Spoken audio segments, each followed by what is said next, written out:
Chapter 1. After an unknown period of time, Han Shua opened his sore eyes. His whole body ached terribly, and his brain hurt even more.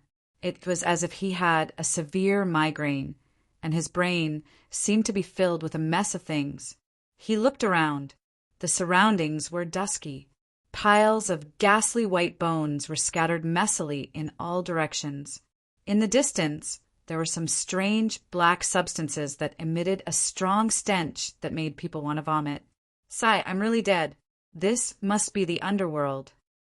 Han Shua's heart was like dead ashes.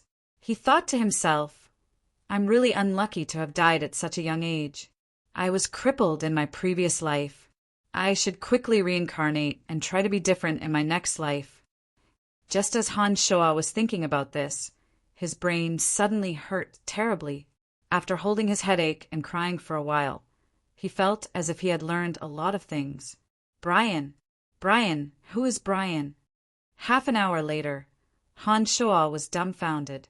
He thought to himself, how could such a bizarre thing as reincarnation happen to me? Moreover, I actually reincarnate into a foreigner's body. What kind of magic did that old lunatic Chu Kanglin do? Did he make a mistake? Han Shua's eyes had slowly adapted to the darkness. He moved his limbs and brought his right arm in front of his eyes to take a look. The black mole on his wrist was gone. What was left were hideous scars that looked like earthworms wriggling on his arm. It made Han Shua shudder with just a glance. This body wasn't his. Han Shua was dumbfounded. Then he realized that he had really reincarnated in another person's body. Although Brian was dead, Han Shua didn't know why, but he actually knew about Brian's past. Then Han Shua knew that not only had he reincarnated in another person's body, but he hadn't reincarnated in America, England, or any other Western country. In a strange world called the Profound Continent, in a strange country called the Lancelot Empire. This was a bizarre continent where swords, magic, and alien races ran rampant. Brian's parents died when he was young, and when he was only 10, he was sold by his uncle to a slave trader. The slave trader, then, sold Brian to the Babylon Academy of Magic and Force. Brian's life was filled with darkness from then on. Brian had been 16 years old before his death. He'd been assigned to the weakest necromancy major in the Babylon Academy of Magic and Force, an errand boy. Over the past 6 years, his job had been to help necromancy students move the skeletons, zombies, and other waste products from failed necromancy magic experiments into this graveyard. In addition to this main job, he was also in charge of making tea, pouring water, sweeping the floor, and getting rid of insects. Also, the necromancy students would use him to test the combat abilities of skeletons or ghouls, or experiment with necromancy spells on him. The cowardly Brian had lived a life worse than death in these 6 years. His entire body was riddled with scars. Eating the disgusting bread and doing endless things, the necromancy students would always find Brian to practice their skills whenever they lost a magic competition with other majors. A 16-year-old youth, 6 years of torture. What kind of cruel treatment was this for a child? There were many times when Brian wanted to end his life by committing suicide, but his cowardly self didn't even have the courage to do so. Just like that, he endured the pain in silence for 6 years. Finally, the day before yesterday, his soul was invaded by a vengeful spirit summoned by the little witch of the necromancy major, Lisa, and he died. At the moment of his death, Brian didn't feel a trace of pain. He only felt the joy of being freed from the pain of his heart. Brian had been moving corpses and broken skeletons for 6 years. In the end, he was also thrown into a grave by another odd job worker, the one that he often threw into the same place as trash. Han Shua had already felt that his life had been dark enough, but when compared to Brian, Han Shua suddenly felt a lump in his throat. For the first time, he thought that he'd been very happy all these years. After understanding Brian's past, Han Shua felt a lump in his throat. His voice choked with emotion as he sighed. How can there be such a foolish and cowardly youth in this world? Brian, I've taken over your body. What should I do for you? Han Shua suddenly felt a trace of something like liquid in his body. At this moment, Han Shuo felt a pain in his head as some memory fragments suddenly appeared. The trace of liquid slowly flowed around Han Shuo's body. At this moment, Han Shuo became a bit sluggish as his mind passively learned many things from the inexplicable old psycho Chu Kanglin. There were 9 levels of demonic cultivation: solid, meridian opening, molded spirit, true demon, bloodlust, separate demon, carnal, 9 changes, and omen. Demonic practitioners were bloodthirsty and could do whatever they wanted. They didn't care about any morals or laws and pursued absolute strength. Once they became demonic, they would possess the peerless ability to move mountains and drain seas. After sitting for who knew how long, Han Shuo learned many things that he'd never imagined in the past. Moreover, Han Shuo was sure that something must have gone wrong with Chu Kanglin's last magic trick. Chu Kanglin's own soul was gone, but he had left behind all the memories of that demonic cultivation technique. That trace of something flowing in his body should be the most basic and important demonic yuan, the foundation of all demonic cultivation techniques. According to Chu Tsonglan's memories, it would take at least 3 to 5 years for a demonic cultivator to condense demonic yuan. However, Han Shuo didn't know anything about it and didn't do anything. However, there was a trace of demonic yuan in his body. Although it was pitifully weak, Han Shuo knew that it was indeed demonic yuan. Han Shuo thought to himself, Chu Kanglin, that old psycho, although he wanted me to be his scapegoat, he didn't expect that he would send me to such an unfamiliar time and space. The messy, demonic cultivation techniques in his head must have been left behind by Chu Kanglin before he died. Although Han Shuo knew a little about this unfamiliar world through poor Brian, Brian was only a cowardly errand slave of the Babylon Academy of Magic and Force. His knowledge was very limited. Han Shuo began to let his imagination run wild for the rest of his life. Brian was dead, and Han Shuo had taken over his body. Han Shuo was Brian now, and Brian had been sold to the Academy of Magic and Force. This was an eternal mark of identity. In this unfamiliar world, the punishment for slaves who ran away was cruel and terrifying. Therefore, Han Shuo couldn't run, and he might not be able to. Moreover, Han Shuo had no money, not even a copper coin. After careful consideration for a long time, Han Shuo finally decided to return to the Babylon Academy of Magic and Force. That was the only place where he could change his identity as a slave and also do something for the poor dead Brian. Han Shuo's entire body was in excruciating pain. Brian still had many old injuries when he was alive. He was just about to stand up when he felt his entire body aching. He couldn't help but cry out loudly and sit down on his butt. Han Shuo didn't have a single good impression of Chu Kanglin, who had forcefully taken him away. The world that Chu Kanglin lived in was also foreign to Han Shuo. However, from the memories that Chu Kanglin had left behind, Han Shuo knew that practicing demonic arts could strengthen one's body from the start. Towards the end, one could even fly in the sky and move mountains and drain the seas. There was nothing one couldn't do. Although Han Shuo felt that Chu Kanglin was a little crazy, just the fact that he could fly directly to the moon with Han Shuo was enough for Han Shuo to vaguely believe that the description of flying in the sky and earth in the demonic arts was true. There was a weak trace of magical yuan in Han Shuo's body. He held the thought of giving it a try in order to increase his chances of survival. Han Shuo recalled the difficult incantations of the demonic arts and began to focus his mental strength as hard as he could according to the first solid incantation. He wanted to control that weak trace of magical yuan. Han Shuo focused his mind and began to control that weak strand of magical yuan according to the solid incantation. As a result, he found that the weak strand of magical yuan was just as Chu Kanglin had said, wherever the mind wanted, the magical yuan would go. Delighted, Han Shuo thought to himself that although Chu Kanglin seemed a little crazy, he didn't expect that the demonic arts he had left behind would actually have some effect. Thinking of this, he began to focus his mind and began to circulate that weak strand of magical yuan in his body according to the solid incantation. When Han Shua's stomach growled, he woke up from his cultivation. He didn't know how long he had been cultivating, but Han Shua felt that the pain in his body had lessened significantly, and his body had regained some strength. He had only been cultivating for a short while, and there were already such results. Who knew how long that crazy old Chu Kanglin had been cultivating? No wonder he had dared to go to the moon. Han Shua could imagine how strong he had been when he was still alive. As soon as he stopped cultivating, Han Shua noticed something strange. That strand of magical yuan no longer circulated according to the solid incantation's rules when Han Shua stopped cultivating.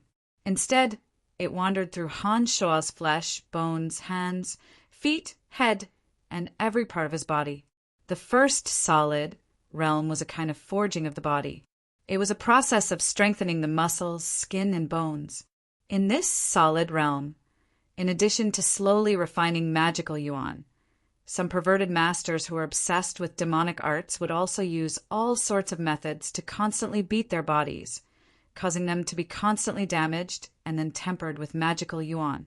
Only by working both inside and outside of the body could one cultivate faster.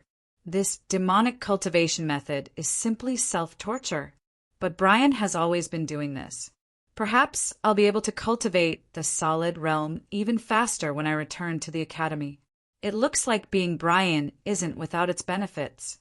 Han Shua sighed inwardly and decided to leave this place first. When he thought of this, Han Shua suddenly felt that he was an idiot for staying in this tomb all this time.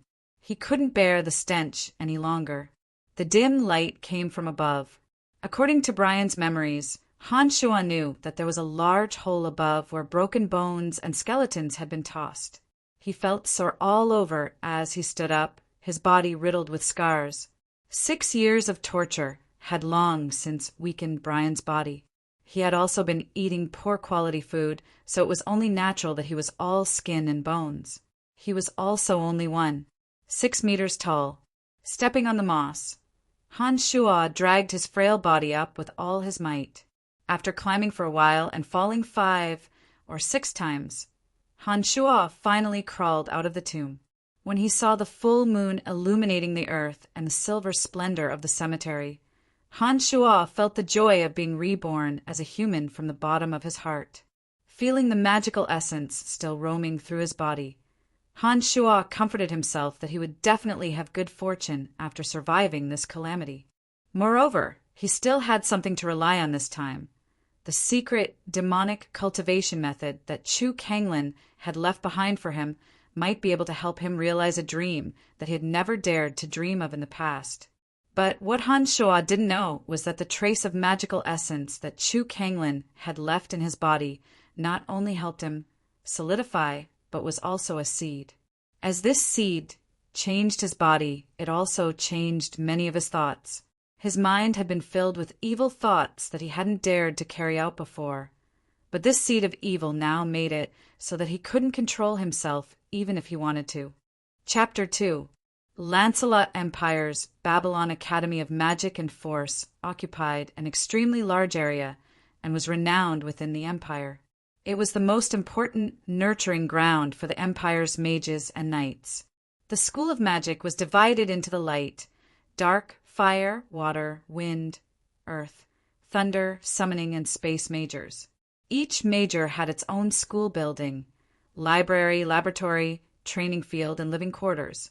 The entire academy was like a small city. The necromancy major, that Brian was an errand boy, belonged to the dark major, because the necromancy major had to deal with dark creatures such as skeletons and zombies. In addition to the fact that necromancy magic had been on the decline for many years, the necromancy major was not only the least popular among the other majors, but it was also the weakest. Even the other students of the dark major looked down on the necromancy major and disdained to be associated with the students of the necromancy major. During his 6 years as an errand boy in the Babylon Academy of Magic and Force, Brian was in the weakest and most unpopular major. Add to that his special job, moving corpses and skeletons, and he had suffered endless disdain and humiliation. Not a single day went by that he didn't live in agony. Han Shuo followed Brian's memories and returned from the small path in the mountain behind the academy. It was a dark and windy night, and he returned from the small door used for errand boys. Because it was late at night, the students had all gone to bed early. Add to that the fact that the path Han Shuo took was quite remote. Han Shuo didn't run into anyone along the way.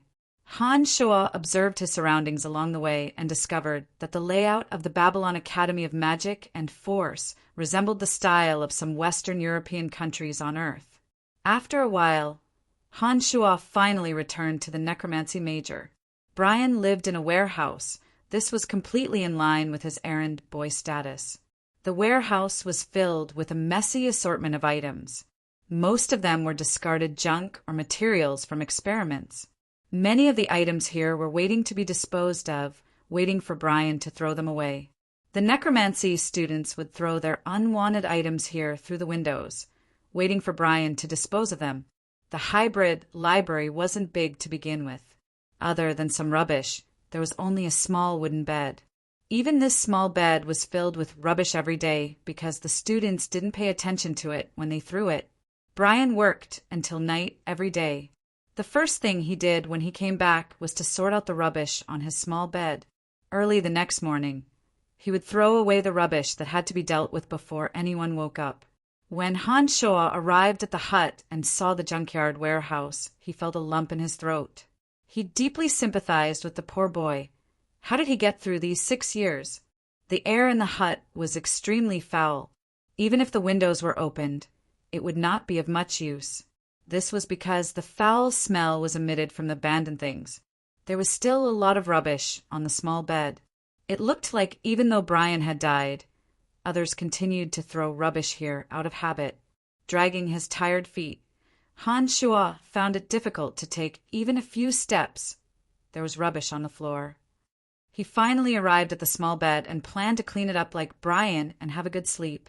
However, Han Shuo wasn't Brian after all. When he was halfway through cleaning, Han Shuo's heart rippled with anger. This anger was only sporadic at first, but the trace of magical energy in his body circulated rapidly when Han Shuo was angry, causing the anger in Han Shuo's heart to burn like a spark. Finally, Han Shuo abruptly stopped what he was doing and said fiercely, "I'm not Brian. I won't suffer like this. Brian, oh Brian, since I've taken over your body, let me help you punish that little witch Lisa." Han Shuo didn't know that according to his original personality, although he would have the intention, he definitely wouldn't have acted so impulsively. In the past, he only had evil thoughts, but he didn't have the courage to turn them into reality. Walking out from the warehouse, Han Shuo walked towards the dormitory where the female students lived. In the dead of night, Han Shuo sneakily came to the dormitory. Brian often came here to clean and was very familiar with the place. He was very clear where Lisa lived. There were far fewer male and female students in the necromancy major than in the other majors. Therefore, every female student had their own individual room. It was spacious inside and had all the amenities one could wish for. Compared to the garbage warehouse that Brian lived in, this was heaven. Lisa lived on the second floor, and Han Shuo couldn't enter at night. But it was a good thing that there was a large tree behind Lisa's room. Han Shuo shrunk his body and climbed up the tree like a skinny monkey. He was just able to tiptoe and approach Lisa's window. The window wasn't closed. Han Shuo was secretly delighted. He stood on his tiptoes and moved his skinny body next to Lisa's window. Peering inside, he saw that the little witch Lisa's room was decorated in pink and looked very cute. There were some cute furry toys hanging on the table and walls inside. A faint fragrance flowed into Han Shuo's nose and mouth. Han Shuo wrinkled his nose. He hadn't thought that the ruthless and vicious Lisa would actually make her room so cute. Han Shuo knew that he couldn't beat her. He moved closer to the window and took another look. He discovered that there was a hazy pink curtain in the corner. Lisa's bed was there. He took out a small bottle from his bag and smeared some of the blood used for the experiment on his eyes, nostrils, and the corners of his lips. He looked at a broken and abandoned mirror, which Brian had picked up, and messed up his brown hair a little. When he looked at the mirror again, he saw a horrifying and gloomy face with bloodstains all over it. "Ha ha! Even if I can't beat you, I'll scare you to death." Han Shuo was very satisfied with his current appearance. He nodded and laughed darkly in a low voice. After everything was in place, he stepped on the tree trunk and moved closer to Lisa's window. His body swayed along with the tree trunk as he extended his skinny right hand and knocked on Lisa's window. Knock, knock, knock, knock. Lisa seemed to be still dreaming. She was woken up by the knock, knock on the window. She sleepily opened the pink curtain and walked out barefoot from inside. The carpet was also pink. Her jade-white feet landed on the carpet. Under the quiet moonlight, her 5 toes were pink and tender, appearing somewhat cute and moving. Lisa was a little younger than Brian and was a young lady of a noble family. Disregarding the way she treated Brian, Lisa was still an out-and-out little beauty. She had a head of soft golden hair, a height of 1.62 meters, and looked a little taller than Brian. She had slender eyebrows, a straight nose, and lovely red lips. Lisa, who was wearing pink pajamas, didn't seem to be completely awake. After walking out of the pink bed, she instinctively looked towards the source of the sound. A familiar face covered in blood. There were bloodstains on his eyes, nostrils, and the corners of his mouth. The long face looked sinister and terrifying. His thin and small body swayed left and right at the window as if he was weightless.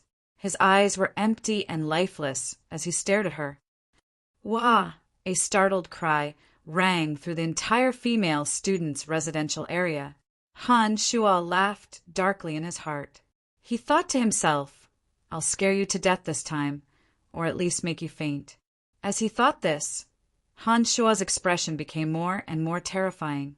His empty eyes rolled back and his eyeballs rolled back and forth. His body swayed even more violently on the tree branches. Because his eyes were rolling back, Han Shuo couldn't see Lisa anymore. After the frightened cry and Han Shuo's expression became more and more terrifying, he suddenly didn't hear Lisa's voice anymore. She must have fainted from fright, Han Shuo thought, hearing the curses of the necromancy major female students coming from all around. Han Shuo thought it was about time to retreat. Otherwise, he would be in deep trouble if he was caught. Just as he was about to restore his eyes to normal and flee, he suddenly felt a tremendous pain on the bridge of his nose, followed by another wave of pain on his head. His body involuntarily fell from the tree, his entire body aching and his head spinning. Attacks like raindrops then landed on Han Shuo's body with pitter-patter sounds.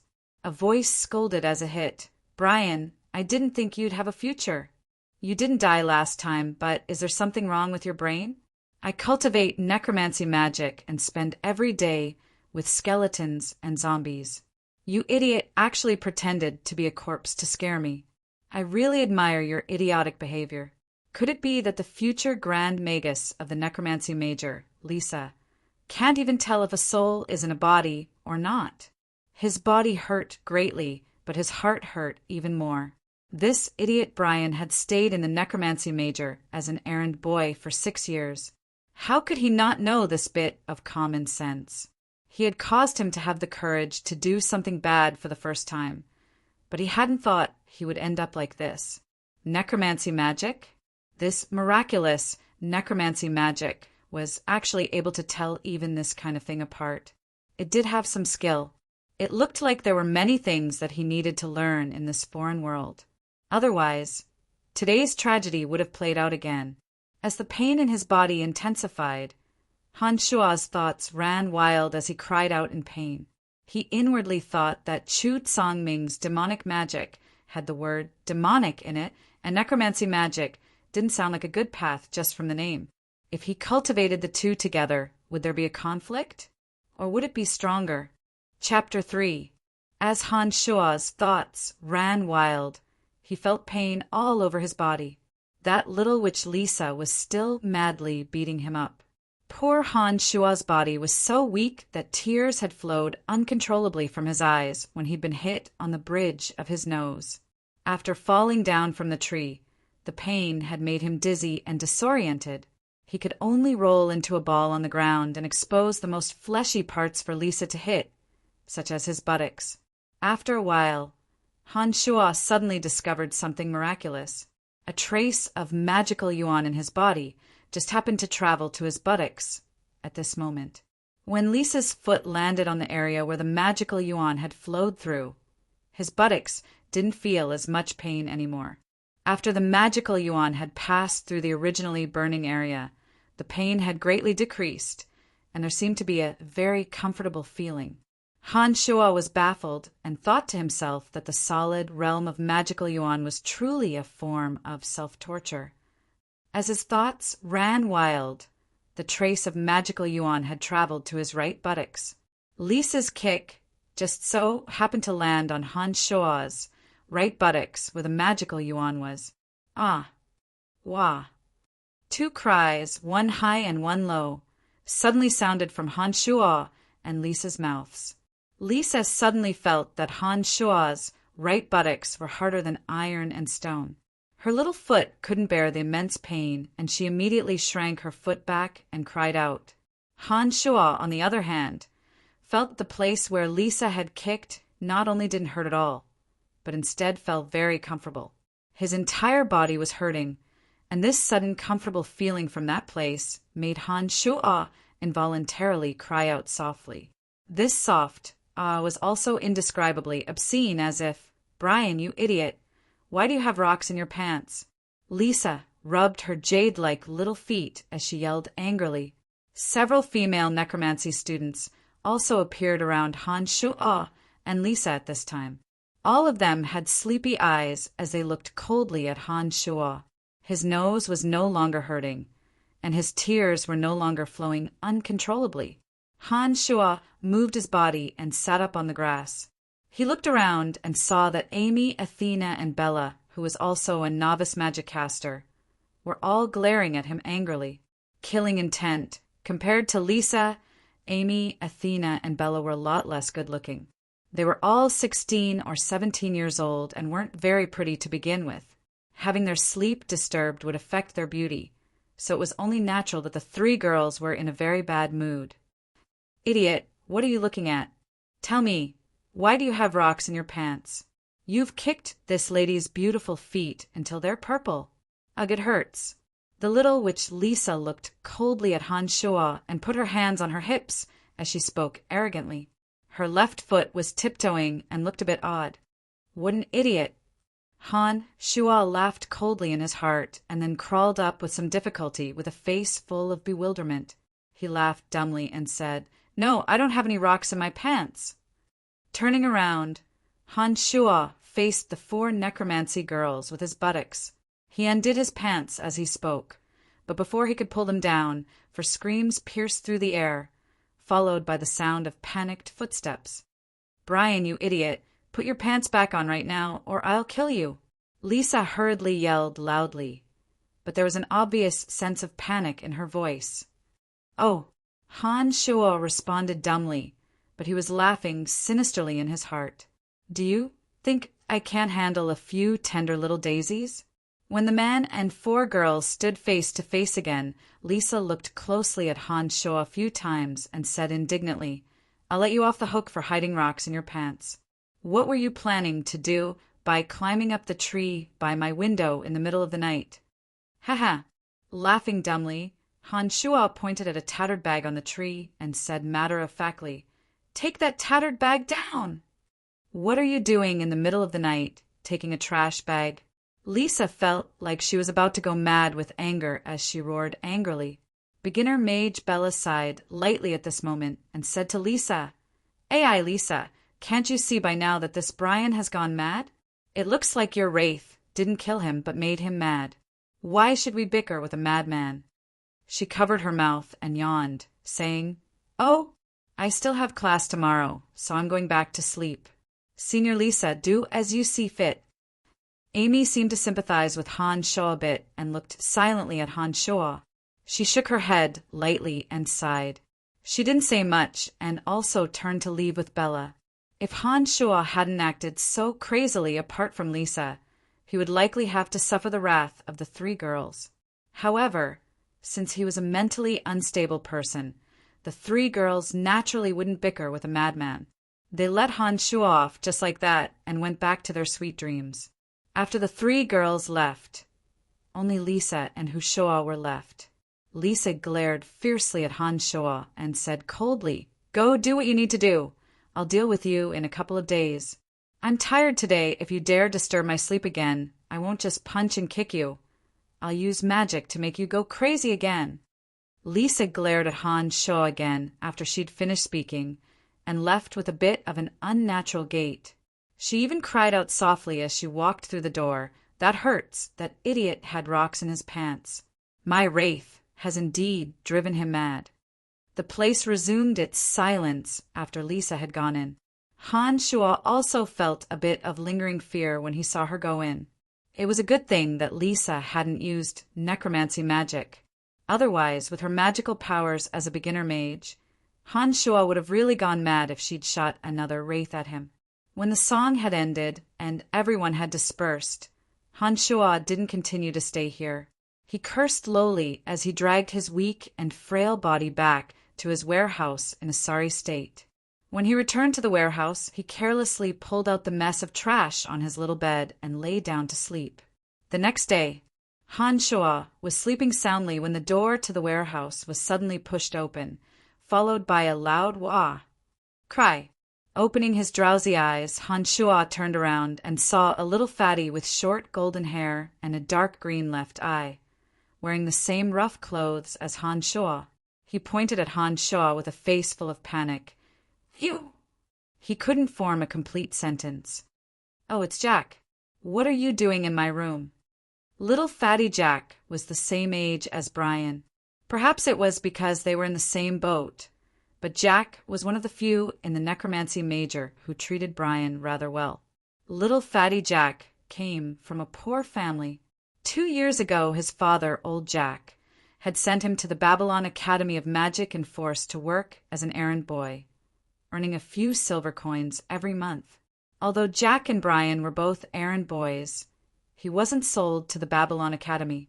Therefore, he had his own freedom, unlike Brian, who had been sold to the Babylon Academy of Magic and Force as a slave.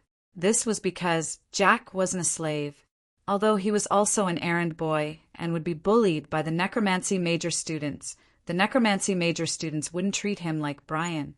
They would beat and scold him, and occasionally use him for small experiments. However, they wouldn't treat him like a slave without regard for his life or death. Brian had always been quite envious of little fatty Jack, because little fatty Jack could eat his fill with every meal and didn't have to endure those inhuman tortures. As for little fatty Jack, he could only find a bit of confidence in Brian.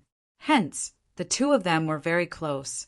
"Huff, huff, that scared me to death." "Brian, you didn't die, that's great." "What's great about that? I'm starving to death." "Jack, do you have anything to eat?" "If you do, give it to me, and I'll return it to you later." Han Shuo discovered that little fatty Jack wasn't saying anything after he'd finished speaking, and was looking at him foolishly. His two small eyes, the size of soybeans, were quite odd on his chubby face. Han Shuo creased his brow and asked impatiently, "What is it? Do I look good?" Jack stared blankly, then looked at Han Shuo even more strangely. "You've never asked me for food all these years. You only eat when I give it to you. You also don't talk to me, like you did just now. Brian, I've discovered that you're a bit different." Startled, Han Shuo thought to himself that Lisa and the others hadn't noticed anything different about him. He hadn't thought that the dumb fatty Jack would be able to sense it from the first sentence he'd spoken. Thinking about it later and recalling Brian's memories, Han Shuo discovered that Brian didn't talk to the necromancy major students at all. He did whatever they told him to do and didn't interact with them at all. However, Brian and Jack would talk from time to time. Although it was Jack talking and Brian listening most of the time, the two had spent a lot of time together. It was no wonder that Jack could so quickly sense that he was different. Laughing out loud, Han Shuo smiled faintly. I was hit by Lisa's wraith and almost died. After this incident, I feel that I've been living the wrong way and want to change myself. Jack breathed a sigh of relief when he heard this and nodded. So that's how it is. I thought you'd become stupid after being hit by the wraith. Han Shuo didn't know what to say. Here, this is the black bread I've hidden. Take it and eat it. It's great that you didn't die. Everyone thought you were dead and couldn't find a new errand boy, so they gave your job to me. I had to wake up early in the morning and run over to you. I was in a hurry and accidentally bumped into Bok and got beaten up by him. Even my left eye is black now. Little fatty Jack spoke happily as he handed a piece of black bread to Han Shuo. It looked like Jack was quite happy that he didn't have to do Brian's job anymore. Han Shuo fiercely bit into the black bread when he saw the black eye around Jack's left eye. He said furiously, Bok hit you again. He's too arrogant. Come, let's go get revenge. Jack jumped up in fright and grabbed onto Han Shuo, using his body weight to hold onto Han Shuo. He said hastily with surprise, Brian, are you crazy? Aren't we used to this a long time ago? Bok is a magic apprentice in the necromancy major, and it's not the first time we've been beaten up. We should be happy that he's not looking for trouble with us. What revenge do we need from him? Snorting coldly, Han Shuo said, Don't worry, I naturally have a way. I'm crazy, and all the students in the necromancy major should know that I'm crazy by now. I'm F** King Crazy. Who am I afraid of? Yelling, Han Shuo dragged Brian and walked out of the warehouse with his head held high. The magical yuan within Han Shuo's body seemed to be circulating even faster. Chapter 4. Early in the morning, the necromancy students all hastily got up and made their way to the Dark Major's school building. Jack was panic-stricken and had an unwilling expression on his face. But when he heard Han Shuo's plan and thought of how Han Shuo was taking revenge for him, how could he be less than Brian if he wasn't afraid of someone as weak and cowardly as him? Jack finally agreed. There were many stone statues of the past top students of the Babylon Academy of Magic and Force on a bluestone path. These stone statues were incomparably tall and lifelike. These stone figures were the pride of the Babylon Academy of Magic and Force. One of Brian's jobs was to clean the dust off these enormous stone statues. Brian had been doing this since he was 10 years old. Brian was even shorter at that time and had to carry a small ladder in order to complete his tasks with great difficulty. Otherwise, he wouldn't have any food to eat every day. Standing next to a stone statue of a bearded Grand Magus, Han Shuo wiped the dust off the chest of this Grand Magus named Claire. He said to Jack, I say, Jack, when can our stone statues be placed here as well? Brian, don't let your imagination run wild. We're just errand slaves. As long as we can eat our fill and not be beaten up every day, how can we become mages? Oh, Brian, you're really a bit different now. You'd never let your imagination run wild before, and you definitely wouldn't come up with such a bad idea. Why not? If you want to become a magician, not only do you need to have great talent, you also need to enter a magic academy. You need to pay a lot of gold coins to the academy and go through layers of training. Even the children of nobles need to have great talent to become a magician. Commoners like us shouldn't even think about it. Oh, I forgot. You're still an errand slave without freedom. You're even worse off. There's no hope at all. We're in a magic academy right now, and we don't even need to pay any tuition fees. Ha! We're truly blessed by the heavens. If we don't learn some magic, how will we have the face to say that we're from the Babylon Academy of Magic and Force? Brian, you don't have to act so confident. We're not magic students. We're just servants. I can still leave the Academy of Magic in the future. But you, I'm afraid you won't be able to. Little fatty Jack saw that Han Shuo was absent-mindedly wiping Grand Magus Claire's statue. Jack didn't have his usual focus on work and only had a face full of ambition. He felt that Han Shoa was a bit strange and honestly spoke his mind. Let's not talk about this. Look at that little witch Lisa. She's finally here. Let's get down to business. Han Shua saw the little witch Lisa from afar and stumbled over a bit. He thought to himself that Brian's 6 years as an errand boy at the Babylon Academy of Magic and Force had some use to him. At least he knew the routine of some people's lives. Lisa always woke up later than usual. Most of the time, she would walk slowly to the Magic Academy by herself. Today was no exception. The little witch Lisa was wearing a black mage robe this time, her soft golden hair draped lazily over her shoulders. She didn't seem to have slept well last night and kept yawning as she walked. Lisa was very beautiful, but because she was only 16, her breasts didn't seem full enough, perhaps because she hadn't fully developed yet. It was said that Lisa was very dissatisfied with her flat breasts and had been thinking of ways to solve this problem recently.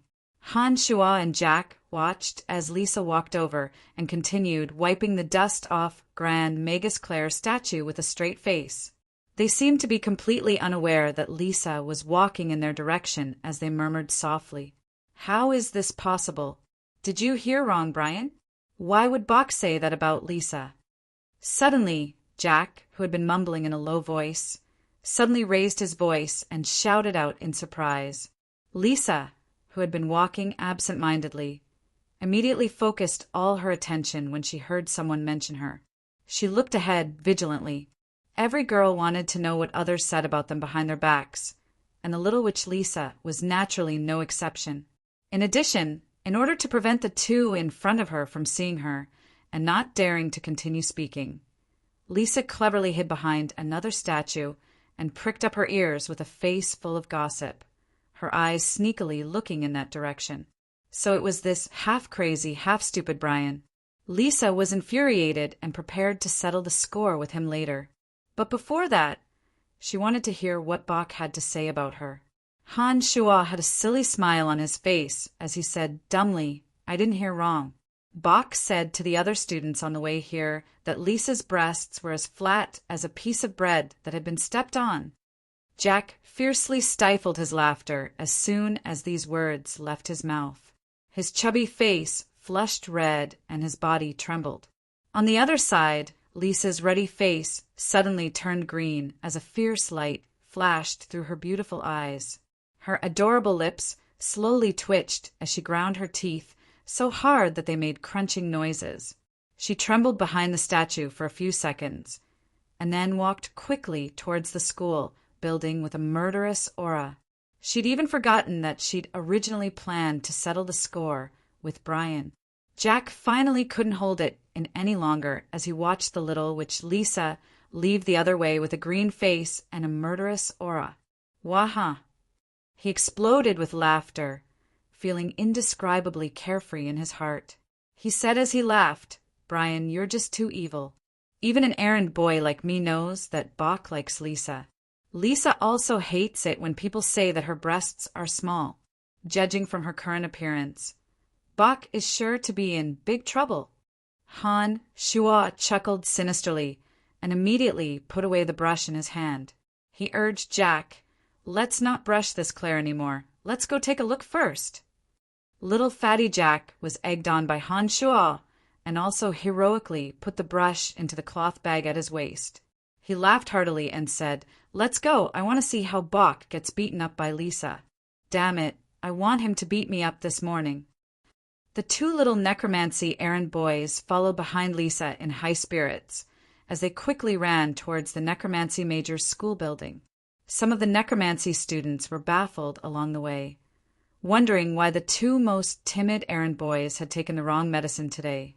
The necromancy major belonged to the Babylon Magic Academy and was a branch of the Dark Major. They shared the same school building with the Dark Major students, and there were teachers guiding the students in their magic studies every day. One had to admire the little she-devil Lisa's speed of action. When Han Shua and Jack arrived, they discovered that Lisa had already flipped out and started fighting with Bach. "Lisa, even the errand boys of the necromancy major know my feelings for you. How could I speak ill of you? Who did you hear this from? Bach's left eye was already swollen and bruised as he dodged a bow and arrow shot. He hurriedly took the time to yell loudly and looked extremely aggrieved. Bach had been knocked into by Jack on the way and had given Jack a good beating. Brian naturally suffered even more at his hands. Bach was the son of a minor noble and was 17 years old this year. He was only a mage apprentice of the lowest rank and naturally had no advantage over Lisa, who was already a novice necromancer. In addition, Bach liked Lisa and was even more cautious when he attacked. It was no wonder that he'd fallen for Lisa's trick in a short while when faced with the furious Lisa. Humph, don't worry about that. He said it unintentionally, so there's no way he's wrong. Since you're so vicious, then take this. Han Shoa and Jack had indeed said it unintentionally, and Han Shoa was a half-crazy, half-stupid person. Logically speaking, this kind of person would never fabricate a lie, much less an errand boy. He wouldn't dare to make something up, because it involved Lisa's taboo and there were many people watching. Lisa naturally wouldn't say it out loud in case others made fun of her. She was going all out this time to teach Bach a lesson. Fallen warriors of the dead, answer the Dark Herald's call and reveal your existence. Lisa raised her slender arms high into the air as she chanted an incantation. As soon as her voice faded, 2 ghastly white skeletal warriors appeared in front of her, wielding similarly snow-white bone blades. She pointed her finger at them, and they raised their blades and charged at Bach with a crunching sound. Off to the side, Han Shoa was flabbergasted. This was the first time he'd seen this mysterious necromancy magic with his own eyes. The curiosity and excitement in his heart had been raised to the peak as he watched with rapt attention. Lisa's mental strength isn't weak. To actually be able to summon 2 skeletal warriors. Humph, the necromancy major is weak as hell to begin with, and they're not united. No wonder the necromancy major is the weakest major in the Academy of Magic. What a disgrace to the dark major. After Lisa summoned the 2 skeletal warriors, some of the dark major students who were watching from the sidelines began to discuss it one by one. From their conversation, Han Shoa knew that the same spell could be divided into 5 levels due to the difference in mental strength. If this necromancy magic that summoned skeletons was summoned by an archmage necromancer with a strong mental strength, they would be able to summon even more skeletal warriors. Bach had a dejected look on his face as he cursed the rumor-monger a few hundred times in his heart. If Bach had practiced the Dark Major's curses and his mental strength was strong enough, then Han Shoa and Jack would likely be watching a joke right now, frantically being chased around by the 2 skeletal warriors. Bach had no choice but to use the same spell and summon a little skull. 1 man and 1 skeleton fought against Lisa's 2 little skulls. When some of the Dark Major students saw Barker in such a sorry state, they all loudly mocked him. Barker was affected by the mockery and became even more flustered in his distraught state. He was kicked in the stomach by one of Lisa's skeletal warriors, and his face immediately turned purple from the pain. He slowly crouched down. Lisa saw that Bach had been hit by the little skull, and saw that the little skull had raised its ghastly white bone dagger. She hurriedly stopped it and sent the 2 summoned little skulls to another dimension. After all, this wasn't a battle of life and death, and the School of Magic strictly forbade students from fighting to the death. Lisa naturally didn't dare make a move. Her anger had mostly dissipated when she saw that Bach was injured. After Bach stood up, he also sent the little skull that he had summoned back to another dimension. He swept his eyes around and saw that Han Shoa and Jack were laughing heartily at him in front of him. Bach was in a bad mood and immediately ran over in a rage, cursing as he ran. "You 2 lowly servants, you dare make fun of me?" Bach didn't dare vent his anger on Lisa, and even less on the Dark Major seniors nearby. There were only 2 errand boys, Han Shoa and Jack, that he could vent his anger on. Not to mention that the 2 were laughing heartily, which naturally provoked Bach. Lisa's anger had been about to subside when she saw Bach arrogantly run off in front of her, But when she saw that Bach was ignoring her like this, her temper flared up again. She chanted with a cold face, "Endless darkness, grant me the power of death. Inflict the agony of the soul upon him, the agony of the soul." As soon as Lisa finished her incantation, a dark mass of air flew towards Bach. That dark mass of air floated in the air, constantly twisting and changing until it finally became a pulsating dark flame. Bach's expression changed again when he heard Lisa chant the incantation and turned to see the magical flames of the agony of the soul shooting towards him. Then he suddenly thought of something and charged fiercely towards Han Shuo and Jack. He suddenly rolled on the ground just as the agony of the soul was about to hit him. Han Shuo, who'd been laughing heartily after his scheme had succeeded, wasn't the slightest bit on guard. He could only watch as Bach suddenly rolled away and the agony of the soul smashed into his body. Han Shuo's eyes rolled back as he felt a sharp pain in his head. He fell backwards stiffly, still laughing heartily. Chapter 5.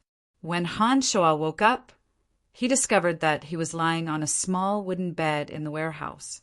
His body was drenched in cold water. Across from him, little Fatty Jack was holding a small wooden bucket in his hand. He was laboriously stepping on a stool, intending to pour the cold water out of the bucket. The weather was a bit cold to begin with, and Han Shuo was completely drenched from the cold. When he saw that little Fatty Jack was about to pour the bucket of water on him, he suddenly yelled, "Jack, what are you doing?" The stool that little Fatty Jack was stepping on was also a discarded product, and it was already wobbly to begin with. When he was startled by Han Shuo's yell, his heart skipped a beat and his hand shook. The cold water in the small wooden bucket was once again poured onto Han Shuo's head. Even the small wooden bucket flew out of his hand and smashed onto Han Shuo's chest. "Ugh! I say, Jack, are you trying to play me to death?" Han Shuo's entire body was shivering from the cold when he was splashed with the second bucket of cold water. His chest was smashed by the small wooden bucket again, and the pain was unbearable. He immediately grimaced in pain and screamed, "I'm sorry, Brian. I thought I didn't wake you up with the first bucket. Your stool was already wobbling, and you screamed. I was so frightened by you that my hand shook, and I poured the water in the wooden bucket on you." Little Fatty Jack's face was full of embarrassment as he picked up a piece of ragged cloth from the side and wiped it on Han Shuo's body. He wanted to clean up the water on Han Shuo's neck first, who knew that Han Shuo would squeal like a pig being slaughtered again, and stumbled away in a panic. He hurriedly said, "Jack, there's bone powder on the ragged cloth in your hand that's gone bad from necromancy magic experiments. This stuff pricks people like little needles. You're not trying to stab me to death, are you?" I'm sorry, Brian. I didn't do it on purpose. I really didn't do it on purpose." Jack was also a little panicked. He hurriedly threw the rag in his hand far away. He was glad that there was no bone powder on the side he was holding. "Achoo, achoo, forget it, forget it. Jack, why am I here? I remember that I was used as a shield by that bastard Barker and was struck by that little witch Lisa's agony of the soul." Han Shuo sneezed and his neck turned red. He hurriedly took off his wet clothes and found the black towel that Brian used to wipe off the cold water droplets on his body. "Brian, you have so many scars on your body." When he heard Jack's words, Han Shuo couldn't help but take a serious look at his own body for the first time. There wasn't a single part of his body that didn't have scars. Han Shuo sighed inwardly and once again felt sad for Brian's misfortune. Scars are a man's memories and medals. What do you know? Hurry up and tell me what happened after I fainted. Class just happened to start at the Dark Academy after you fainted from the agony of the soul. Lisa said a few words and hurried off to class. I called Uncle Sel, and the two of us carried you back. So it was Uncle Sel who came. Oh, right. What did Lisa say before she left? Han Shuo nodded as he wiped his body.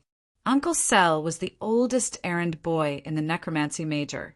He was over 50 years old and was usually quite nice to Brian and Jack. Ever since Brian came to the Babylon Academy of Magic and Force as an errand boy, Sel had been an errand boy for more than 10 years. Lisa said that you were unlucky. If the agony of the soul had been inflicted on Barker, he would have only needed 3 days of pain with his mental strength as a magic apprentice. But you're not a student of the necromancy major and don't have any mental strength. You'll probably be in pain for a month. She said that you disturbed her sleep last night and even put rocks in your pants, hurting her feet when you kicked her. She won't help you relieve the agony of the soul. Damn it, this Lisa dares to treat me like this. I'll deal with her sooner or later. Han Shua's face immediately grew cold when he heard Jack's words, and he cursed aloud, giving Jack quite a fright. It wasn't the first time that Lisa had treated him like this, but he hadn't seen him do anything to her. When Han Shua had finished cursing, he thought for a moment and said, Barker is a magic apprentice and can feel the pain for 3 days with mental strength, but I'll be in pain for a month. Ha ha! My potential is extraordinary. If I learn necromancy magic, maybe I'll be fine in 3 days. Brian, you're an errand boy. How can you learn magic? Then how do magic students learn magic? First meditate and sense the magical elements. When I have mental strength, then study the knowledge in the books and practice magic according to the incantations. If there's anything I don't understand, ask the magic teacher. Jack thought for a moment and said matter-of-factly, Then isn't that fine? I can meditate too. When I have mental strength, can't I learn the incantations from the books and practice magic? But you don't have any books. At this point in the conversation, Han Shua walked up to little Fatty Jack in a very friendly manner and suddenly put his arm around Jack. He smiled merrily at Jack. Don't I still have you? Aren't you cleaning the library? Jack jumped in fright and hurriedly moved away from Han Shua. He said with a face full of panic, Brian, you want me to steal books for you? Vulgar. How can this be called stealing? I'm only asking you to borrow books. You can just put them back when I'm done. Not many people read those books on the foundations of magic anyways. No one will know about this. Jack, I'm so unlucky today because I helped you. Shouldn't you help me too? Han Shua stared at little Fatty Jack and said righteously. Jack's face was full of hesitation when he heard Han Shua's words. But under Han Shua's emotional assault, he finally reluctantly agreed to borrow the books for Han Shua. Jack stealthily found Han Shua at night and pulled out the foundations of necromancy and a magical dictionary from his fat belly. He handed them to Han Shua and exhorted him for a long time before sneaking away. With Brian's status as an errand slave, he didn't have the right to learn how to read. However, because he had to do everything, he did learn quite a bit over the past 6 years due to the demands of his work. He passed all of this knowledge to Han Shua, so Han Shua was able to understand the words on these 2 books. Han Shua closed the little wooden door to the warehouse after Jack left and flipped open the first light yellow page of the Foundations of Necromancy, reading with great interest. Magic was a method of using the mental strength to communicate with the magical elements in this world. There were 4 ways to use magic: incantations, magic scrolls, primers, hand gestures, and magic matrices. Necromancy magic had once been extremely prosperous. When necromancy magic was at its peak, all dark magic was classified as necromancy magic. It was a pity that necromancy magic had declined, and necromancy magic had become a branch of dark magic. In the beginning, necromancy magic was only used to control souls and bones. In the process of development, predecessors continuously experimented and improved, causing the number of spells in necromancy magic to increase. It slowly formed a system and finally became the representative of dark magic. The basis of any magic was mental strength, and the way to obtain mental strength was to meditate and feel the magical elements that ordinary people couldn't. Only when one had developed mental strength through meditation could one be considered a magic apprentice. Therefore, when Han Shua was studying the foundations of necromancy, the first thing he did was to meditate to feel his mental strength. However, Han Shua meditated for 7 days straight and gained nothing. He couldn't form a trace of mental strength at all. Therefore, during these 7 days, Han Shuo only meditated and trained at night. During the day, he still diligently played the role of Brian, cleaning, removing bugs, and taking out the trash. Because if he didn't do this, Han Shuo, as an errand slave, wouldn't be able to eat anything in the academy, and wouldn't be able to continue staying in the academy. Because of the agony of the soul, Han Shuo's brain would suddenly hurt a few times every day. The first 2 times, Han Shuo immediately fainted again, but later on, although it would still hurt from time to time, Han Shuo didn't faint again, perhaps due to his adaptability.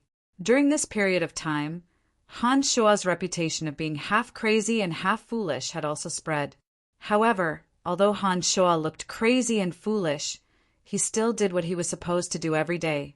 The Babylon Academy of Magic and Force didn't chase him out of the academy when they saw that Han Shuo still did what he was supposed to do despite looking crazy and foolish.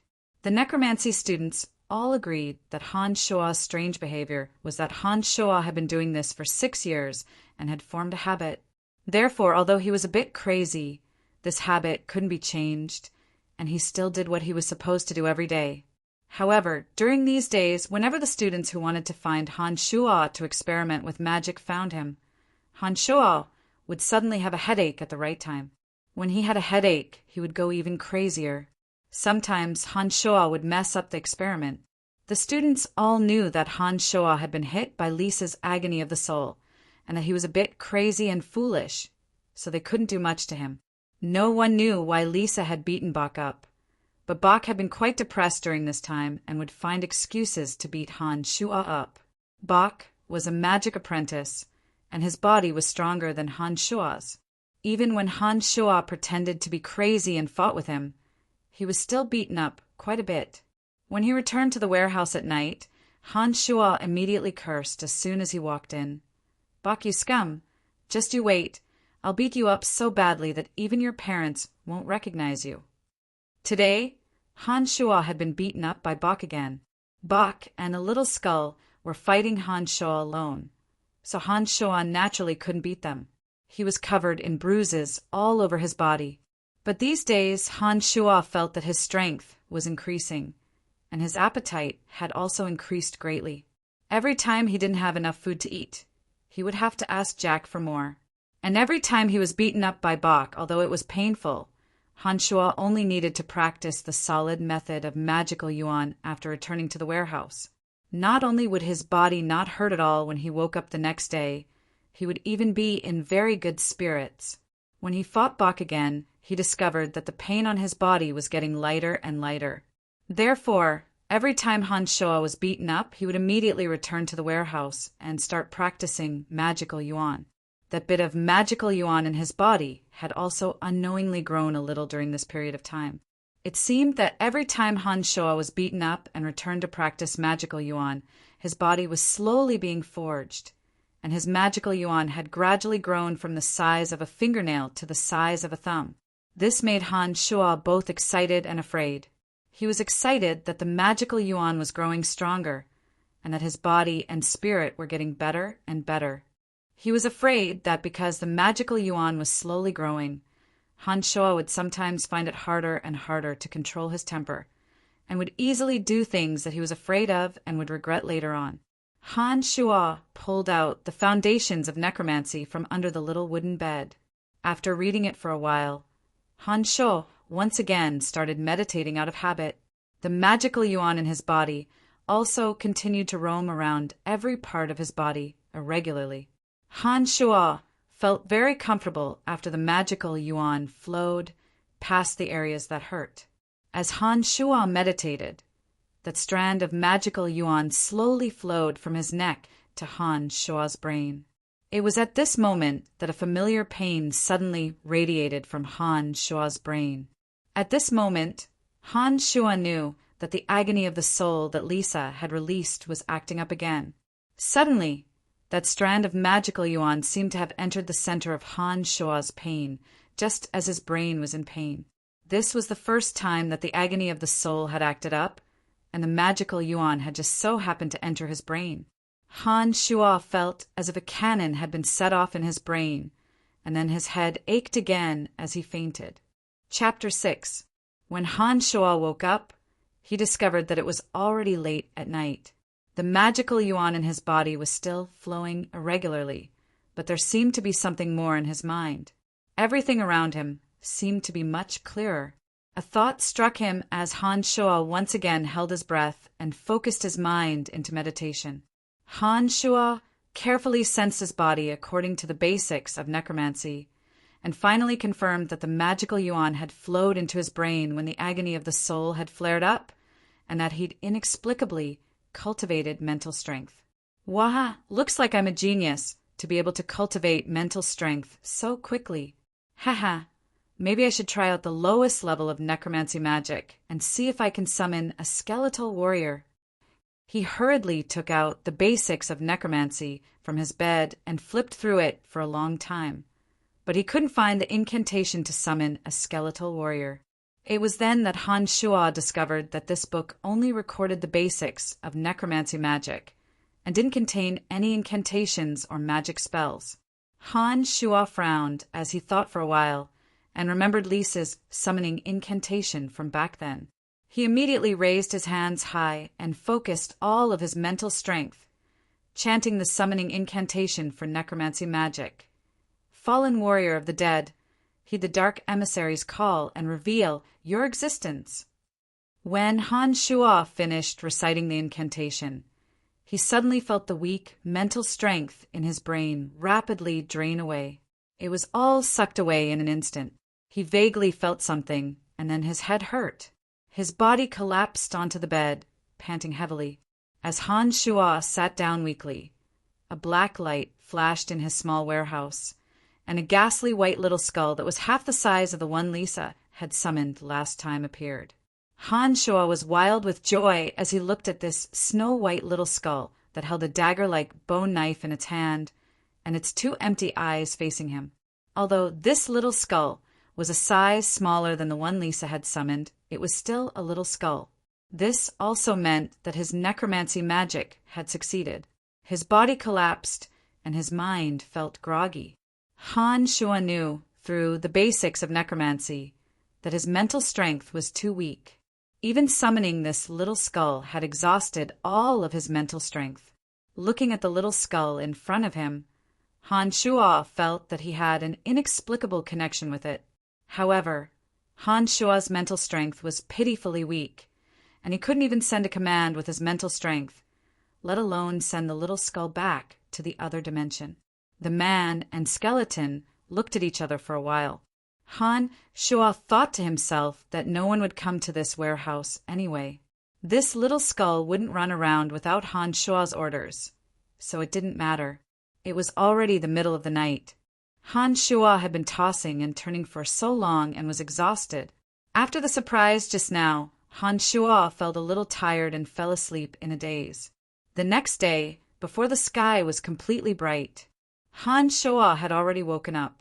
During this period of time, Han Shuo had gotten used to disposing of the garbage piled up in the warehouse before anyone else woke up. After waking up today, he was about to do the same thing when he suddenly saw the little skull next to the pile of garbage. After a nap, Han Shuo's mental strength had recovered a little. He definitely didn't have enough mental strength to send the little skull back to the other dimension, but if he gave it a command, it would be enough. Thinking of this, Han Shuo gathered his mental strength and sent the first command to the little skull. Help him dispose of the garbage. After the command, the little skull's leg bone straightened, slowly stretched out 5 white bone fingers, grabbed a pile of garbage next to it, opened the door, and walked out. Hee, no wonder everyone wants to learn magic. Magic really saves a lot of trouble. In the future, this little skull will help me dispose of the garbage early in the morning. Han Shuo looked at the sky and saw that it was still early. He suddenly fell back to the small bed and continued to sleep. This was the first time in days that Han Shuo slept in the morning. After taking a nap, when Han Shuo opened his eyes, he found that the little skull had returned. It seemed that the garbage had been disposed of according to his order. Climbing down from the small bed, when Han Shuo washed his face, he noticed that the purplish color on his face yesterday had magically disappeared today. Even some of the scars on his left and right hands seemed to be molting and fading. Apart from feeling a bit dizzy because he'd used up all of his mental strength yesterday, Han Shua's physical condition was quite good. The solid stage of magical yuan would transform the entire body. When he passed the solid stage, all of the scars on his body would definitely disappear, and the strength and flexibility of his body would greatly increase. At that time, whether it was Bok or Lisa, they'd likely lose for sure if they used skeletons to fight him one-on-one. Han Shua thought as he washed his face. He looked at the necromancy students on the road and saw that they were all heading to the Dark Academy to attend classes. He also hurriedly picked up his tools and ran to the road to clean the statues of the top students from the Babylon Academy of Magic and Force. Athena! I went to the toilet before the sun rose this morning and saw a very small skeleton outside the window. It was clutching 2 garbage bags in its hands and slowly walking in the direction of the garbage dump. How strange! Magic apprentice Amy said to Athena beside her as they walked towards the dark major's teaching block. Crazy! What student would be so bored as to summon a little skull to take out the garbage? Isn't this all done by that half-crazy, half-idiot Brian? It's true, I really did see a very small skeleton clutching 2 garbage bags. Also, I feel that Brian is so pitiful. He was already very miserable, and now he's been turned into this by Lisa. He's even been beaten up by Bok every day. You must be dreaming and seeing things. Brian is an errand slave, and he was sold to the academy. He's a slave. It's good enough that he's still alive. You're too kind. What are you worrying about him for? The 2 female students walked further and further away, and Brian couldn't hear what they were saying anymore. Jack came back after a while and wiped off the dust with Han Shua. Jack wiped for a while and looked dazedly at Han Shua. Brian, I've noticed that you seem to have put on a bit of flesh. Also, weren't you beaten up by Bok yesterday? I saw that your face was green and purple last night. Why can't I see any of that now? Bok must have done too much exercise recently. Look at his dull eyes, and he looks very weak. Where would he have any strength left? If this goes on, he probably won't be able to beat me. At this point, Han Shua felt that his stomach was empty and immediately said to Jack, My appetite has been a bit large recently. Give me some of the things you're hiding on you. How did you know that I'm hiding bread on me? All the students and errand slaves of the major know that you have the habit of hiding food on you. But you insist that it's a secret. Stop blabbering and give me the bread. I'll return it to you in the future. Jack took out a piece of bread unwillingly when he heard Han Shua say this. He looked at the bread in his hand and broke off a piece before handing it to Han Shua. Jack suddenly said when Han Shua stopped what he was doing and was furiously devouring the bread, Hush! Bok's here. And Lisa. Bok held 2 exquisite white boxes in his hands and followed behind Lisa with a fawning smile on his face. He said fawningly, Lisa, these are snacks that my family specially sent over for me. They're very delicious. You definitely haven't had breakfast yet. Have a taste.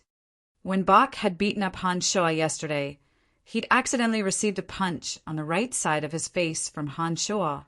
The right side of his face was still a bit bruised, and when he smiled and spoke, the right side of his face seemed to hurt a bit.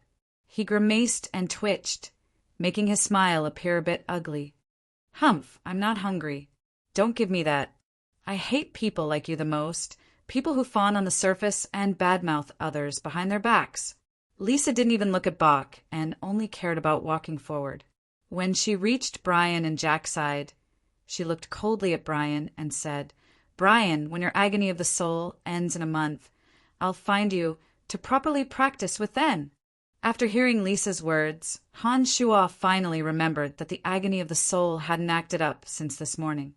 Han Shua guessed that the agony of the soul magic must have dissipated after cultivating mental strength yesterday. Otherwise, it wouldn't have acted up until now. Lisa was about to leave after she finished speaking. However, after Buck glanced at Brian, he exclaimed in surprise, how is this possible? I clearly remember that I beat you until your face turned purple yesterday. Why is it all gone today? Damn it, you remember it so well. Han Shuo looked foolishly at Bok and laughed like a lunatic. Ha ha, I've taken good care of myself. Lisa was about to leave when she heard Han Shuo's words and couldn't help but laugh softly. Her beautiful eyes curved into crescent moons, making her look exceedingly adorable. This idiot Brian's speech was quite interesting after he'd gone mad. He wasn't as silent as before. Lisa thought to herself and wasn't in a hurry to leave. Jack knew that Han Shuo wasn't an idiot and knew that Han Shuo was purposefully making fun of Bok when he heard Han Shuo's words. He wanted to stifle his laughter, but failed and laughed lightly. By the time Jack realized something was wrong, it was already too late. Bok was inwardly angry and thought that the right side of my face hadn't recovered yet, but this idiot had. Bok didn't dare say anything when Lisa laughed, but Jack's laughter immediately enraged Bok. Bok quickly stomped over to Jack and cursed angrily. "You lowly servant, how dare you make fun of me? I'll beat you to death." Jack knew that the situation wasn't looking good. He stood where he was, but didn't dare run away as he watched Bok charge over. He could only wait pitifully to be beaten. It was at this moment that Han Shuo suddenly clutched his head and cried out, "Ouch!" He suddenly stood in front of Jack. Bok saw that it was Han Shuo and thought that he'd beat Han Shuo again. He raised his fist and threw a punch at Han Shuo's face. Bam! Han Shuo was hit, but he felt that Bok's punch was a bit lighter than yesterday. Han Shuo's thin body didn't even sway when the punch landed. However, Han Shuo still cried out, "Ouch!" He didn't even look as if he'd suddenly gone mad as his two hands wildly punched forward. Bok's left eye immediately turned black as he clutched his stomach and jumped up and down. "Lowly servant, how dare you hit me? I'm going to kill you with necromancy magic today." "Bok, you're bullying Brian again. Class has already started. Go back to the classroom." A gentle and beautiful voice suddenly sounded from afar as a tall, slender, and beautiful girl with long, light purple hair slowly walked over from afar. She looked to be in her mid-20s with a straight nose, a goose egg-shaped face, and rosy, sexy lips. Her wheat-colored skin looked quite healthy, and she wore a slightly tight mage robe with gold trimmings. The tight mage robe perfectly set off her full, towering breasts and long, slender legs. She held a few magic books in her left hand and an emerald-embedded magic staff in her right as she spoke to Brian. Master Fanny, you're not wearing your glasses today. You're talking about Brian." Lisa pouted and reminded her with a bit of exasperation. "Glasses are a fatal blow to a beauty's beauty. I don't want to wear that every day." Fanny smiled faintly and finally found Bok. She made a knocking motion with the magic staff in her right hand and said fiercely, "Go back to class immediately, or you'll know the consequences." Fanny revealed a gentle smile again after speaking to Bok fiercely. She smiled at Lisa and said, "Lisa, you need to hurry to class as well. You're not a good student if you're always late. I still need to prepare for today's lesson, so I'll be leaving first." Fanny turned back to glare at Bok after she'd finished speaking. Her two long, slender, and beautiful legs lifted as she walked forward gracefully. Her two round, perky buttocks appeared indescribably captivating as she walked. Master Fanny, that's not the classroom building. You're going in the wrong direction. Oh my God, you'd better wear your glasses." Lisa exclaimed softly and was about to leave when she thought of something. She paused and swept a cold glance over Bok. She said disdainfully, "Useless fellow, you can't even beat an errand boy." Lisa then looked at Han Shuo and quickly chased after Fanny. Bok was seething with anger and pointed viciously at Han Shuo and Jack. "You two lowly servants, just you wait. I'll get even with you." He then hurried off to class as well. It looked like Fanny's threat was quite effective. Han Shuo looked in the direction that Fanny had disappeared with a dazed expression and watched Fanny leave. He didn't take Bok's threat to heart and murmured when Fanny had completely disappeared, "Master Fanny is quite interesting. No wonder that idiot Brian has a crush on her. To think that Brian's taste is about the same as mine. Brian, stop looking. I know that you've liked Master Fanny for a long time. Master Fanny has also told some students not to bully you. However, you're just an errand boy, and she's an adept mage of the academy. Do you know how strong adept mages are? Although Master Fanny is a bit short-sighted, there are too many people in the academy who have a crush on her. You should wake up soon. Jack's plump hands waved repeatedly in front of Han Shua's face, reminding Han Shua to face reality and wake up soon. I'm already drunk and can't wake up, Han Shua said lecherously. He paused and added, I'll get her sooner or later. Chapter 7. Of course, these weren't things that Han Shua could do at the moment. Han Shua found the simplest way to refine it, and found 7 white bone spurs from an unknown magical beast in the warehouse. He then stuck them into the barrel according to the magical Een concentration matrix. Han Shua's heart suddenly relaxed when he saw the 7 whirlpools appear. He knew that his messy messing around had actually succeeded, although he didn't know what would become of the little skull in the end. Han Shua was already at ease. He meditated for a while and slowly fell into a deep sleep. At this moment, Han Shua suddenly stood up with a loud ugh, and Carrie's right foot came flying over, kicking Han Shua in the chest. Han Shua cried out in pain and grabbed Carrie's right leg with both hands. Lifting it up, Carrie cried out and fell to the side, his body crashing into another stone statue. He grimaced in pain. When Carrie and Borg came over, Han Shua cried out in pain and flailed his arms and legs wildly. Although his body had taken a few punches and kicks, Carrie and Borg didn't have it easy either. They were also hit by Han Shua's random attacks. My head hurts. Han Shua hugged his head and squatted on the ground, his body shaking with a pained expression. Jack had originally wanted to go clean the lab, but when he saw Han Shua doing this again, his heart skipped a beat. He stood there motionless, looking at Han Shua expectantly. Han Shua took advantage of the dead of night to sneakily return to the cabin. Carefully closing the door, Han Shua put down the barrel and placed the little skull inside. He then tossed in some messy low-level magical beast blood, bone powder, lizard tail, and other materials. He then poured in a bucket of water. The contents of the wooden barrel were all mixed together and looked very ugly. Only the little skull's skull could be seen, and it was at a loss as to what was going on. After a long while, he suddenly remembered a method to refine demonic treasures. Han Shua remembered that he had only been learning necromancy magic for a short time and had only summoned a weak little skull. Since that was the case, he decided to test it out on the little skull first. Closing his eyes, Han Shua thought for a while, slowly going through Chu Kanglin's knowledge on refining demonic treasures. Apart from various materials, special formations were needed to be set up in order to refine demonic treasures, as well as the most basic magical yuan of a demonic practitioner. It would take a few days or months to refine according to a special method. Some particularly powerful demonic treasures would even take years to refine. He stuck the 7 bone spurs into the barrel as a substitute for the Een demon, then squatted down in the barrel and tried to circulate the magical yuan to his right middle finger. He abruptly stabbed his finger into the center of the 7 bone spurs. Although the 7 bone spurs were substitutes, they could actually absorb a bit of magical yuan if they were arranged in the right way. Some special demonic treasures required very demanding and complex materials, and no one knew if they existed in this world. Han Shua didn't care. He randomly assembled the materials needed to refine demonic treasures and did as he thought.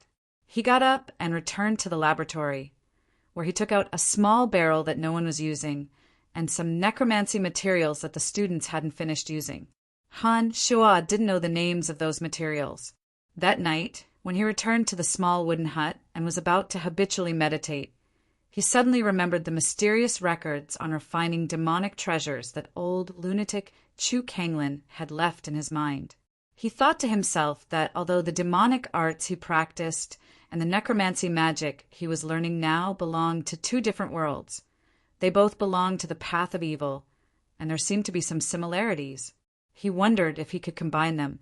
When Han Shuo began to seriously recall his memories with a frown, he discovered that although Chu Kanglin had left behind many memories, most of them felt hazy and indistinct when he tried to recall them.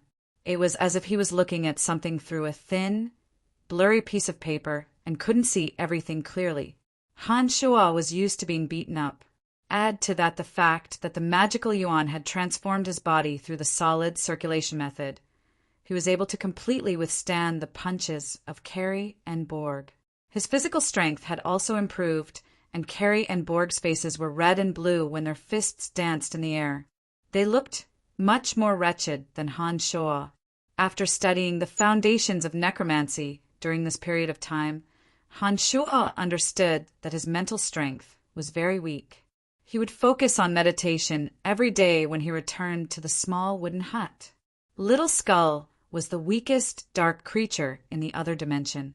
Its intelligence was so low that it could only act according to the summoner's orders. Under Han Shuo's orders, Little Skull stayed in the small wooden hut during the day and only went to dispose of the garbage bags late at night. Brian, I didn't believe them when they said you were crazy, but now even I believe them. You're really crazy. Jack twisted his chubby neck, shook his head, and sighed when he saw Han Shuo's face full of infatuation and his big talk about taking care of Fanny. In the next few days, Han Shuo's head didn't hurt anymore. For some reason, Bok didn't immediately seek revenge on Han Shuo. Han Shuo and Jack both gave up on Carrie and Borg's missions. Last time, they couldn't beat Han Shuo alone, so they didn't have anything to say now. They obediently did what they were supposed to do in the first place. He praised repeatedly as he ate. Tisk, it's delicious indeed. This fight wasn't for nothing.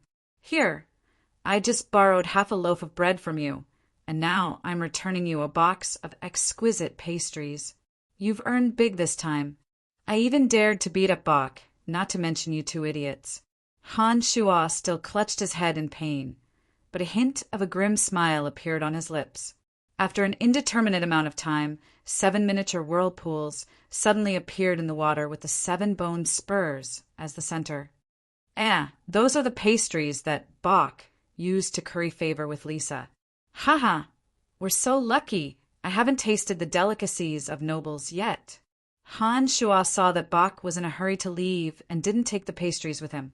He immediately sprinted over and picked up the 2 boxes of exquisite pastries without another word. He started munching on them without a second thought. This was a great fight. Jack, we don't have to do Carrie and Borg's work anymore. If they dare bully you again, tell me, I'll beat them to death. Good, Brian, you actually dared to fight back.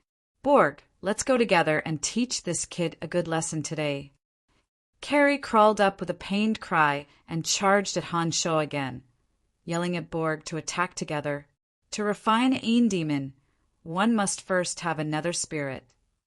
A person who died unjustly would be buried in a place of extreme Een after death. Only if the soul was unwilling to leave could it become a nether spirit. Refining a nether spirit into a Een Demon required some special methods. Naturally, Han Shuo couldn't do it at the moment. Borg smiled when he saw Carrie charge at Han Shuo. He thought that Han Shuo was courting death. Little did he know that Han Shuo had taken a kick, but it looked like Carrie was in an even worse state. Just as Han Shuo and Jack finished eating the exquisite pastries and couldn't help but sigh at the deliciousness of the taste, 2 slightly older servants suddenly walked over from behind. They were holding brooms in their hands and were shouting at Han Shuo and Jack, urging Han Shuo and Jack to hurry up and clean up the laboratory. The Een Demon concentration matrix was a kind of magical cultivation matrix in Chu Kanglin's memories. The correct method was to first refine 7 Een Demons and form a matrix with the 7 Een Demons. The magical essence of the refiner would be injected into the matrix, and the 7 Een Demons would firmly condense the magical essence of the refiner within the matrix according to the matrix. They would then slowly dissolve the materials used to refine the demonic treasure bit by bit and then infiltrate the main materials. The demonic treasure would be considered complete after 36 days of refining with the help of the magical yuan. I don't care if you're crazy or pretending to be crazy. If you dare disobey, I'll beat you until you do. Carrie's temper was even worse. He took 3 large strides over and raised his right leg to kick at Han Shua's crouching body. "Ha, you're not going? Brian, have you really gone mad? You even dare disobey Master Borg's words? Do you want me to beat you awake?" Borg clenched his right hand into a fist and sneered at Han Shua. "I'm not going." Han Shua ignored him. He'd long since wanted to give up, now that his body felt sturdy, and he hadn't suffered any losses in the fight with Bok. Just now, his confidence was greatly boosted. He inwardly thought that he'd just eaten, and his stomach just so happened to be a bit bloated. If they didn't know what was good for them, another fight would help with digestion. At this moment, Han Shua also felt a bit strange. He felt that after coming to the profound continent, his appetite had increased due to his training in demonic yuan. His personality seemed to have become a bit bolder. Not only did he dare to do things that he clearly didn't dare to do in the past, he even had more and more desires for them. These 2 errand boys were in their 20s and over 7 meters tall. They were called Borg and Carrie. Over the years, they'd often bullied Brian and Jack by relying on their greater strength. They'd even forcefully pushed some of the tasks that should have been theirs to do to Brian and Jack. For example, the task of cleaning the laboratory should have been theirs. But this is Bok's. I beat him up, so it's mine now. The 3 errand boys fought wildly at the intersection without any sort of strategy. As they fought, Carrie and Borg felt more and more pain all over their bodies, and their strength grew weaker and weaker. Han Shua's body ached slightly, but he actually felt very comfortable, as if he had an inexhaustible amount of energy. He actually fought more and more freely. In the end, it was actually Han Shua who chased after Carrie and Borg, and then the 2 of them ran away in defeat. "Jack," pointing at his chest, Han Shua said cockily, "because I have a brave heart." The first thing that was needed to refine a demonic treasure was materials. Since he was just experimenting for fun, Han Shua used the little skull as the main material. The useless blood, bone powder, and lizard tails from the warehouse became the supplementary materials for the demonic treasure. At this moment, little fatty Jack looked at Han Shua with adoration and tugged at Han Shua, laughing heartily. "Brian, you're so amazing now! You actually beat Carrie and Borg away by yourself. How did you do it? Brian, Jack, you too should be cleaning the laboratory at this time. You haven't even finished cleaning the statues yet. If you cause us to be punished, then you 2 brats are finished." Now that he had Little Skull to help him throw out the trash in the morning, and he didn't have to do much for Carrie and Borg, Han Shua suddenly felt a lot more relaxed. Han Shua didn't continue to ask Jack to borrow other magic tones during this time. He obediently studied the foundations of necromancy and prepared to build a solid foundation first. Chapter 8. The next day, Han Shua was still in a daze and hadn't fully woken up yet. The small door to the warehouse was pushed open with a bang. Little fatty Jack rushed over and shook Han Shua violently as soon as he entered. After shaking Han Shua awake, he yelled excitedly, "Wake up, Brian, there's a good show to watch." Han Shua was still drowsy. He'd just been dreaming that he'd sent Little Skull to beat up Lisa. He hadn't even finished his dream when he was woken up by Jack, who said with dissatisfaction, "It's early in the morning. What's the matter?" Jack's 2 soybean-sized eyes sparkled with excitement as he laughed heartily. "Brian, I don't know what that Lisa did, but she summoned a very strange little skull. That little skull isn't obedient, and I don't know what's going on, but it's been making a lot of noise in her room this early in the morning." The little skull then ran towards the Light Magic Academy, with Lisa chasing after it with all her might. "Oh, I swear, I've never seen a little skull that can run so fast in all my years in Spectre Academy. He even has 7 bone spurs that look like wings." Han Shuo was quite pleased at first when he heard this, but when Jack finished speaking, Han Shuo's expression changed slightly. He suddenly thought of something and looked towards the small bucket. The water within the colorful bucket had turned inky black at some point. The 7-bone spurs and the little skull had all disappeared. It couldn't be. He'd just used the method of refining demonic treasures to refine it yesterday. In his hazy dreams, he seemed to have given Jack the order to teach Lisa a lesson.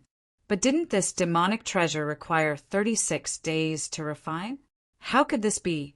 Could it be that he'd used the bone spurs as a substitute for the Yin Devil and had run out of magical yuan?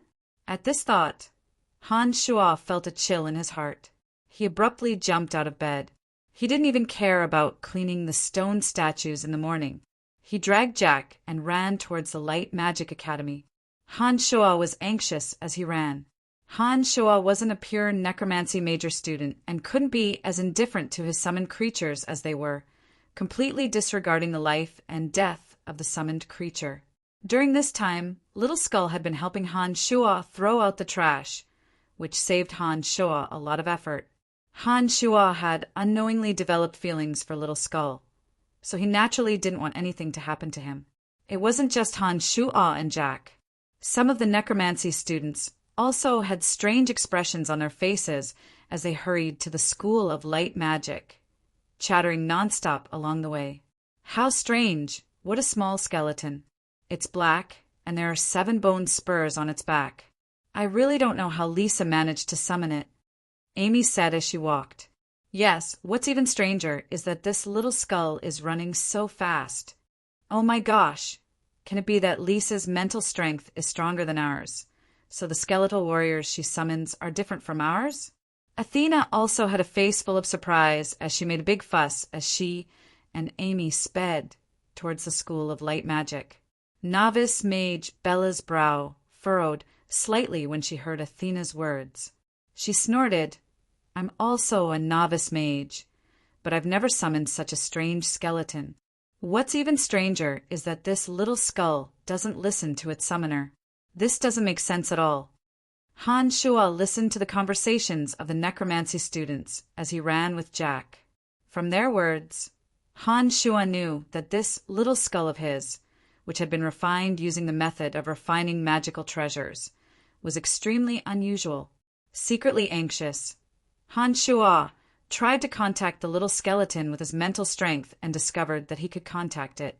However, he didn't know if it was because the little skeleton had been refined using demonic treasures before, but the little skeleton didn't seem to be able to receive his commands and was still running around in the distance. The School of Light Magic didn't have as few students as the necromancy major. The Light Major was a large major in the Babylon Academy of Magic, and there were many outstanding students within. In addition, the Light Major students had always hated the Dark Major. This might be because light and dark magic were opposites, especially the necromancy major students. The Light Major students loathed them even more, as light magic had a suppressive effect on necromancy magic. Many light magic spells were extremely destructive to the dark creatures summoned by necromancers. It wouldn't be an exaggeration to say that light magic was the nemesis of the necromancy major. After Han Shuo returned to the necromancy major, he'd learned a great deal of knowledge. He'd learned from the necromancy students that this was common knowledge, and was even more worried for his little skull. Dragging Jack, Han Shuo sprinted all the way. His speed was very fast, and his frail body was even faster than some necromancy students.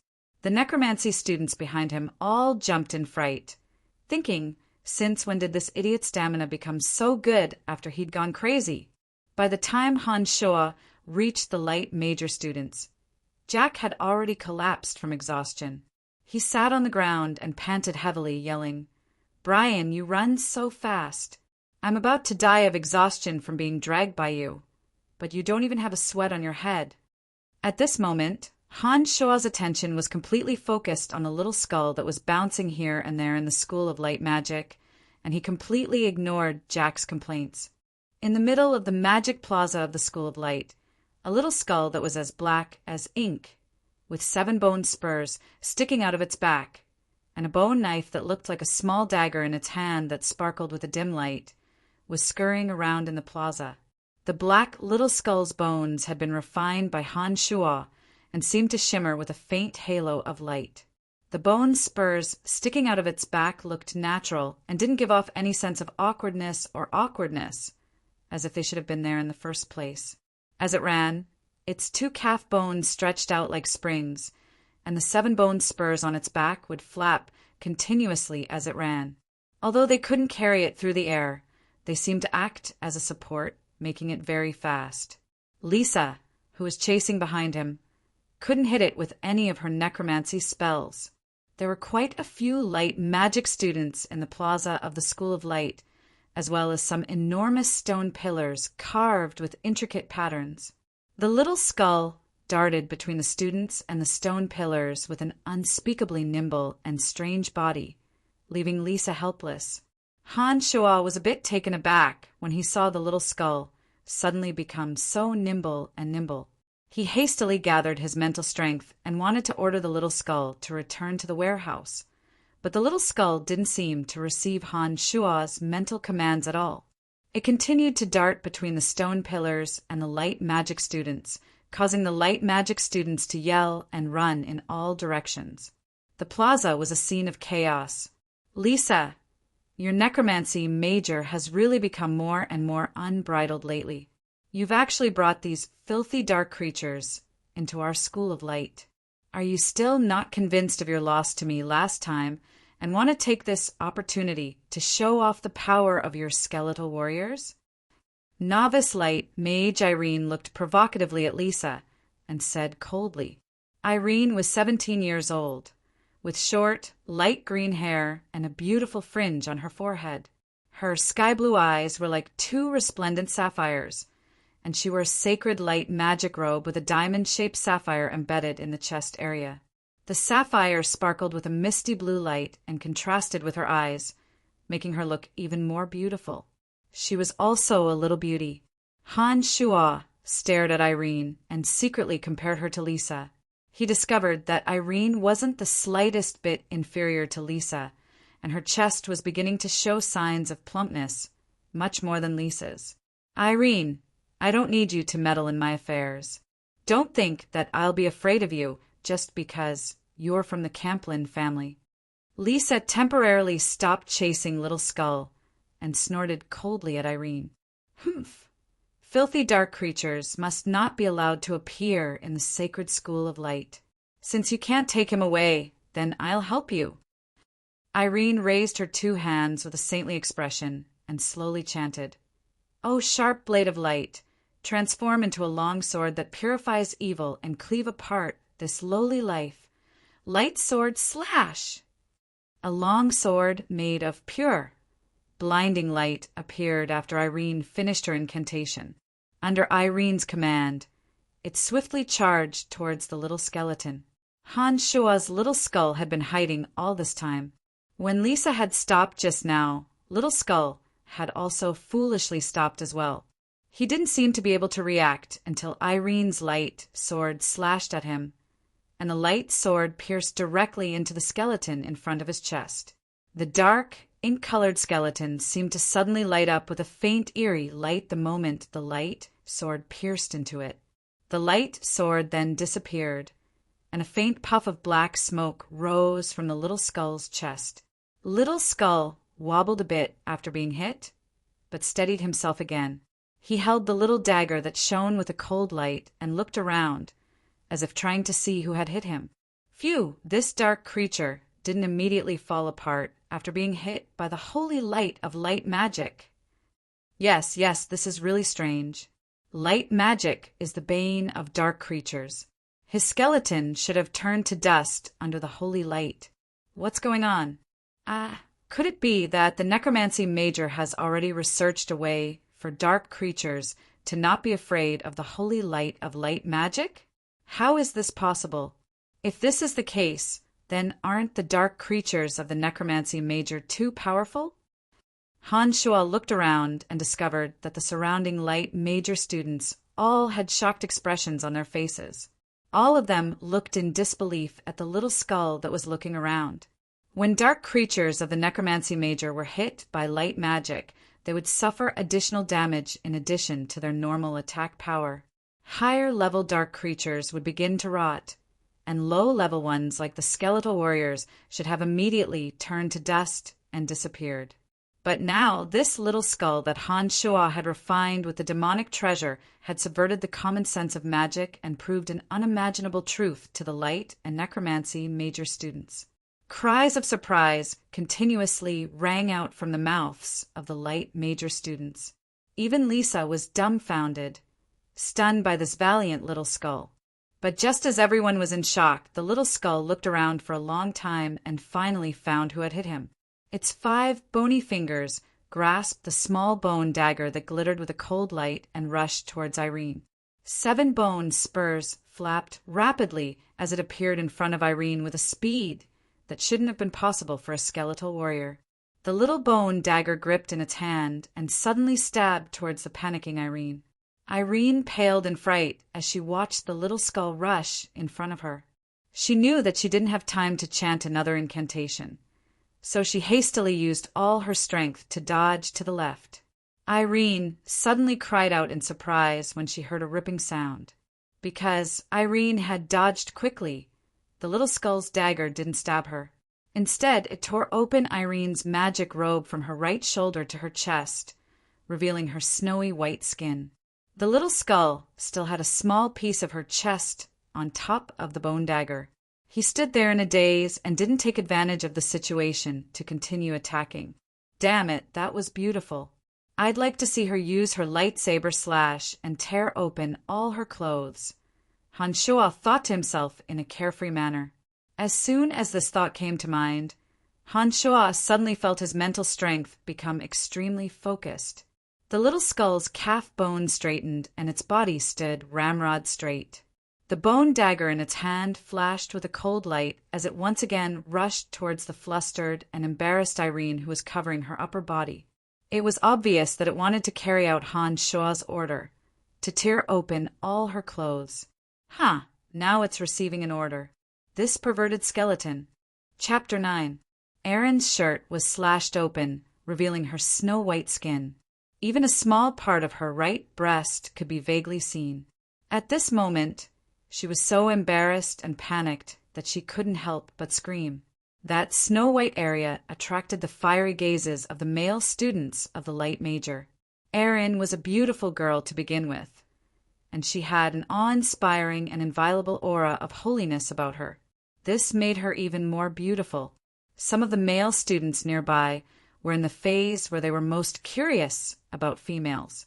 Their gazes were all drawn to Erin, and they actually forgot to help her. By the time everyone realized that the little skull was moving again, it was already too late for them to act. The little skull had already drawn close to Erin with the black bone dagger in hand.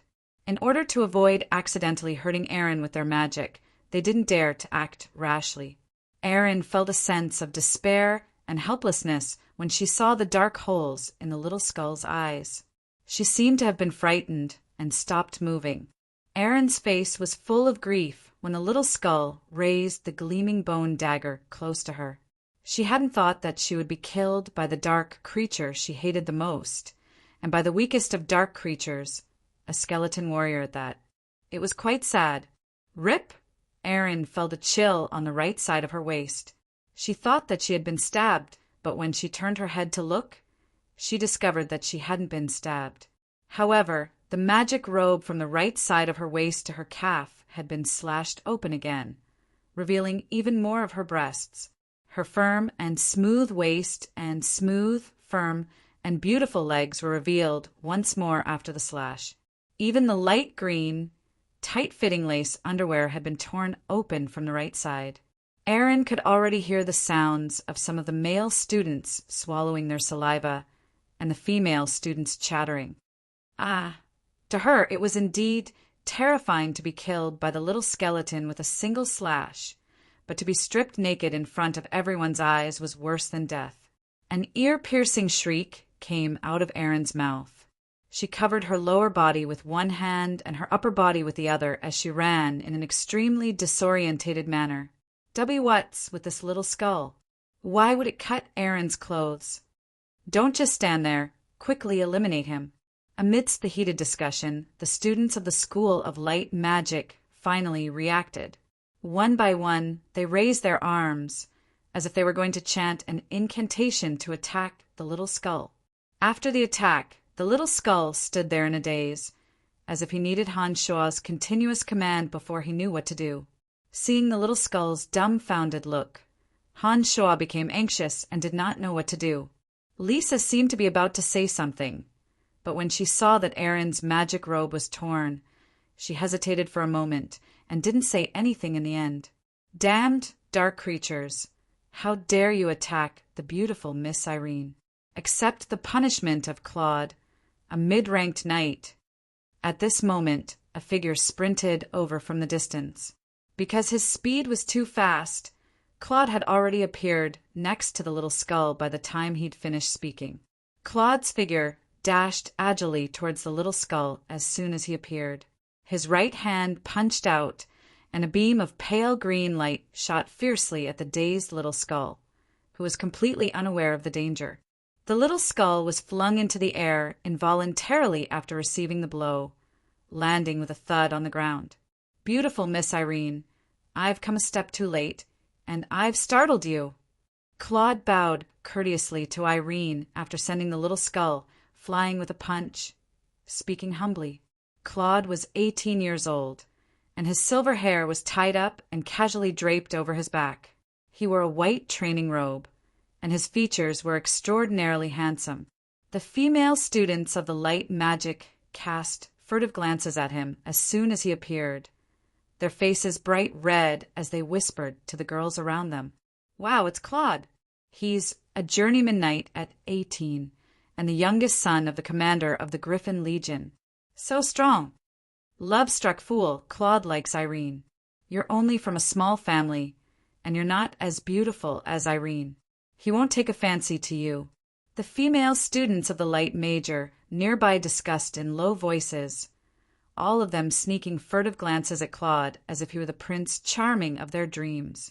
The male students, on the other hand, looked at Claude with expressions of hate and fear.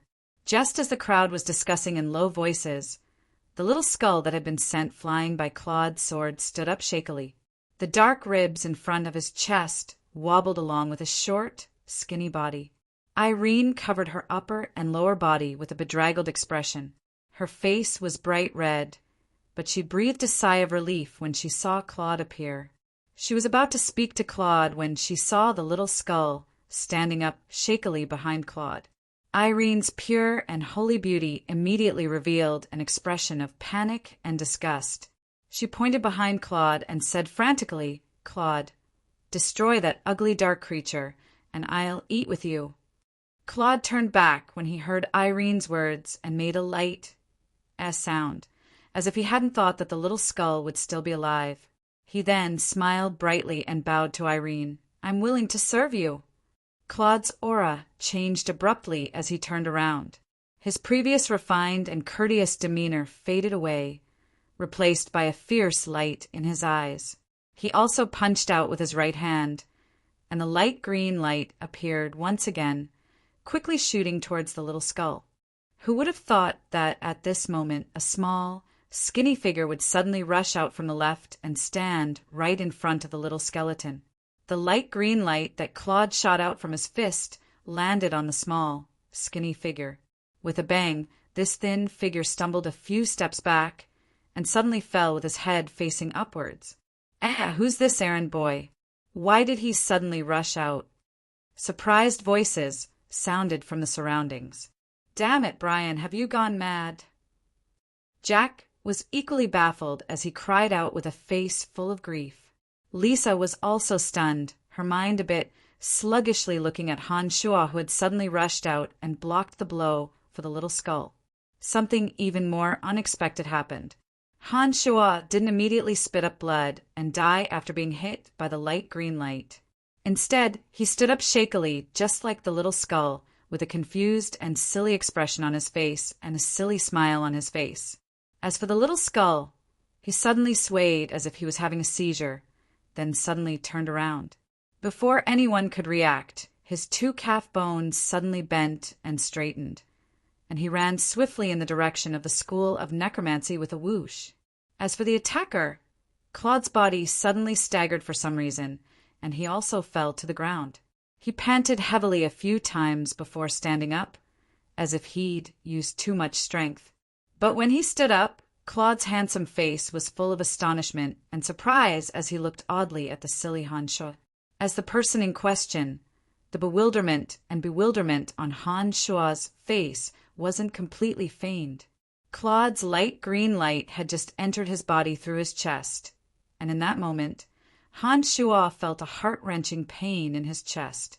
He almost thought that he'd died. It was also in that moment that Han Shuo's mental strength was stimulated, and he once again successfully commanded the little skull to quickly flee. In order to not be detected, Han Shuo even had the little skull flee to the garbage dump to hide. What was most inconceivable to Han Shuo was that Han Shuo felt that the light green light that had entered his body was strangely wrapped up by the magical yuan within Han Shuo's body. It couldn't move at all, and was unable to destroy Han Shuo's internal organs from within. "Brian, what are you doing here?" Lisa finally reacted and couldn't help but call out to Han Shuo. Han Shuo didn't know what was going on within his body at this moment. The magical yuan had wrapped the light green light around his chest, and Han Shuo only felt a slight tightness in his chest. Apart from the pain from before, his body actually didn't suffer any major injuries. But in the eyes of others, Han Shuo was just an idiot who couldn't even hear what others were saying. The blank and silly smile on his face seemed to further solidify his identity as a madman. "Oh, so it's the crazy errand slave of the necromancy major. No wonder he's so reckless." Yes, only an idiot would run into Claude's attack at this time. Little Fatty Jack's legs were trembling at this moment, but he still walked towards Han Shuo in the end. He pulled on Han Shuo's arm and dragged him outside, saying repeatedly, "Brian, what are you running around for? It's not fun here. Come, let's go back." "Hold on." Claude suddenly called out at this moment, his eyes fixed firmly on Han Shuo. He didn't care about the little skull's escape for now, but wondered why he felt that his fighting aura had disappeared a bit. What was going on? Was it his imagination? He'd only used fighting aura to punch once. Logically speaking, he shouldn't have felt tired, not to mention that he'd tripped. This was too strange. Could it be that this errand slave knew some evil magic? Impossible, he was just an errand slave. This was too outrageous. He must have made a mistake. "Noble knight Claude, you wouldn't bicker with an errand slave, would you? And this errand slave is a madman. This doesn't seem to match your noble status, does it?" At this moment, unexpectedly, it was Lisa who spoke up for Han Shuo. Claude bowed to Lisa from afar when he heard Lisa's words, then looked deeply at Han Shuo and nodded. "You can leave now. These two errand slaves can leave. But you, Lisa, you must give me an explanation for summoning such a dirty skeletal warrior and tearing my clothes." Erin had draped a loose white robe over her body at some unknown time. She'd recovered from her panic at this moment and looked coldly at Erin as she spoke. "What does this have to do with me? I didn't summon that strange black little skull at all. Otherwise, how could I have lost control of him? He snuck into my room in the middle of the night and kicked me twice. I'm also a victim." Lisa snorted lightly and responded coldly as well. "How is this possible? If it wasn't you who summoned him, then who did? It must have been someone from your necromancy major who summoned him. No matter who it is, I'll make him pay," Erin said furiously. Hugh, Bach, when I was throwing the trash, I saw him run out of Bach's room." Han Shuo had a silly smile on his face as he stammered as if he couldn't express himself clearly, but everyone understood what he meant. "All right, it was him all right. He's definitely trying to get revenge for me beating him up last time." Lisa's face darkened as she said coldly. On the other side, Erin's face was also ashen as she ground her teeth, so hard that crunching sounds could be heard. Just as the two of them were about to settle scores with Bach, the school bell suddenly rang. Everyone froze when they heard the bell, and the light majors ran off to the light majors, while the necromancy majors ran off to the dark majors. Only Han Shuo and Jack stood there dumbly. Han Shuo laughed dumbly again and said to Jack, "Box done for." Jack nodded heavily and said in complete agreement, "Yes, he's really done for this time." Chapter 10. The students had already gone to class, but Han Shuo and Jack's work for the day had yet to begin. After everyone had left, Han Shuo and Jack also went their separate ways to attend to their own matters. Han Shuo completed his task of cleaning the stone statues and felt the heavy feeling in his chest gradually disappear. Arriving at a secluded area with no one around, Han Shuo unbuttoned the coarse cloth around his chest and saw that there was actually a faint green light leaking out from his chest. It seemed that under the magical yuan's wrapping, Claude's green fighting aura was gradually leaking out from his chest through this method. Letting out a light breath, Han Shuo's heart began to relax. He thought to himself that the magical yuan used to train in magical yuan was indeed miraculous. From the knowledge that Han Shuo had recently obtained, knights were also divided into strict ranks. Every knight had a different rank, and the color of their fighting aura was also different. They were apprentice knight light blue, novice knight dark blue, journeyman knight light green, advanced knight dark green, earth knight milky white, sky knight silver, and holy knight golden yellow. Since Claude's fighting aura was light green, this meant that he truly had the strength of a journeyman knight. When a journeyman knight used his fighting aura to strike a normal person, it would certainly be a fatal blow.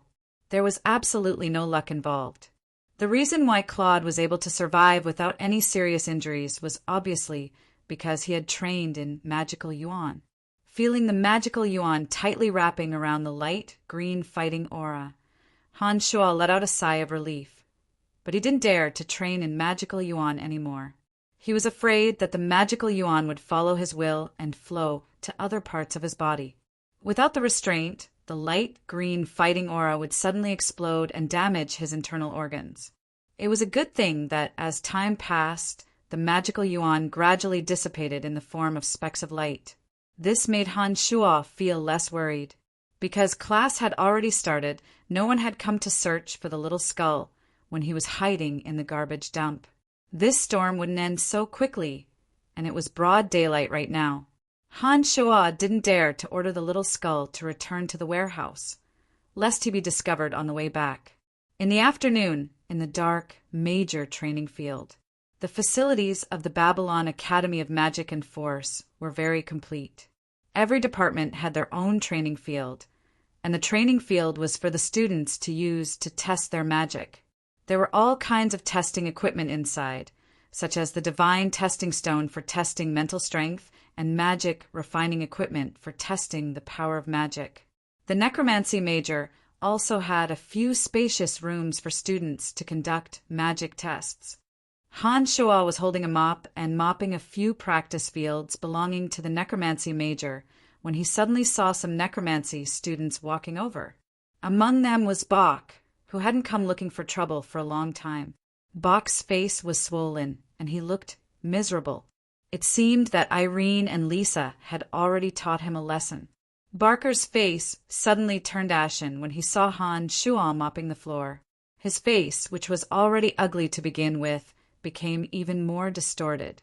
It was almost impossible to make out his original appearance. Han Shuo was secretly pleased with himself as he wore a silly and honest smile on his face. He was even humming some light, indescribable ballad as he gripped the mop in his hand and pulled it here and there in a variety of ways. "Damned Brian, when did you see that black little skull run out from my room?" Barker's face was distorted, and he roared angrily at Han Shuo. With a blank expression, Han Shuo lifted his head to look at Barker and gave him a silly smile. He didn't respond at all as he pulled the mop and quickly walked away. "Don't run. I won't let you go today." "Buck, how many times have I told you not to bully Brian? Don't tell me that you dare to disobey me?" Fanny walked in from the door and immediately put her hands on her hips when she saw that Barker was about to chase after Han Shuo. "Master Fanny, look at my face. It's all because of Brian's lies that I was beaten up by Lisa and Irene. It's Brian who is bullying me. Oh, I've heard about what happened this morning. Maybe Brian saw things in his days. He's already like this. Why are you still bickering with him? Humph! With your level of magic, you really can't summon the powerful and strange little skull. At this point, Fanny murmured to herself, just who summoned it? Master is also very curious. There's a rumor going around that our necromancy major has made a great breakthrough, and that we've discovered a spell that makes dark creatures unafraid of light magic attacks. Han Shuo walked to the corner of the room and looked at the beautiful Fanny from afar. Fanny's long, pale purple hair was coiled into a purple bun today, with only a few strands of messy purple hair left on her forehead. It added a few hints of charm and beauty, and made Han Shuo sigh with admiration in his heart. Brian, your agony of the soul should be over. You can practice zombies with me today. Come, let's go to training field number 3. The little witch Lisa swept a glance at Han Shuo in the corner and said haughtily, Lisa, practice is practice, but you can't use the wraith to attack like last time. Fanny was worried that something would happen to Han Shuo when she heard Lisa's words, and spoke up to remind her. Got it, Master Fanny. Lisa responded carelessly and walked towards training field number 3. Helping students practice magic was one of the duties of an errand boy. On the other hand, Han Shuo also wanted to wait for an opportunity for revenge, so he obediently put down the mop and walked towards training field number 3. When Han Shuo entered the training field, he heard a click. Lisa had already closed the door to training field number 3. This meant that she wanted to use it alone. Lisa stood behind the door proudly and stared at Han Shuo. Let's see where you can run off to today. Lisa immediately raised her hands after saying this and started chanting a magical incantation. Fallen zombie warrior, answer the call of the Dark Herald and reveal your existence. A zombie warrior with a dark green body and tough muscles appeared in response to incantation summon. It held a thick wooden stick in its hand. Zombie warriors were a level higher than skeletal warriors. Zombie warriors weren't zombies. Their bodies were tough and sturdy, and their movements were faster and stronger than skeletal warriors. Only novice magicians could summon them. A magician's apprentice, like Barker, couldn't do anything. These dark creatures could attack the enemy according to the summoner's mental commands. However, these low-level dark creatures were often very unintelligent and could only carry out the simplest attacks. If the summoner wanted to bring out the greatest attack power of the dark creatures, they had to constantly control them with mental strength and make them carry out all sorts of complex attacks according to the summoner's will. However, if one wanted to use mental strength to control the dark creatures to attack the enemy, they had to go through repeated practice before they could find the knack. Therefore, the errand boys of the necromancy major had become the targets of this training. All this time, Lisa and the others had only used the errand boys to practice the techniques of controlling skeletal warriors. However, it was obvious that Lisa was up to no good this time that she had summoned a zombie warrior. When Han Shuo saw that Lisa hadn't summoned a skeletal warrior, but an even stronger and higher level zombie warrior, he couldn't help but be dumbfounded. He'd already cursed Lisa dozens of times in his heart and immediately retreated a few steps with full concentration. Hee, Brian, I've seen that you've been running faster recently and that your strength has increased quite a bit. Using a skeletal warrior to practice with you is looking down on you too much. Today, accompany the future Grand Magus Necromancy and practice how to better control zombie warriors. Lisa's beautiful face was flushed red, and her bright eyes carried a devilish smile that harbored evil intentions. As she spoke, she had already directed the zombie warrior to rush towards Han Shuo. This zombie warrior held a thick wooden club and ran towards Han Shuo under Lisa's control. Its speed was quite fast, and it arrived in front of Han Shuo in an instant. The thick club in its hand smashed down towards Han Shuo's head. This thick club was thicker than Han Shuo's arm, and the zombie warrior was extremely strong. If this hit landed, even if Han Shuo didn't die, he would still be half dead. For some reason, when he saw the thick club descending on his head, not only did Han Shuo not feel any fear in his heart, he actually felt a faint, bloodthirsty excitement. This kind of feeling was very strange to Han Shuo, as if his body and mind were both thirsting for battle. Suddenly, Han Shuo's eyes narrowed slightly, and the stupidity on his face disappeared. Instead, a hint of fierceness appeared in his eyes as he abruptly straightened his left leg and moved a meter to the right. Bam! The zombie warrior's thick club smashed fiercely onto the hard ground where Han Shuo had just stood, emitting a muffled sound. Lisa, who was controlling the zombie warrior, suddenly cried out in surprise. In that instant, Han Shuo's temperament seemed to have changed greatly, causing Lisa's heart to tremble. Lisa had never seen his expression and eyes like this before, and she immediately let out a soft in that moment of surprise. Lisa then forgot to continue giving orders to the zombie warrior and instead rubbed her eyes somewhat nervously, staring closely at Han Shuo once more. At this moment, Han Shuo's expression was one of stupidity, but he seemed to have an instinctive fear of the zombie warrior as he cowered backwards, dodging to the side. He looked like an idiot no matter how one looked at him. I must have been seeing things just now. This damned Brian, how could he have that kind of aura, that kind of gaze? Lisa thought to herself, then snorted coldly and continued to focus her mental strength, commanding the zombie warrior to chase after Han Shuo. Han Shuo was still being chased back and forth by the zombie warrior, but although he no longer revealed the temperament and eyes that had surprised Lisa, he could always escape from the zombie warrior's club at the most critical moments. This aroused Lisa's competitive spirit and excitement, and she directed the zombie warrior to chase after Han Shuo with all her might. She thought to herself, who would have thought that Brian would run so fast after going crazy, and his body seems to have become much stronger. As the one being chased, Han Shuo didn't know when he'd suddenly developed a strong desire for revenge against Lisa. When this desire for revenge arose, Han Shuo rationally told himself that he shouldn't and that he couldn't. He wanted to firmly suppress it, but for some reason he just couldn't. Moreover, as the zombie warrior became more and more agile, the speed at which it chased after him also increased. The desire for revenge in Han Shuo's heart also grew stronger and stronger. A demonic practitioner can do as he pleases. A demonic practitioner can do as he pleases. A memory suddenly surged into Han Shuo's mind. In that instant, Han Shuo seemed to understand the true essence of cultivating demonic arts. Then a demonic practitioner can do as he pleases seemed to become a voice, constantly floating in Han Shuo's mind. Finally, with a low growl, Han Shuo bent his body and lowered his head. The direction in which he had been dodging suddenly changed, and he swiftly charged in Lisa's direction. Chapter 11. At this moment, Lisa was still putting all of her attention on manipulating the zombie warriors.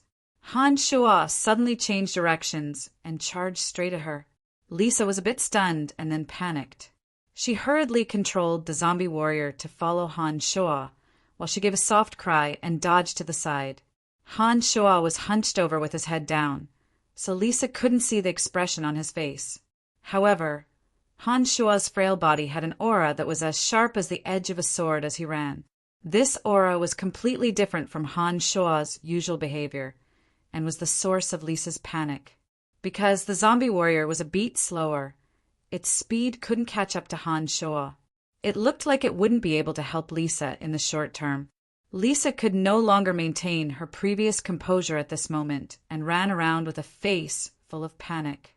In this way, a strange scene appeared in the training field. The zombie warrior held a wooden club and chased after Han Shuo, huffing and puffing. Han Shuo didn't say a word and only chased after Lisa with his head down. Lisa was dodging left and right around the training field, even forgetting to join forces with the zombie warrior to deal with Han Shuo alone. "Brian, are you crazy? How dare you chase after me?" Lisa yelled as she ran, her voice a bit frantic. As the pursuer, Han Shua's mind was muddled at this moment. Only the voice of a demon cultivator can do as he pleases seemed to be repeating in his mind. Han Shua himself knew that he couldn't get into a big conflict with Lisa at this moment. Otherwise, not only would he be punished by the academy, but he would also be retaliated against by Lisa's family. With Han Shua's identity as an errand boy, either side would make him suffer. However, logic was logic and thoughts were thoughts. Even though he knew he shouldn't, Han Shua seemed to have taken the wrong medicine and chased after Lisa with a death grip. This was truly in line with the saying a demon cultivator can do as he pleases. Suddenly, Lisa gave a soft "ah" and slipped in the middle of running, falling head over heels. At this moment, Han Shua was about to catch up to Lisa and took advantage of this opportunity to appear next to Lisa with a slight push. "Ah, Brian, what are you doing? If you dare bully me, I'll kill you for sure." Lisa hadn't gotten up yet when she saw that Han Shua was already standing next to her, raising his left foot and kicking towards her. She couldn't help but threaten him in her panic. Han Shua had a very strange expression on his face at this moment. His eyebrows were tightly knit together, as if he was hesitating and struggling. Logic didn't allow him to kick Lisa, but when Lisa said, "I'll kill you for sure," a trace of violence suddenly flashed across his face. His left foot didn't stop and kicked towards Lisa's round and perky, but, with a bam, the kick landed squarely on its target. Han Shua felt as if his left foot had kicked a smooth rubber ball with a soft bounce to it. Lisa, who'd been kicked, unsurprisingly let out a cry of pain like a pig being slaughtered and cursed Han Shua incessantly. At the same time, the magical yuan on Han Shua's chest that had been enveloping Claude's light green fighting aura suddenly began to rapidly circulate like a whirlpool. Han Shua could clearly feel that as the magical yuan rapidly circulated, Claude's light green fighting aura gradually turned into strands of strange energy that dissolved into the whirlpool. In just a moment, the light green fighting aura that had remained in Han Shua's body for a day disappeared without a trace within the circulation of the magical yuan. The magical yuan in Han Shua's body grew noticeably stronger, making Han Shua feel that the light green fighting aura seemed to have been digested by the magical yuan. At this moment, the magical yuan in Han Shua's chest once again flowed aimlessly within Han Shua's body. Han Shua felt that the physical strength he'd just expended was suddenly restored, and even his mind was at its peak, as if he'd eaten some extremely nourishing elixir. At this moment, Han Shua seemed to understand the true meaning of the phrase, "a demon can do as he pleases." It seemed that as long as he acted according to his heart's desires, the magical yuan would circulate faster, and he would be able to absorb and transform the fighting aura that remained in his body into nourishment for the magical yuan within his body. A demon can do as he pleases, and a demon can harm others to benefit himself. So, even cultivation has to be like this. Han Shua thought to himself with a strange expression on his face. "Whoa, it hurts. Damn, Brian. I'll definitely kill you. You're hurting me." At Han Shua's feet, the little sorceress Lisa was still yelling threats at Han Shua, clutching her perky little butt. There were faint glimmers of tears in her eyes. It seemed that Han Shua's kick just now had not been light. His contemplation was interrupted by the loud yelling. Han Shua saw Lisa's current appearance and immediately knew that he was in trouble. Han Shua was well aware of Lisa's temper. She was famous for seeking revenge for the smallest grievance.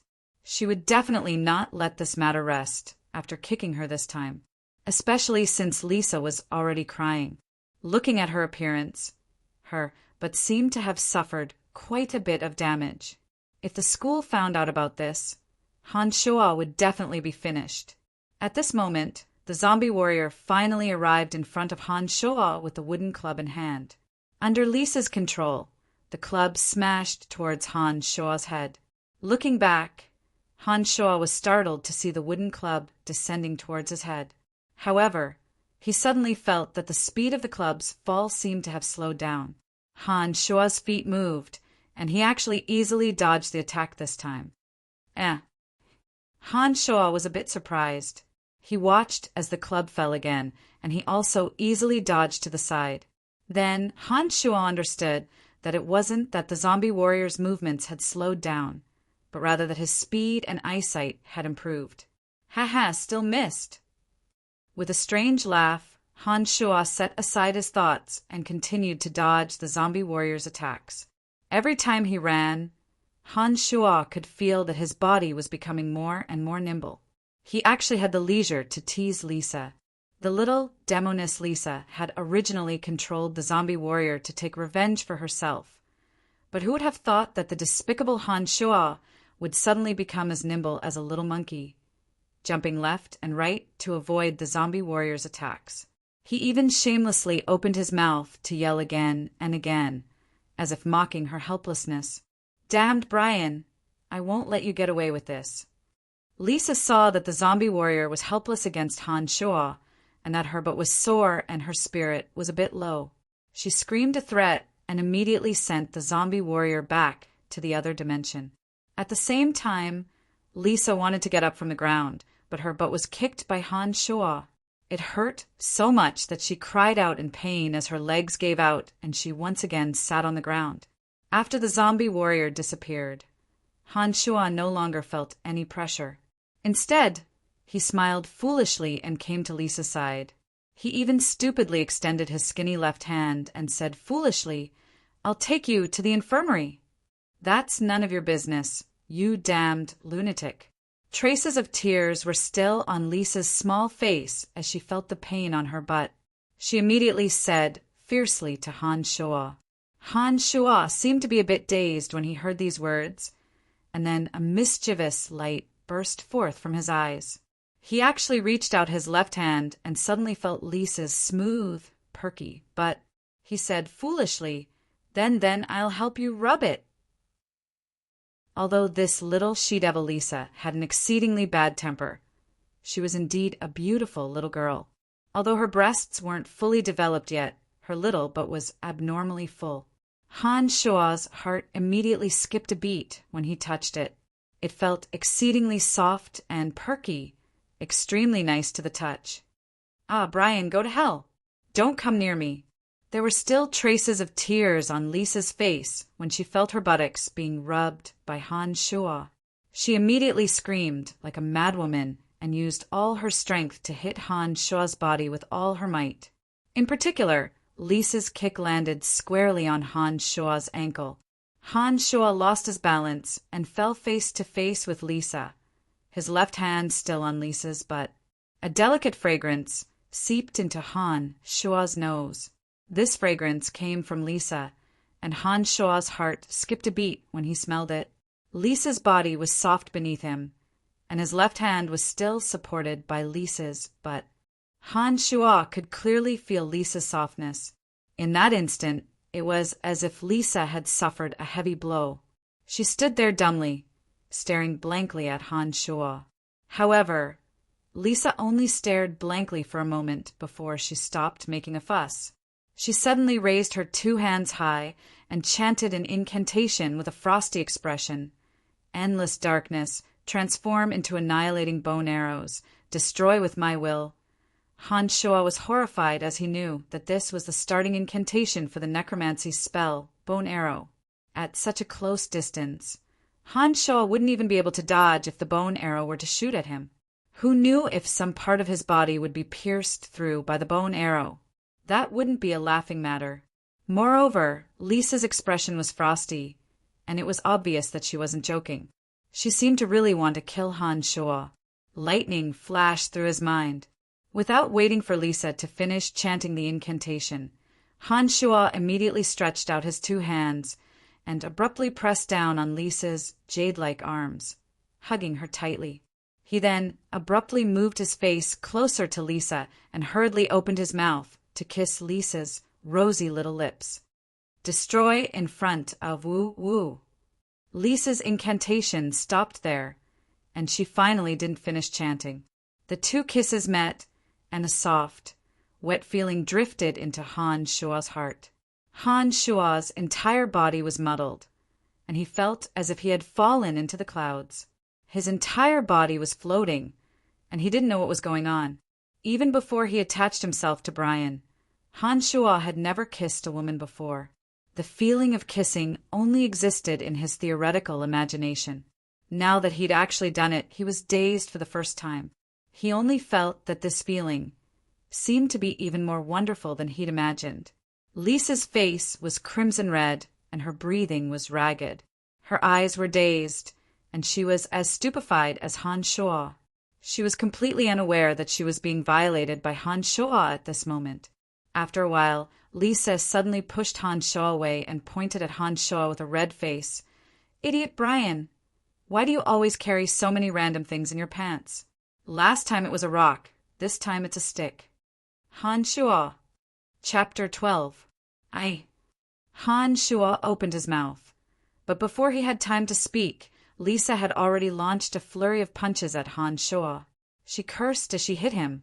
"Damned Brian, you actually kissed me. My first kiss was stolen by a lunatic. Heavens, this is too scary, I'm going to kill you." After kissing Lisa, Han Shua's heart was in a state of panic. It was Lisa's first time, but wasn't it the same for Han Shua as well? Lisa's expression was terrified, and with the injury on her buttocks, her punches had no strength at all. Han Shua didn't feel any pain or itch, so he didn't resist again. His mind raced as he thought of how to get Lisa to stop pursuing this matter.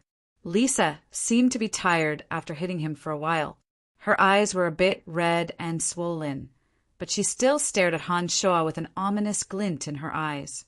After a while, Lisa frowned and said coldly to Han Shua, "Brian, I promise to let you go if you tell me one thing." Han Shua stared blankly for a moment before he asked dumbly, "Tell you what?" "Why have you become stronger and stronger recently? You couldn't even dodge the skeletal warriors before, but now even the zombie warriors can't touch you. You even taught that idiot Bok a lesson last time. Claude's fighting aura clearly entered your body this morning. Why didn't you die immediately? What's the reason for all of this?"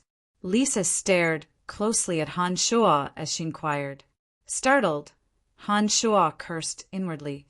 His body had indeed become stronger due to training in magical yuan, and he hadn't thought that Lisa would detect it so quickly. After thinking quickly for a moment, Han Shua smiled foolishly and said, I don't know either.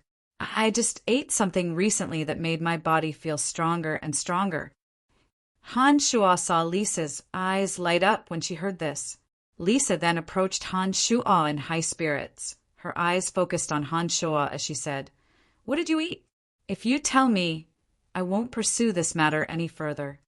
Mix the lizard-tailed aardwolf tooth with the magic reagent. Soak it in warm water for a day and drink it all together. You'll get better and better stamina."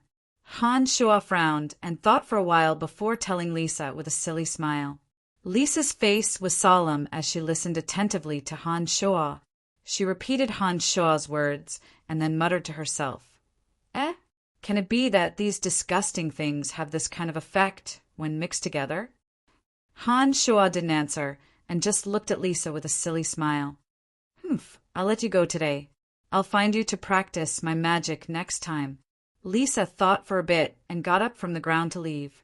Then she let out an ouch and cursed, "Damned Brian, how can you kick me so hard?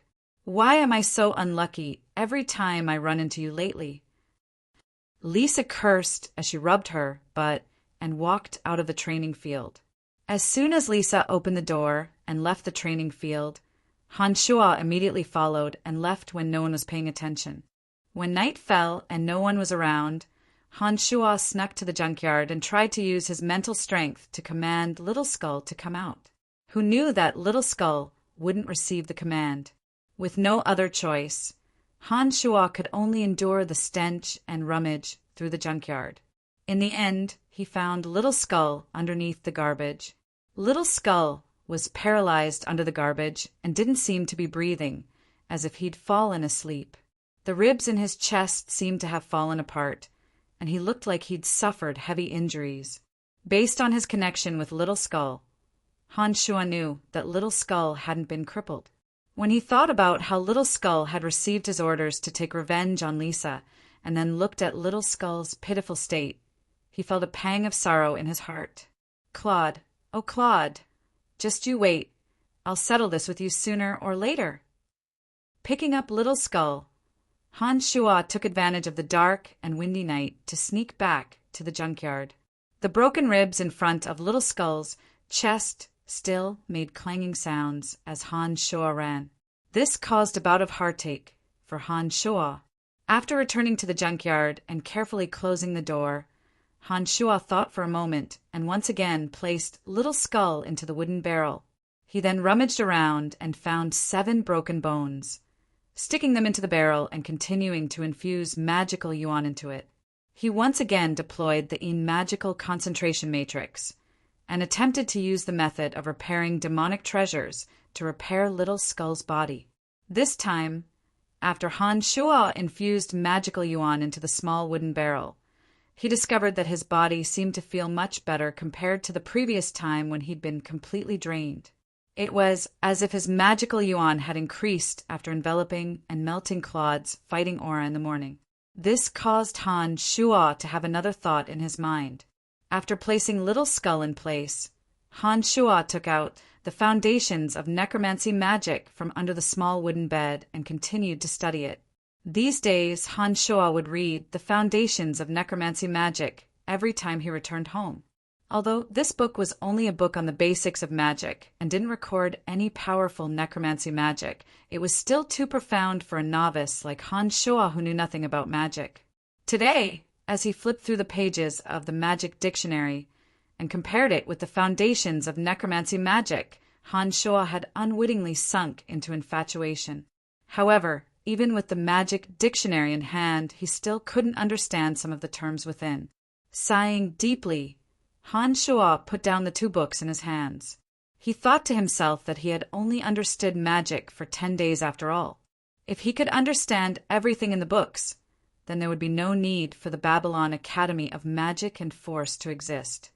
After some thought, Han Shuo decided to take advantage of the convenience of his position and eavesdrop in the necromancy major's classroom. After calming his mind and focusing his mind, Han Shuo once again sank into meditation, making use of all the time to increase his mental strength. He unwittingly meditated until late at night and then fell asleep peacefully. When he woke up early the next morning, Han Shuo was full of energy again, as if there was an inexhaustible amount of energy in his body. The Little Skull in the small wooden tub next to his bed was silent and lifeless. There were 7 small whirlpools around the 7 broken bones in the tub, faintly flowing with a dark light. Upon closer inspection, the few broken ribs in front of the Little Skull's chest had actually been rearranged without him noticing. In addition, there seemed to be a dark light shining in the 2 empty eye sockets of the Little Skull, appearing quite strange. Han Shuo used his mental strength to contact the Little Skull, and immediately felt that the Little Skull seemed to be overjoyed at being reborn. Feeling the same, Han Shuo smiled faintly and said to himself, "Little Skull, oh Little Skull, you're lucky to have followed me, Han Shuo. As long as my magical yuan is strong enough, I can continuously refine you and make you stronger and stronger. Sooner or later, that brat Claude will be in big trouble." Because the Little Skull was still being refined in the wooden tub, Han Shuo could only get out of bed himself and throw away yesterday's trash. After washing his face with clear cold water, Han Shuo energetically wiped the stone statues on the road clean. He then completed the tasks that he had to do, received a piece of black bread, grabbed a broom, and ran excitedly to the necromancy classroom.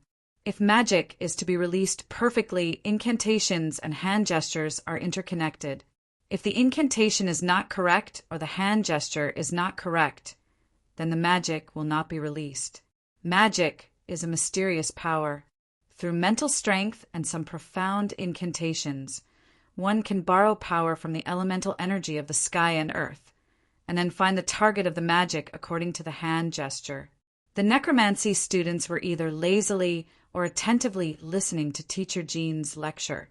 Separated by a few windows, Han Shuo listened attentively, the broom in his hand moving unconsciously. Jean was the same as Fanny. He was an adept necromancy mage and also a necromancy magic teacher. Jean mainly explained the general outlines and foundations of magic, and was also responsible for helping the students explain some difficult points in their studies.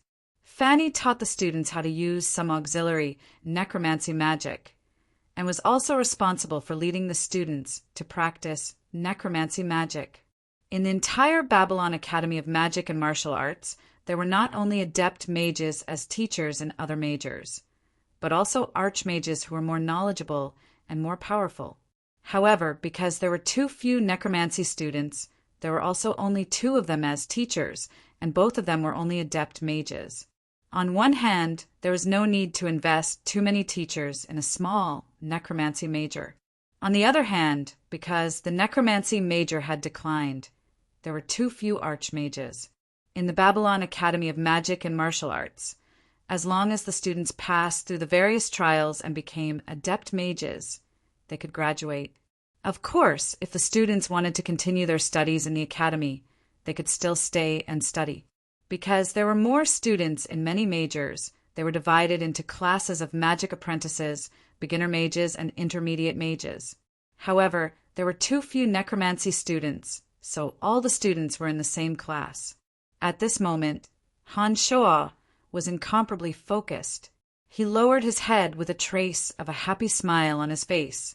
In this short while, Han Shoa had already understood a few things that he had never understood before from Jean's explanation.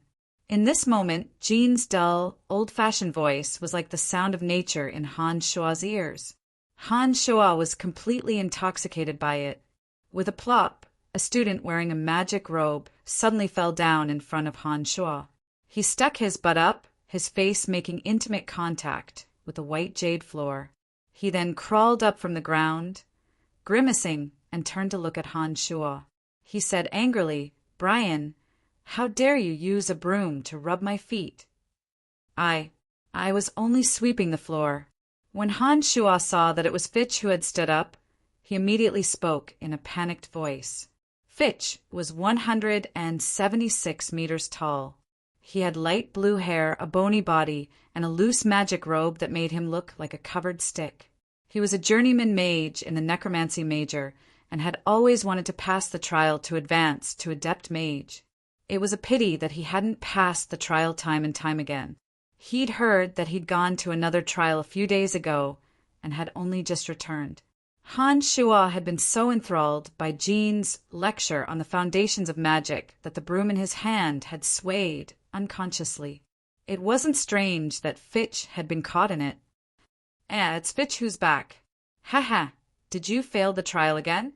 It looks like you still need to work hard if you want to become an adept mage. Teacher welcomes you back very much. Brian must have done it unintentionally. Don't take it to heart. Jean laughed lightly in the classroom and spoke lightly with a mocking tone. However, Han Shoa didn't feel the slightest bit of gratitude when he heard Jean speak up for him. Instead, he cursed Jean in his heart for meddling in other people's business. Fitch's temper wasn't too good to begin with, but it wasn't too bad either. Even though he'd repeatedly failed the adept mage trials, he still had an infatuated love for necromancy magic and had been diligently and tirelessly practicing. Fitch was the boss of Bach and the others, but he normally wouldn't bully the errand boys like Brian. However, both Fitch and Jean were unrequited in love with Fanny. A large part of the reason why Fitch was working hard to advance to adept mage was because of one sentence from Fanny, "I'll only consider it when you become an adept mage." It was precisely because of this that the teacher and student had always disliked each other. If it wasn't for Jean's pleading, Han Shoa might have been able to avoid this calamity. But now that Jean had spoken, it was certain that he'd become a hindrance. Chapter 13. Indeed, Fitch's face darkened as if someone had stepped on it with a dirty shoe as soon as Jean's voice fell. He glared fiercely at the naive Han Shoa and said to Jean, "Master Jean, this audacious errand slave dared trip me. How can I not teach him a lesson?" Fitch rolled up his sleeves as he spoke and took out his gray magic staff, swinging it towards Han Shoa's forehead. Han Shuo breathed a sigh of relief when he saw that Fitch hadn't used magic and was only using the magic staff to hit him. Although Fitch was tall, he didn't have much strength. Han Shuo saw that the blow didn't have much force behind it and directly ignored it. He stood where he was and didn't dodge, only smiling foolishly. Slap! When the magic staff hit Han Shuo's forehead, Han Shuo suddenly felt pain and immediately cried out in agony. He grimaced in pain as he looked at the magic staff in Fitch's hand. He hadn't thought that the seemingly wooden magic staff would be as hard and heavy as iron and stone. Han Shuo only felt his head buzz in that instant as a large, round bump appeared on his forehead. Damn it! Why is this magic staff so hard and heavy? I've miscalculated. Han Shuo thought to himself as his head buzzed, and before he could react, he was hit on the forehead again. His head immediately sank, and he fainted on the ground. Asterisk, asterisk, asterisk, when Han Shuo woke up, he found himself lying on a large, soft bed. The faint smell of medicine permeated the air. He reached out to touch his forehead and found that the 2 large bumps on his head had already subsided. Some kind of medicine seemed to have been applied on them, and they felt cool and comfortable. You're awake. A pretty face suddenly moved closer. She had long lavender, wavy hair, bright eyes, and white teeth. Her sexy red lips breathed a faint fragrance onto Han Shuo's face. Master. Fanny. Han Shuo's heart skipped a beat as he exclaimed softly when he saw the pretty face in front of him. He then straightened his body and sat up on the soft bed, looking around. The room was 20 square meters in size and was surrounded by large cabinets that held all sorts of medicine bottles. There were also some skeletons of magical creatures to the side. The walls were covered in magical patterns and words, and there was a round, black stone table in the middle that formed a simple magical matrix. With just a glance, Han Shuo knew that this was Fanny Lab. While Han Shuo was looking around, Fanny was also looking at Han Shuo in surprise. It was only when Han Shuo's head turned around and looked at her that Fanny stretched out her slender finger and lightly touched Han Shuo's forehead. She then exclaimed softly and said in surprise, "Ah, the swelling has subsided so quickly. There's not even a drop of blood after being hit by such a heavy magic staff. How is this possible?" Han Shuo's heart skipped a beat when he was touched by Fanny's finger. His nose even greedily inhaled deeply, and a trace of a satisfied smile blossomed at the corner of his mouth as he smelled the delicate fragrance that came along with her finger. Han Shuo's behavior gave Fanny quite a fright. Han Shuo's actions just now had a few hints of teasing and wanton, completely different from Brian's usual timid and cowardly behavior. This caused Fanny to be a bit taken aback for a moment, and then sighed in realization. She murmured softly, "I didn't believe them before, but now it looks like Brian is indeed a bit crazy. Who would have thought that an agony of the soul would make him like this? Sigh." Although Fanny's murmur was exceedingly quiet, Han Shuo just happened to hear it loud and clear. He laughed wryly in his heart, thinking that yet another person had really believed that he was crazy. Suddenly, an expression full of interest appeared on Fanny's pretty face. She said in high spirits, "Brian, the bruise on your forehead healed so quickly and you're completely fine now. Could it be because of the agony of the soul last time? This is too incredible. I have another topic to research. Necromancy magic is incredible indeed." Han Shuo could only smile wryly at her self-righteousness when he saw Fanny's face full of excitement as she frantically rummaged through the items. Right now, the impression that Han Shuo gave her was that of a crazy person. He naturally couldn't explain that his body's abnormalities were entirely due to practicing magical yuan. Fanny hadn't brought her glasses with her again today. Her slender, supple hands quickly rummaged through the magical items around her. After a while, she held a pale green ball the size of a palm in her hand and walked quickly towards Han Shuo, swaying her hips as she suddenly chanted an incantation. The pale green ball abruptly lit up with a gentle green halo and was pressed against Han Shuo's forehead by her jade hand. Strong magical pulses emanated from within the ball, and the pale green ball imprinted on Han Shuo's forehead was like a magnet, drawing out a trace of mental strength from Han Shuo's brain. The pale green ball suddenly flashed like a broken green light bulb. Oh, this is incredible. Brian, you actually have mental strength in your brain. My goodness, what's going on? Could it be that the agony of the soul magic also has the effect of baptizing ordinary people with mental strength? This is too amazing.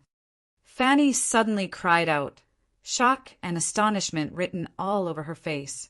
It looked like Han Shuo had mental strength in his brain, and the impact on Fanny wasn't small. I've decided this will be my research topic in the future. If the agony of the soul doesn't turn people into lunatics and can still retain mental strength in the body, then wouldn't it be possible for an ordinary person to become a mage? Oh, this is just too amazing. Gurgle, gurgle. At this moment, Han Shuo's stomach protested with hunger. The excitement on Fanny's face hadn't faded yet, and she said to Brian in high spirits, "It's getting late. Go back and rest. I'll look for you often in the future. I'll discuss this with the school authorities in a while, and we'll reduce your workload appropriately and increase your meals appropriately until I've successfully researched this topic." Han Shuo couldn't help but feel overjoyed when he heard Fanny's words. He couldn't help but have wicked thoughts as he looked at the alluring Fanny. He thought to himself that luck really couldn't be stopped now that his workload had suddenly been reduced, his meals had increased, and he could even take the opportunity to get close to Fanny. It looked like Fitch's battle had done him a great favor. After leaving Fanny's lab, Han Shuo lifted his head to look at the afterglow in the sky and knew that it was already evening. He rubbed his forehead and discovered that apart from a bit of a slight pain, there were no major issues. He completed the afternoon's mission with great speed and ran into Jack at the bread collection area, panting heavily. Jack revealed a surprised expression when he saw Han Shuo appear and looked oddly at Han Shuo's forehead. He asked suspiciously, "Brian, didn't I hear that you fainted after Fitch hit you with his magic staff? How come there aren't any marks now?" "Master Fanny helped me apply a magic reagent, so the redness naturally faded quickly." "Ha! Master Fanny is so beautiful and gentle." Han Shuo laughed heartily as he spoke to Jack. "Brian, this is your food for today." A shout traveled from the canteen window. Han Shuo immediately ran over and received a piece of white bread, a small cup of milk, and a fried egg from the window. Mr. Gotha, are you mistaken? Brian's food should be the same as ours, and it should be smaller than my bread." Carrie, who'd been beaten up by Han Shuo last time, shook a piece of black bread in his hand and spoke loudly to the fat Gotha, who was in charge of distributing the errand boys' meals. Gotha looked coldly at Carrie and snorted lightly. "That's right, the school authorities ordered this. From now on, Brian's food will be like this. Take it up with the school authorities if you have any objections." "Humph, but you're just a little errand boy. You'll be asking for trouble if you say anything." Holding the white bread, milk, and fried egg in his hands, Han Shuo laughed heartily as he looked at Carrie and Borg's angry expressions. He purposefully chewed on the bread loudly and couldn't help but praise. "This white bread tastes different from black bread indeed. There's even milk and eggs. Oh my gosh, what a happy day. Brian, let me drink some milk. That milk looks delicious to me." Little fatty Jack licked his lips and looked at Han Shuo with a face full of envy. "There's still half a cup left. Take it."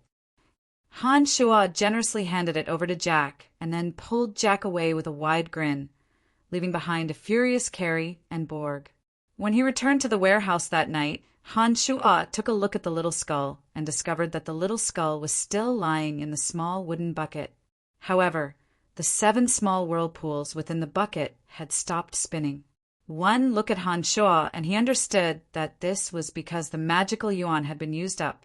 He reached out to condense his magical yuan and reinfused it into the 7 broken bones. Only when the whirlpools appeared around the 7 broken bones did Han Shuo finally stop and go to bed. The magical concentrating formation was only one method of refining demonic treasures. Logically speaking, a single infusion of magical yuan should have been able to maintain the formation for 36 days. However, Han Shua's magical yuan was too weak, and the materials he'd used were all scraped together haphazardly. Therefore, he hadn't been able to achieve the desired results. Sitting on the bed and practicing for a while, Han Shua felt that the magical yuan within his body had grown quite a bit. A light bulb went off in his head at this moment. Since he had magical yuan in his body, could he practice the offensive demonic yuan that Chu Kanglin had left behind? Han Shua immediately furrowed his brow and thought hard after the thought occurred to him. He could vaguely sense that there were many demonic cultivation methods in his mind, except that many of these demonic cultivation methods were a bit hazy and indistinct, as if they were separated by a thin, blurry paper that he couldn't immediately pry into clearly. Han Shua furrowed his brow and painstakingly searched through his memories. He discovered that the memories in his brain seemed to be a complete mess, and he couldn't remember everything. There were only 3 methods that he could completely remember. One was the basic demonic method, the other was the magical concentration matrix for refining demonic treasures, and another was the mystical glacial spell fire. The mystical glacial spell fire was a method of utilizing magical yuan. Its power could be continuously increased as one's realm increased. Circulating the spell fire according to a special meridian route, one could produce red and purple magical flames in one's fingers and palm. The red flames were scorching hot and the purple cold. If one's magical yuan was strong enough and his realm reached a high enough level, he could condense the magical yuan into 2 enormous balls of red and purple magical flames in the palms of his hands. They had the attacking power of burning and piercing coldness. After clarifying all this, Han Shua immediately felt as if he had obtained a treasure. Ignoring the other obstructed memories, he immediately began circulating the magical yuan according to the spell fire and slowly gathered the magical yuan in his right hand. As the magical yuan flowed through the meridians of Han Shua's right hand, he felt a burning pain. His entire right hand was numb and stiff, and the thin and weak meridians felt as if they had been electrocuted. If he didn't circulate the spell fire according to the spell fire's route, the magical yuan would reach his palm in an instant. However, once the magical yuan circulated according to the spell fire's spell fire, it seemed to encounter layers upon layers of obstacles. Every time it moved forward, it was an unbearable pain. It wasn't until late at night that Han Shua finally circulated the magical yuan from his shoulder to his wrist. However, his entire arm was already aching and powerless.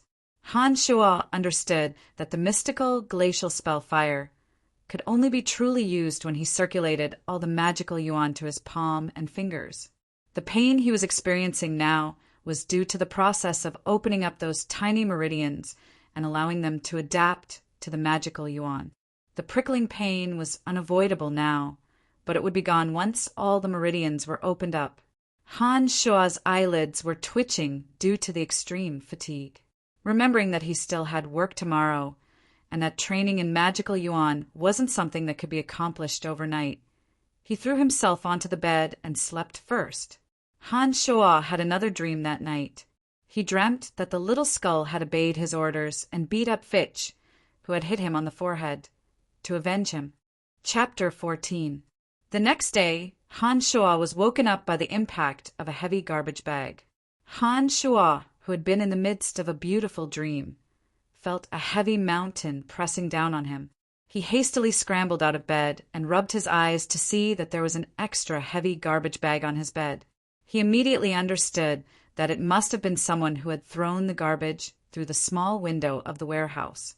As he cursed, he kicked the trash bag off the bed. With a plop sound, the trash bag rolled toward the door. Han Shua was just about to bury his head and go back to sleep when he thought that someone had thrown a garbage bag at him. This meant that it was definitely getting late. He pushed open the window and looked outside, discovering that the sun was indeed high up in the sky.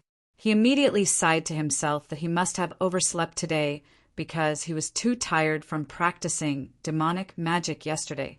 He got up and was about to rush out of the door when he suddenly remembered the dream he had yesterday. In the dream, it seemed that Little Skull had helped him teach Fitch a lesson. Remembering that the dream had come true last time, Han Shua's heart jumped, and he hurriedly looked towards the small wooden barrel.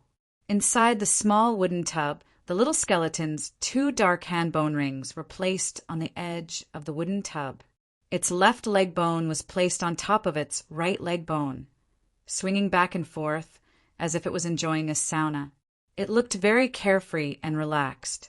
Han Shua couldn't help but let out a sigh of relief when he saw that Little Skull was still in the barrel. He muttered to himself for a moment, then got up and pushed the barrel under his bed.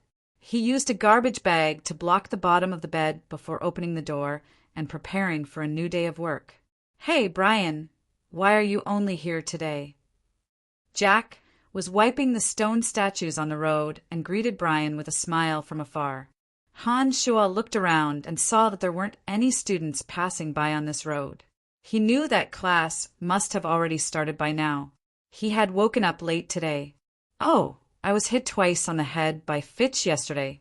My head was groggy. That's why I overslept." Hee hee. Jack suddenly chuckled lightly, taking pleasure in others' misfortune. He then sneakily moved closer to Han Shua and said in a low voice, "Brian, don't be angry. I heard from the students on the road this morning that Fitch was beaten up by that Little Skull with 7 wings who appeared last time. His face is swollen now." Han Shua. It turned out that yesterday's dream was real, but it was different from what he had imagined. This time, the Little Skull was much faster, and he had already finished his task. No wonder when he saw the Little Skull in the morning, the Little Skull's posture was obviously different from last night. "Hey, Brian, why aren't you saying anything? Are you too happy?" "Haha, I think so too. That black Little Skull is really powerful. After Fitch woke up, I heard that he only saw 7 little wings flapping before he jumped out of the window and escaped without a trace. Oh, Fitch lives on the 4th floor. It's incredible that he didn't break into pieces." Han Shua laughed dryly and felt a wave of satisfaction in his heart. He laughed it off and said, "Well done. I wonder who summoned that Little Skull to help me vent my frustrations. I've been so lucky recently." Nothing unlucky happened to Han Shua in the following days, and no one came looking for Han Shua to practice their magic. During these rare days of peace, Han Shua would arrive outside the necromancy class early in the morning and eavesdrop on Jean's lessons with a broom in hand. Fitch didn't know if it was because he'd been viciously beaten up by the Little Skull, but he didn't come to class these days. Instead, he eavesdropped on Jean's explanations of magic every day. Han Shua was suddenly enlightened about many things that he hadn't understood in the past after a few days of eavesdropping. When night fell, Han Shua first practiced the mystical glacial spell fire and circulated the magical yuan bit by bit to the 5 fingers of his right hand through the mystical glacial spell fire. He felt a burning pain every time, but Han Shua could already circulate the magical yuan until it was almost near his wrist these days. Han Shua continued to study the foundations of necromancy as usual and committed some of the parts that he didn't understand to heart. He waited to eavesdrop on Jean's lessons in the morning to see if he'd mentioned it. Now that Han Shua's meals and treatment had improved, the nutrients in his body had been replenished. Add to that the fact that he was training in magical yuan. Han Shua's originally frail body had unwittingly started to solidify some of his muscles. His short stature seemed to have grown a bit taller, and his entire demeanor seemed to have changed. The necromancy students took note of Han Shua's changes and categorized it as a sign that he'd gone mad. No one paid too much attention to Han Shua, and Han Shua was happy and at ease. He continued to work and secretly practice magic as usual, happily feeling the changes in his body. Oh, endless darkness, transform into the bone arrow of destruction. With my will, destroy everything before me, bone arrow. As the incantation was completed, A sharp bone arrow suddenly formed in the air and flew towards a straw doll in front of Han Shuo under his fingers. However, the bone arrow suddenly changed direction midway. Pa! The bone arrow abruptly exploded midway, and from the looks of it, the arrow had deviated by a large margin. It hadn't shot towards the straw doll at all. Shaking his head, Han Shuo sighed lowly. Understanding was one thing, and using it was another. Han Shuo had been practicing this lowest level of bone arrow magic near this tomb during this period of time, but he'd never been able to successfully cast it. Either he couldn't summon it, or the direction was too far off, or the bone arrow would explode midway. Han Shuo understood that repeated practice was necessary in order to successfully cast necromancy magic. Only through repeated practice would one be able to grasp the knack and successfully cast the magic without any mistakes or loopholes. Every night these past few days, Han Shuo would first practice for a period of time, and then take advantage of the dead of night to come to this tomb that had once been abandoned to secretly practice necromancy magic here. Little Skull held 2 bags of trash in his hands, and after throwing them away, he obediently stayed in one of the tombs motionless. Just as Han Shuo was thinking about his incantation and hand gestures, as well as what went wrong with the use of his mental strength, he suddenly heard the sound of hurried footsteps coming from afar. Han Shuo's heart jumped, and he hurriedly hid in the pile of rocks next to the tomb. This tomb was very wide, and it was very quiet at night. Apart from Han Shuo occasionally coming over to throw away some discarded magical materials, very few people would come here. Of course, Han Shuo didn't want others to discover that he was secretly practicing magic here. Now that he heard the sound of footsteps, he naturally hid immediately. After a while, a tall, blue-haired, middle-aged man suddenly appeared in Han Shuo's line of sight. His clothes were dyed crimson with blood, and he was foaming at the corner of his mouth. He held a broadsword in his hand. His footsteps were unsteady, and his expression was anxious. He stumbled over without a sense of direction, and kept peeking behind him. When he arrived at the place where Han Shuo had been practicing his necromancy magic, his body suddenly trembled, and his footsteps swayed as he fell to the ground. At this moment, he swiftly fished out a gray handbag from his chest and carelessly poked at the soft ground a few times. He stuffed the handbag into the soil, wiped it flat with his hands, and crawled back up to run forward. "Dylan, where else can you run to?"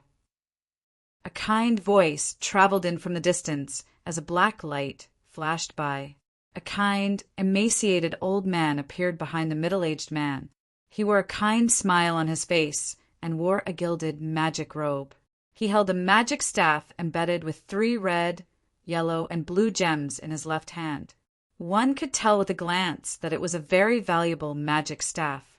A ball of dark green light quickly flew over from the distance after the emaciated, benevolent old mage appeared.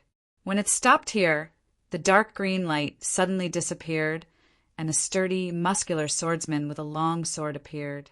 "Mr. Duke, what should we do with Dylan?" The swordsman stood respectfully next to the mage and asked humbly. The benevolent old mage, Duke, furrowed his sparse eyebrows and looked at Dylan, who was lying on the ground with blood foaming at the corner of his mouth. He sighed lowly. "Poor Dylan, I'm afraid he can't make it. He shouldn't continue to suffer like this. Eric, help him. Mister is truly merciful." The swordsman Eric exclaimed with an odd expression. He suddenly rushed towards the still running Dylan like lightning. Han Shuo only saw a ball of dark green light flash through the air before Dylan's back splattered with blood. He finally collapsed to the ground, motionless. Eric put away the long sword in his hand and immediately crouched down to rummage through Dylan's body. His face gradually grew unsightly as he finally stood up and said helplessly to Duke, "Mr. Duke, the item isn't on him." "How is this possible?" Duke was startled, and his complexion slightly changed. He waved the magic staff in his hand, and Dylan's corpse suddenly flew in front of Duke. Duke chanted a wind magic incantation, and several sharp wind blades suddenly formed in the air. So, the wind blades danced in the air, and the clothes of Dylan's corpse were torn apart. Han Shua hid behind the rubble and saw everything clearly. Eric's long sword had blossomed with a dark green light when he'd suddenly flown out just now. It was obvious that he was a senior swordsman. Such a senior swordsman was so respectful to Duke, indicating that Duke's identity or strength was even greater. This was the first time Han Shua had seen someone kill someone. His heart was in a state of chaos, and his heart thumped rapidly. It really isn't on him. Duke frowned as he muttered to himself. He shook the magic staff in his hand and threw Dylan's naked corpse to the ground like trash. Duke shook the magic staff again, and a strong mental strength rippled towards Han Shua.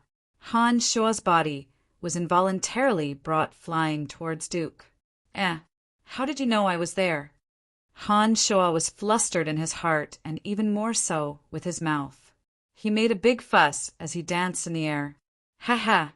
What a cute and pure young fellow. Judging from your clothes, you seem to be from the Babylon Academy of Magic and Force. Am I right? Duke looked at Han Shua benevolently. As soon as he finished speaking, Han Shua suddenly fell from the sky and landed on the ground. Yes, I'm an errand boy from the Babylon Academy.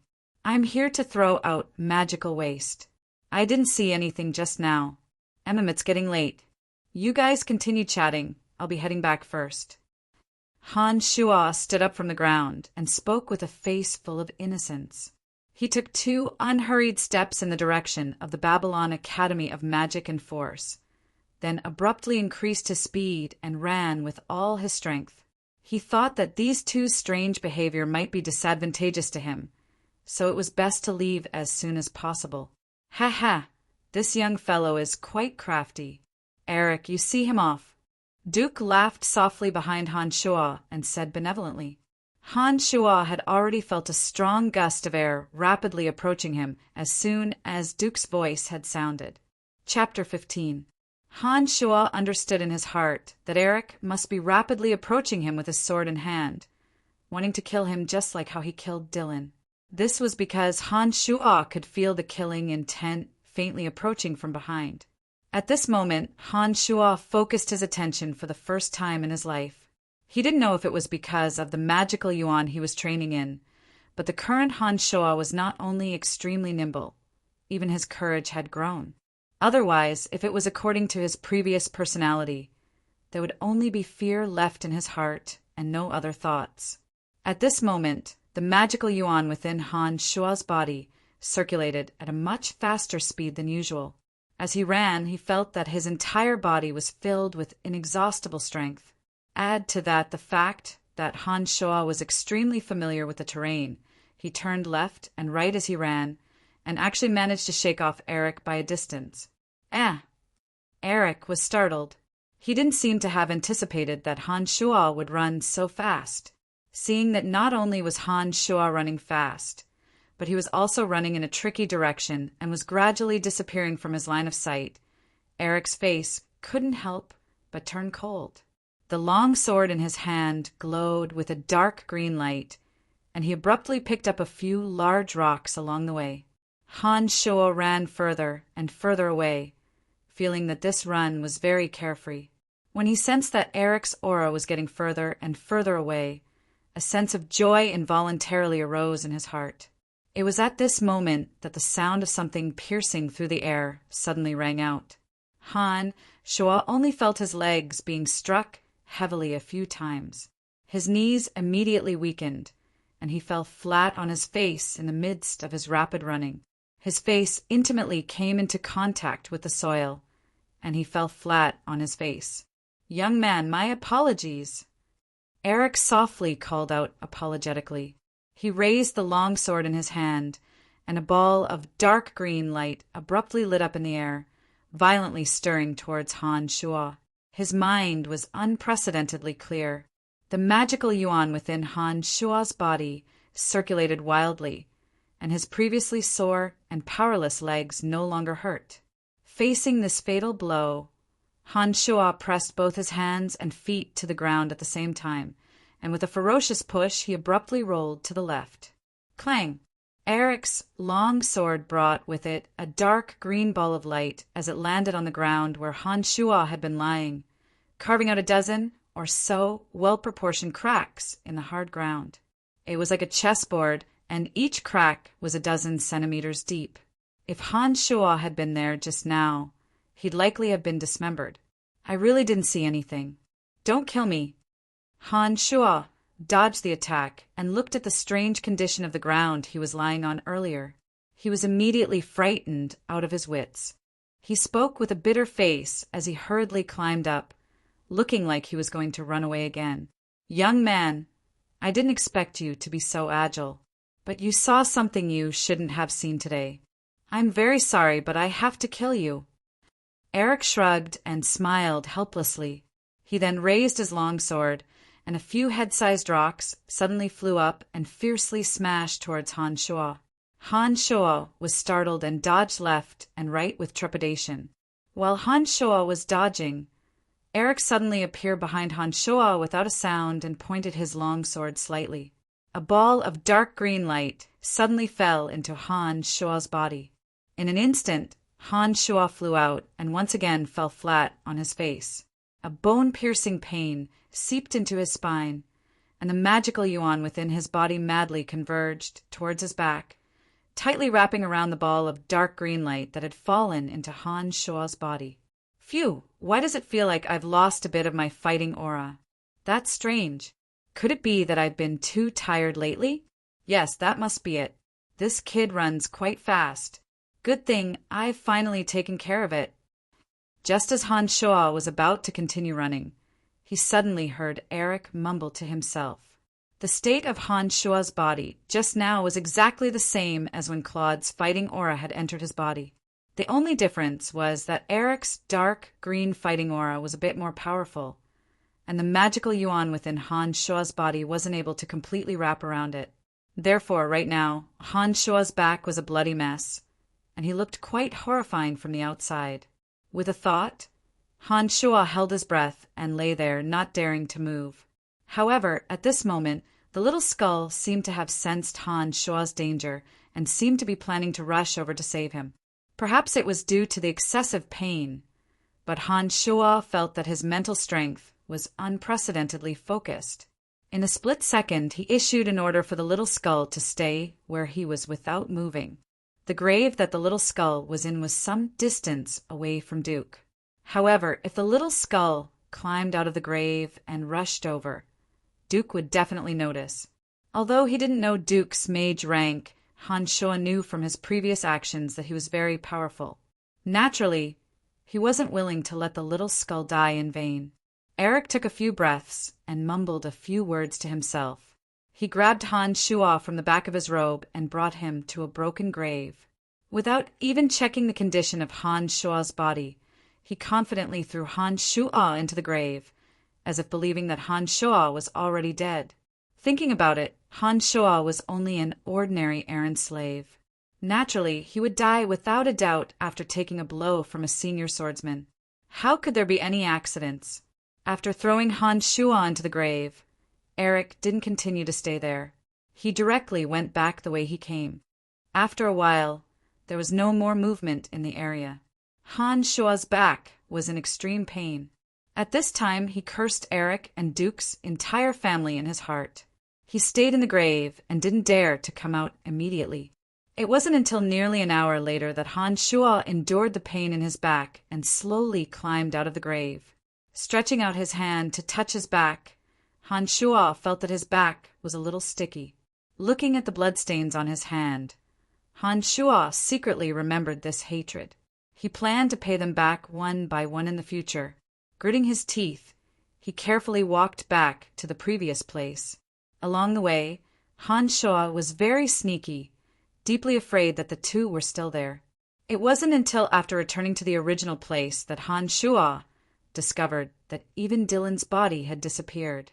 It seemed that they had casually thrown it into a nearby grave. Summoning Little Skull from the grave, Han Shuo cursed and left with Little Skull. In his heart, he cursed at his bad luck. It seemed that he should come here less to practice for the next few days. After walking to a certain place, Han Shuo suddenly stopped. Looking at the ground beneath his feet, Han Shuo suddenly remembered that when Dylan was running, he had fallen here and buried a gray bag under his feet. Duke and Eric seemed to have been searching for something on Dylan's body. Could it be the bag that Dylan had buried?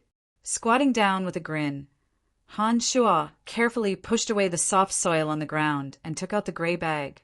It was heavy in his hand, and when he shook it, it made a crisp ding sound. Looking at the style and quality of the bag, it was much better than the one he used. Pulling the string of the bag, Han Shuo reached out and grabbed a few silver and copper coins. I'm rich. I'm rich. Han Shuo knew that silver and copper coins were the currency of this world. Brian had been an errand slave for so many years, yet he had never received even a single copper coin. Looking at the few silver and copper coins in his palm, Han Shuo couldn't help but laugh out loud. Even the pain in his back didn't seem to be that painful anymore. Voila! The contents of the bag all fell to the ground, and a dark green jade box the size of a palm appeared on the ground. The box was heavy and had a cool feeling to it. There was also a groove that seemed to be a keyhole. Next to the dark green jade box, there really was a green key. However, this clearly wasn't the object of Han Shuo's attention. All he saw was Han Shuo's eyes glowing as he stared at the money in front of him. He couldn't help but mutter with a silly smile, I'm rich. I'm rich. 3 gold, 12 silver, and 56 copper. This was the amount of money in the bag. 1 gold could be exchanged for 100 silver coins, and 1 silver could be exchanged for 100 copper coins. Even though Han Shuo's diet had improved, the bread, milk, and eggs he ate a day didn't even add up to 10 copper coins. If this money was exchanged for food, it would be enough for Han Shuo to eat for a year or two. When Brian was sold to the Babylon Magic Academy by the slave traders, it was only 5 gold coins. This sum of money was equivalent to half of Brian's life. After a moment of joy, Han Shuo put the money back into the bag with a smile. His eyes turned and saw the dark green jade box and the green key. Han Shuo creased his eyebrows. He could tell from Duke and Eric's clothing that they were of high status, especially Duke's magic robe and magic staff. They looked to be priceless items. This amount of money was naturally a large sum to him, but it shouldn't be much to Duke. They definitely wouldn't chase after Dylan for this amount of money, much less kill him. Could it be that it was because of the item in the jade box? When he thought of this, Han Shuo couldn't help but focus his gaze on the dark green jade box that stood silently on the ground. Under the moonlight, the jade box sparkled with a faint green light that was hard to detect unless one looked closely. The hazy green light was very faint, and it appeared to have a kind of bewitching beauty. As Han Shuo silently stared at the jade box, his mental strength was surprisingly concentrated on the jade box. He suddenly felt a cold and sinister presence within the jade box. This presence followed Han Shuo's mental strength and seemed to seep into Han Shuo's bones. Han Shuo couldn't help but shiver and suddenly shut his eyes. This thing is a bit strange. Taking a deep breath and calming his mind, Han Shuo nervously looked left and right. He suddenly put the jade box and the key back into the gray handbag and staggered back to the warehouse. After returning to the warehouse, Han Shuo didn't continue to study the jade box. He didn't touch the money inside either. He hid the handbag under his bed and let Little Skull clean and bandage his back before falling into a deep sleep. Chapter 16. Noon, at the training field of the Necromancy Magic Academy. Han Shuo was sweeping on and off as he thought back to Master Jean's lecture on necromancy magic that morning. His brow was slightly furrowed and he was quite engrossed. A fat figure suddenly rushed in from the door and stopped in front of Han Shuo.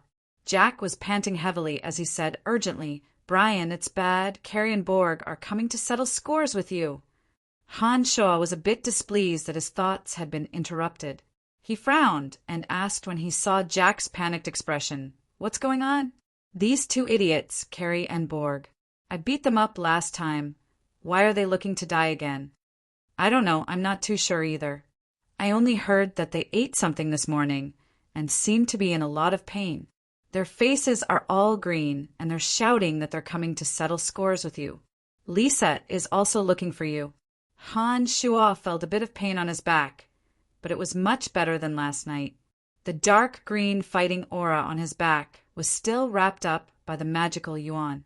The dark green fighting aura seemed to be shrinking and disappearing bit by bit, making Han Shuo feel a bit more at ease.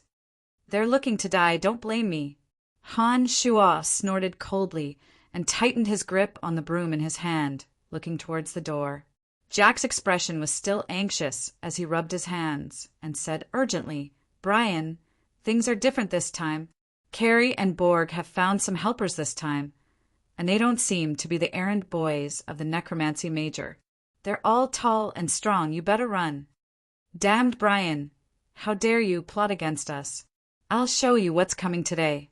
Carrie's voice had already traveled in from outside amidst Jack's urgent urging. A group of people had already blocked the door to the training field by the time his voice had sounded. Carrie's and Borg's faces turned green. As soon as they entered, Borg let out an ugh and suddenly hugged his stomach. His body convulsed, and he spat out a mouthful of black liquid. His breath immediately emitted a bitter, sour taste. When Carrie saw what Borg had vomited out, his already pale face turned even uglier. It seemed that his stomach was also in discomfort. He reached his hand into his throat as if he wanted to vomit something out, but nothing came out. Brian, what did you make Lisa refine for us to eat? You're the death of us. I'll kill you today. After vomiting for a while, Borg's body was a little weak. He held onto the door with one hand and pointed at Han Shuo with the other and said angrily, smiling inwardly. Han Shuo couldn't help but be speechless. Last time Lisa had asked him why he'd suddenly become so nimble and strong, he just randomly spouted some nonsense to brush her off. Who would have thought that Lisa would take it seriously and actually brew out those disgusting things? It looked like she'd experimented on Borg and Carrie. No wonder the two looked like they were on the verge of death. No, I didn't. Han Shuo shook his head and said with a blank face, looking quite silly and innocent, Lisa already told us. How dare you deny it? I won't leave until I teach you a lesson today. Carrie shouted angrily and gestured to the helpers beside him.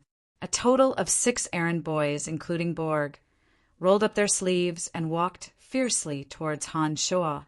Apart from Carrie and Borg, the other errand boys were from the Dark Major, but they were a bit different from what Jack had described them to be tall and strong. There were indeed tall ones among the 4, but the tall ones were all skin and bones. There were also some strong ones, but they weren't as tall as Han Shuo.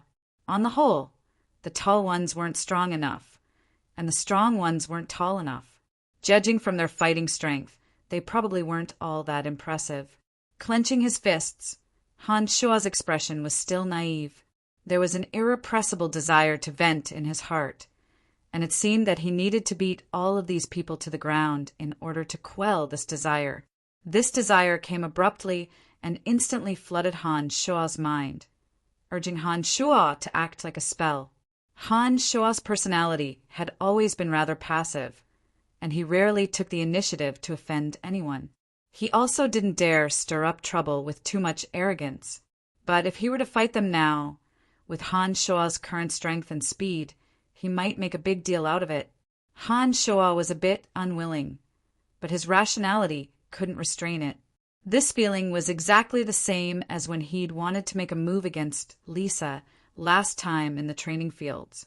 At that time, Han Shuo had abandoned his rationality and acted according to the desires of his heart. In the end, the fighting aura that Claude had injected into his body had been dissolved by the magical yuan. Now the situation was exactly the same. The magical yuan on Han Shuo's back was still wrapped in Eric's fighting aura, and the desire in his heart was already extremely strong. Turning around to look at the shivering Jack, Han Shuo no longer had a trace of honesty on his face. His eyes were as sharp as blades, carrying a trace of gambler's fanaticism. Handing the broom in his hand to Jack, Han Shuo said callously, "Take this. Beat whoever dares to hit you." Pausing, Han Shuo pointed at the other sharp end of the broom and said faintly, "Use this sharp corner." Jack was stunned by Han Shuo's current appearance. He stared stupidly at the current Han Shuo, his legs trembling. Han Shuo was now displaying a calm and callous demeanor. There wasn't a trace of Brian's cowardice. Shoving the broom into Jack's hands, Han Shuo turned around.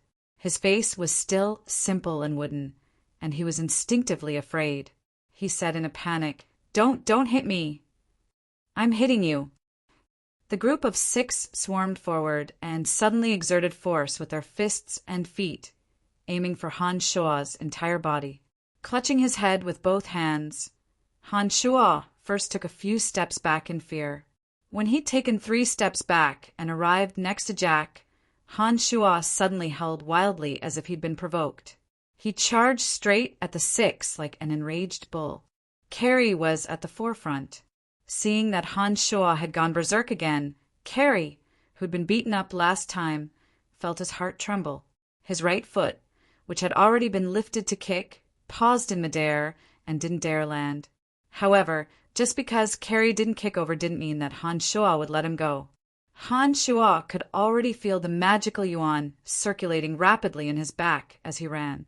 It looked like it was already starting to digest the dark, green fighting aura that Eric had left behind, just like last time.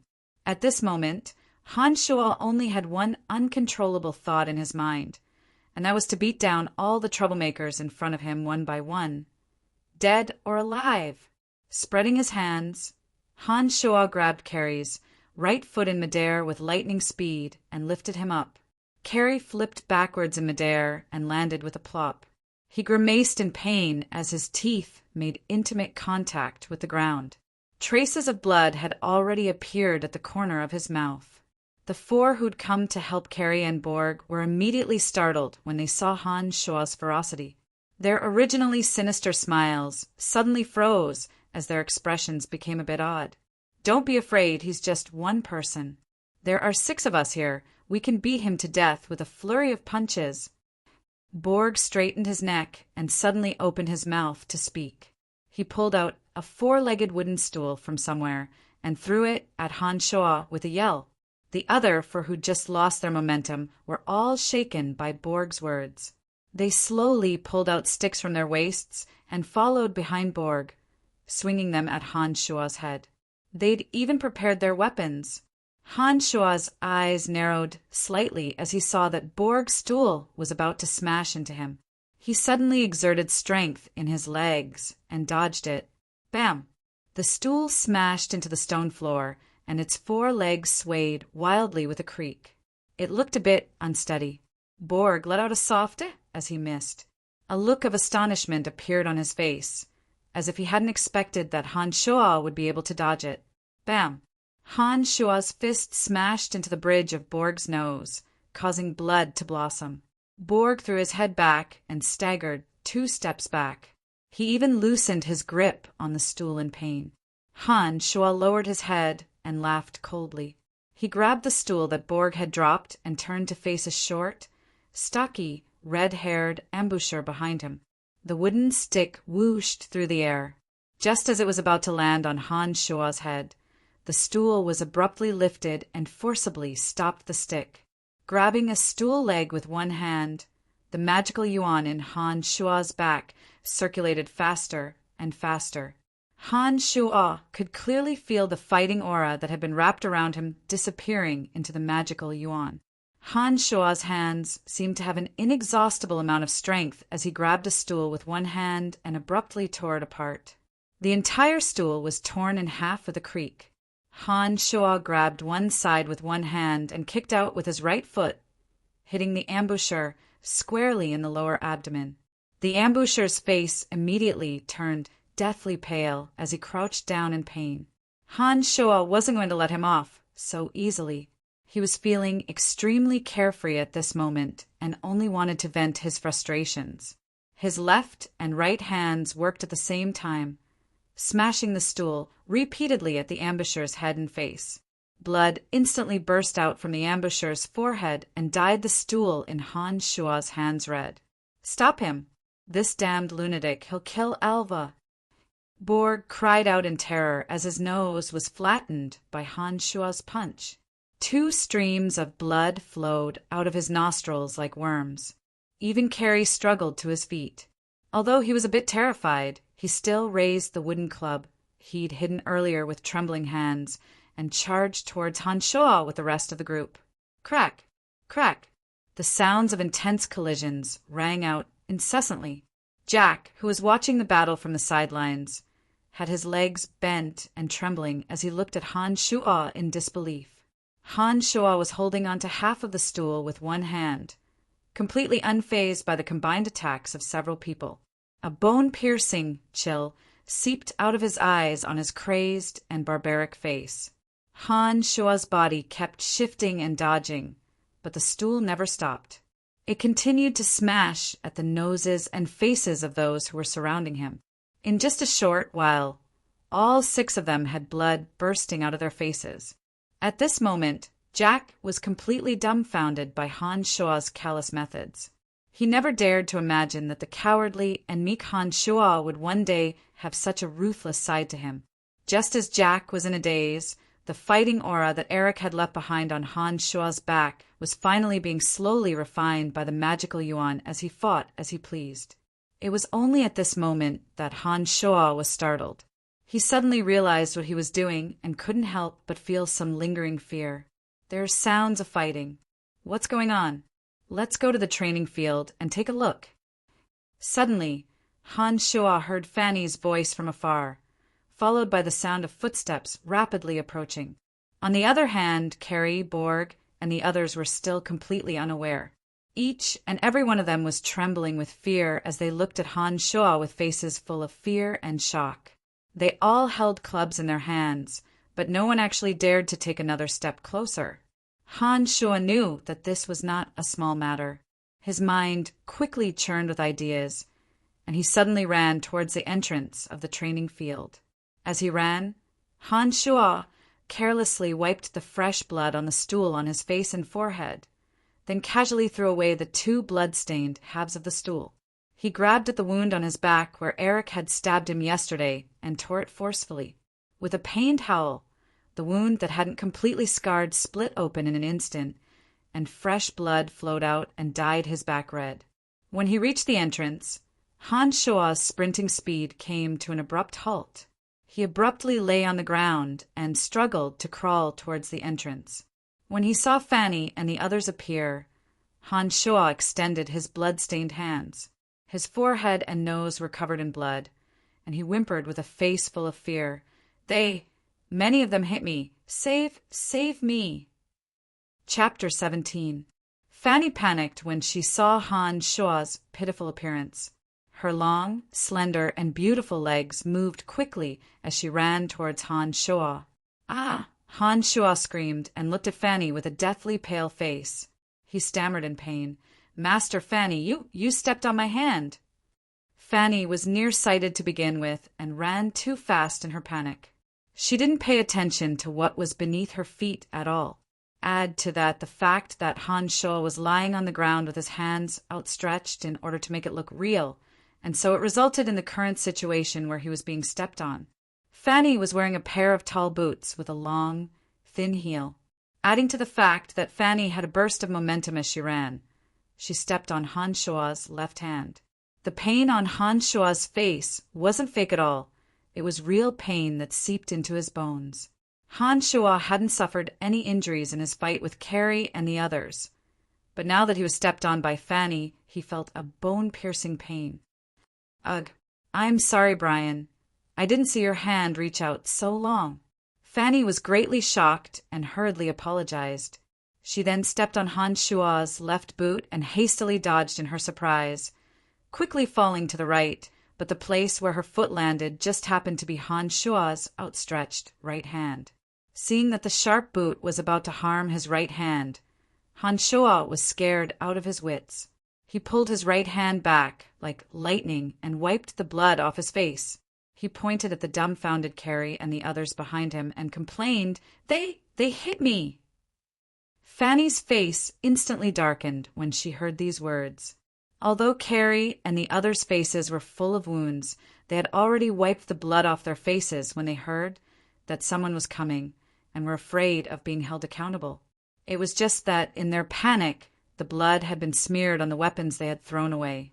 They had originally planned to swallow the bitter pill in silence and cover up the matter. Who would have thought that Han Shoa would be so vicious as to frame them after beating them up? Fanny's beautiful eyes were sharp as she stared at Carrie and the others. She discovered that although their clothes were disheveled, there were no traces of blood on their faces. There were, however, some traces of blood on the wooden rods in the distance. With just a glance, and then looking down at the blood on Han Shua's face and back, Fanny had already wisely figured out the matter. Carrie and the others had joined forces to beat up Han Shua, and the blood on the wooden sticks was the evidence. I will explain this matter to the school authorities.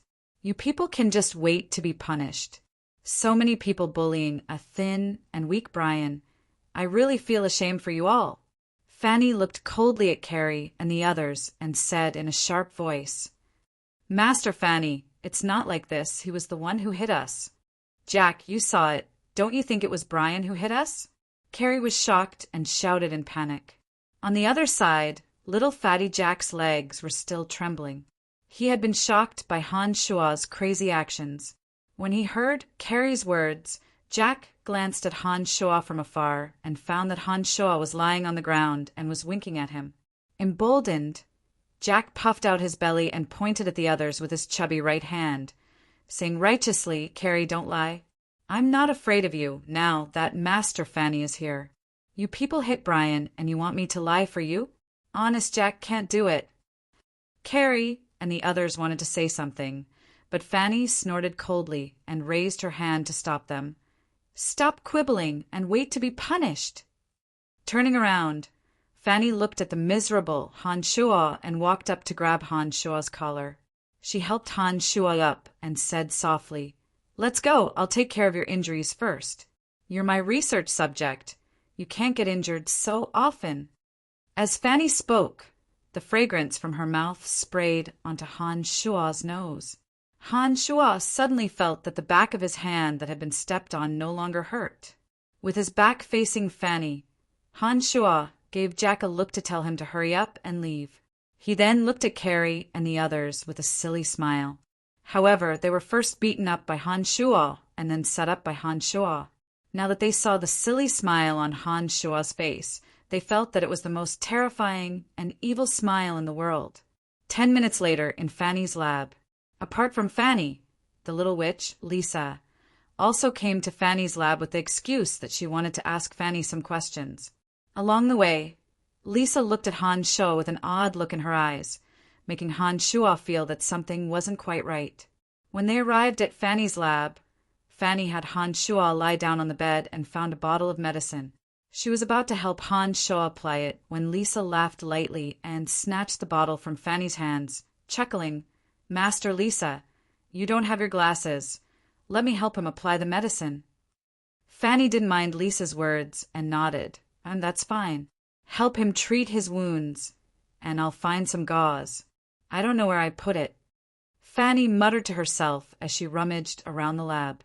At this time, Lisa held the medicine bottle in her left hand and dipped a drop in her right hand on Han Shua's back.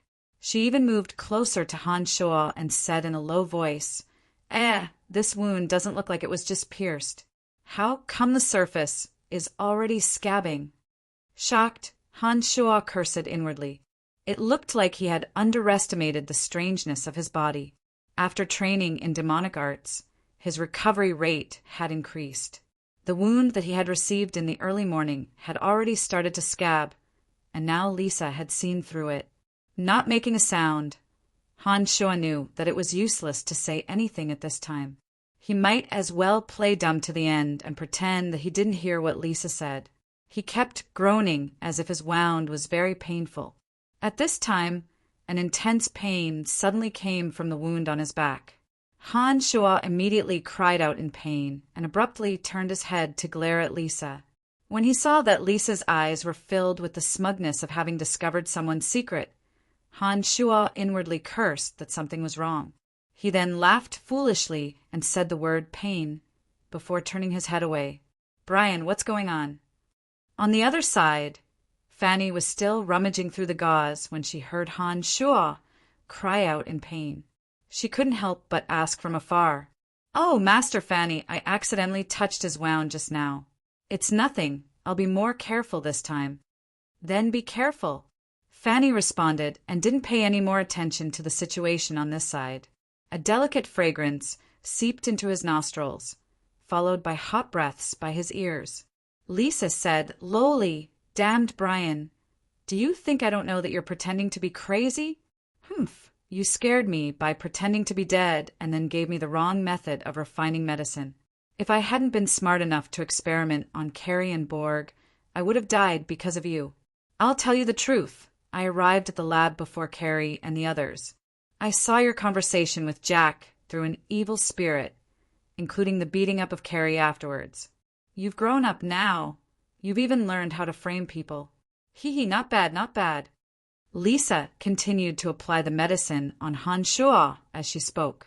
However, it was obvious that Lisa was purposefully messing with Han Shua and often applied force to Han Shua's wound.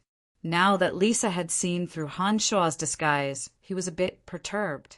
He didn't know what Lisa was planning. Although his wound was in great pain, he didn't dare cry out loudly and could only grit his teeth and cry out in a low voice. Her small, fragrant lips moved to Han Shua's ear, and her fragrance wafted into Han Shua's face. Seeing that Han Shua wouldn't make a sound, Lisa immediately said viciously, "Damn it, you even kissed me in the training fields last time and touched that place of mine. I won't let you go. I'll wait for you at the fake mountain behind the school building tonight. You're dead if you don't come." Lisa pressed down hard on Han Shua's wound again after she'd finished speaking. Seeing that Han Shua was grimacing in pain and groaning, she giggled delightedly. She then walked in front of Fanny and handed the medicine to Fanny, saying, "Master Fanny, I've already applied the medicine on him. I suddenly remembered that I have something to do and will be leaving first. I'll ask you about the difficult problem tomorrow." "Oh, then go do what you need to do," Fanny responded carelessly and then exclaimed in surprise, I finally found it. So it was here." After exclaiming, Fanny held the gauze in her hand and moved her beautiful legs to Han Shua's side. She was about to bandage Han Shua's wound when she moved closer to take a look. She couldn't help but say in confusion, why are there signs of scarring on the surface of the skin?" Han Shua's head was tilted towards the bed. He'd been worried about Lisa's actions just now and didn't know how he was going to face her tonight. Now that he heard Fanny's words, his heart jumped again, wondering if even Fanny was suspicious of him. Fanny furrowed her brow and thought for a moment after she'd said this. Her brow then relaxed, and she exclaimed in a self-righteous manner, "Ah! The swelling on your forehead also quickly subsided when Fitch hit you last time. Don't tell me it's because you were hit by the agony of the undead magic that caused the change? Oh, this is unbelievable." Han Shua had nothing to say to Fanny's self-righteousness. He really didn't know how her brain could be so imaginative to be able to find a suitable explanation for something so outrageous. Fanny sighed to herself after she'd finished speaking and then started to bandage Han Shua's wound. Her movements were quite gentle, as if she was afraid of hurting Han Shua. Han Shua sighed inwardly that Fanny's technique was indeed much better than Lisa's. He turned his head to thank Fanny when he suddenly saw a tall, thin figure looking at him jealously from the open lab door behind Fanny. The figure only disappeared in front of the door when he discovered Han Shua's gaze. It was Fitch. Chapter 18. Because Han Shua was injured, Fanny didn't plan on tormenting Han Shua any further today. She let Han Shua go after bandaging his wounds and seeing that he was fine. Han Shua felt a bit vaguely vexed along the way. He hadn't thought that Lisa would see through his act so quickly. He'd caused her quite a bit of trouble recently, but she'd thought that he was a bit crazy and hadn't taken it to heart. Now that she knew that he'd been playing tricks on her, she was definitely looking for trouble. He didn't know how Lisa was going to deal with him when he arrived at the back of the school building tonight. Just as Han Shuo was frowning and thinking wildly, he'd unknowingly returned to the warehouse where he lived. Just as Han Shuo was about to open the door and enter, he discovered that Carrie and Borg were cowering in front of the door. These two had been beaten up the worst by Han Shuo back in the training fields because they were the main conspirators. Both of them were now badly battered, and their faces were a bit deformed. Han Shuo's heart raced when he saw the two, and he began to size up his surroundings. He wondered how many people were lying in ambush since the two had come so quickly for revenge. Han Shuo narrowed his eyes after looking around and stared at the two without saying a word. He slowly walked to the side and came to the washing area. He picked up a hard rock and laughed foolishly. "Do you still want to fight?" Carrie and Borg both shuddered when they saw Han Shuo bring back a rock. Carrie hurriedly said, "Brian, please let us go. We know that it's our fault for offending you in the past. We won't dare do it again. Please let us go." Borg was also looking at Han Shuo with fear on his face. With trembling hands, he took out 2 silver coins from his pocket and walked timidly to Han Shuo. He handed them to Han Shuo and pleaded, "Brian, this is our sincerity. Please ask Master Fanny to let us go. Otherwise, the school will expel both of us. Our families are very poor, and we rely on our odd jobs at the Babylon Academy of Magic and Force to earn a few silver coins to survive. Please let us go." So it was begging for mercy. Han Shuo casually threw the stone in his hand to the side. The naive look in his eyes faded away. He placed his hands on his shoulders and looked at the two of them leisurely. After a while, Han Shuo smiled and said, "I don't want these 2 silver coins." Borg and Carrie glanced at each other and then looked at the calm and unruffled Han Shuo. They both knelt down on one knee and begged, "Brian, please let us go. We won't dare do it again. Get up and talk, get up and talk."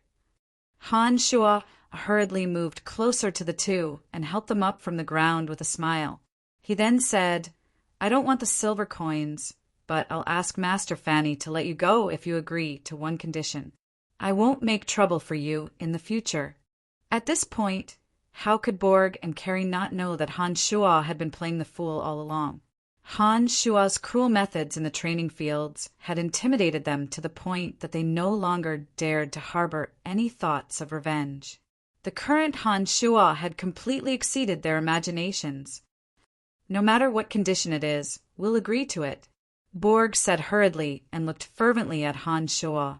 Nodding his head, Han Shuo looked at the two unruffled in the midst of chaos and said lightly, "In the future, the two of you will be more diligent in helping me with Aaron's missions. As long as you agree, I'll go plead for mercy on Fanny's side." "No problem, Brian, don't worry. We know what to do and will definitely complete your missions well." Carrie hurriedly agreed, as if afraid that Han Shuo would go back on his word. There were only 4 Aaron students in the necromancy major. If Carrie and Borg were really kicked out by the school authorities and no replacements could be found in a short period of time, then the missions that had originally belonged to the two would inevitably fall to Han Shuo and Jack. In this way, Han Shuo would no longer have any free time. This was naturally something that he didn't want to see. Now that Carrie and Borg had agreed to finish Han Shuo's tasks, Han Shuo would have more energy to do other things. What goes around comes around. Brian had always helped the two with a lot of extra work back then. Now that the tables had been turned, it could be said that he was indirectly helping the unlucky Brian take revenge.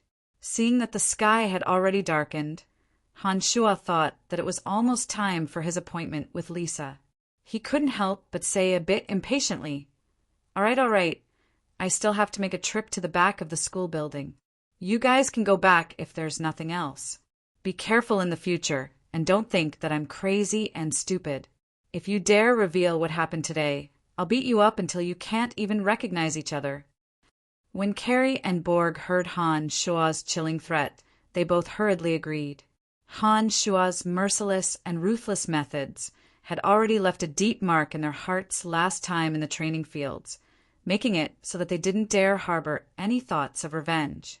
Just as Han Shua was about to leave, Borg suddenly thought of something and called out to Han Shua, "Brian, when you get to the back of the school building, don't walk through the fake mountain."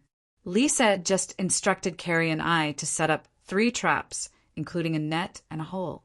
She said that it's to test the intelligence of the summoned creature, so don't walk in by accident. Han Shua was stunned and understood after a moment's thought. It looked like Lisa had long since prepared for this. She wasn't testing the summoned creature's intelligence. She'd prepared it specifically for him. "Where did you guys set up the traps? Tell me in detail so that I don't really walk in when it's dark." Han Shua frowned as he spoke to Borg and Carrie. How would the two know that Lisa had set up the traps specifically to deal with Han Shua? Add to that the fact that they had a favor to ask of Han Shua on one hand and they were truly afraid of Han Shua on the other. They hurriedly explained the locations of the 3 traps to Han Shua in great detail. See you tomorrow. Remember to wipe down the stone statues along the way first. I want to sleep in tomorrow."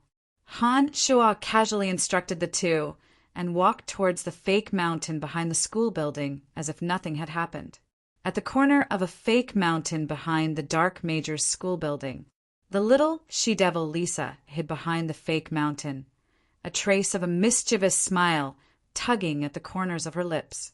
Her eyes sparkled as she looked excitedly at Han Shua, who was gradually appearing in the distance.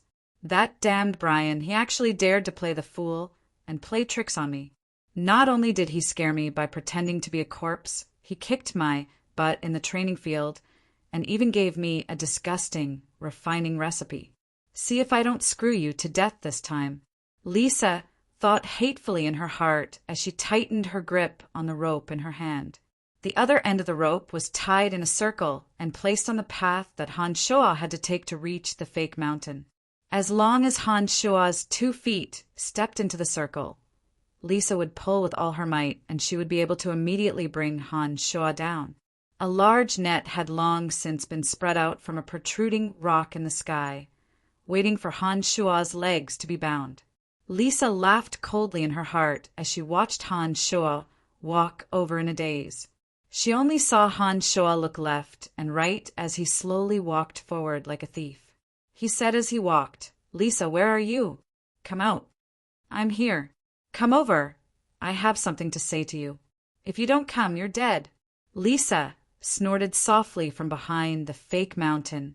Han Shua looked left and right as if he didn't know anything and walked towards the trap with the rope. Lisa's heart leapt with joy and she tightened her grip on the rope in her hand with some excitement, waiting attentively for Han Shua's 2 feet to fall into the trap. Just as one of Han Shua's 2 feet was about to fall into the trap, he suddenly stopped and yelled out again, "Lisa, where are you hiding?" The trap was just a few inches in front of Han Shua's feet. Lisa almost couldn't control herself and was about to make a move as she watched Han Shua about to step into it. However, when she discovered that Han Shua had suddenly stopped, her heart abruptly trembled in her miscalculation. Just as Lisa relaxed and was about to open her mouth to reply, Han Shua's body that had just stopped abruptly took 2 quick steps forward and instantly passed through the trap. He walked forward and said in a daze, "Lisa, what the hell are you doing?" In this way, Han Shua's trap and rope had been easily evaded by Han Shua's sudden pause and instantaneous movement. A wave of dejection rose in Lisa's heart, and she cursed lowly with a huff, inwardly hating Han Shua's good luck. However, she never would have thought that Han Shua's heart was actually quite clear. "I'm here. Why did you only come now?" Lisa gritted her teeth in anger and revealed her hidden body from behind the fake mountain, grumbling as she stood there. "Oh, nothing. Just that my back still hurts a bit, so I went back to rest for a bit. Thank you for bandaging my wounds today." Han Shua said expressionlessly and walked straight towards Lisa. Suddenly, a crunching sound rang out, as if a fragile wooden raft had been stepped on and snapped. Han Shua's panicked yell was accompanied by his body instantly disappearing from where he had been standing. However, pained groans sounded from a dark hole that had suddenly appeared. "Haha, damned Brian, you've finally fallen for it. See if I don't take care of you properly today. How dare you play the fool and bully the future Grand Magus Necromancer?" Lisa, who just had a dejected expression on her face, couldn't help but be overjoyed when she saw Han Shua fall into the trap. She immediately yelled excitedly and quickly ran out from behind the fake mountain, walking directly towards the mouth of the trap that Han Shua had fallen into. Lisa walked to the mouth of the trap with a proud smile, loudly cursing Han Shua as she took out a rock. She planned on using the rock to smash Han Shua, who had fallen into the trap, and take revenge for Han Shua's recent bullying. Suddenly, Lisa's right ankle was tightly grabbed by a hand. She was frightened out of her wits and looked down, only to discover that Han Shua's left hand was grabbing the mouth of the trap and his right hand was grabbing her ankle. He hadn't fallen into the trap at all and was currently looking at her with a naughty smile. "Come down." Han Shua laughed evilly and took advantage of Lisa's moment of panic to pull with his right hand. Lisa, who had spent so much effort to set up the trap, staggered and suddenly fell into the trap as she screamed and flailed her arms and legs with a face full of panic. Chapter 19. In her panic, Lisa's hands clawed wildly and coincidentally caught the bottom of Han Shua's trousers in midair. She gave it a sudden tug and Han Shua's body swayed violently, falling down to the bottom of the trap along with Lisa. Han Shua had taken the time to take a look at the bottom of the trap just now.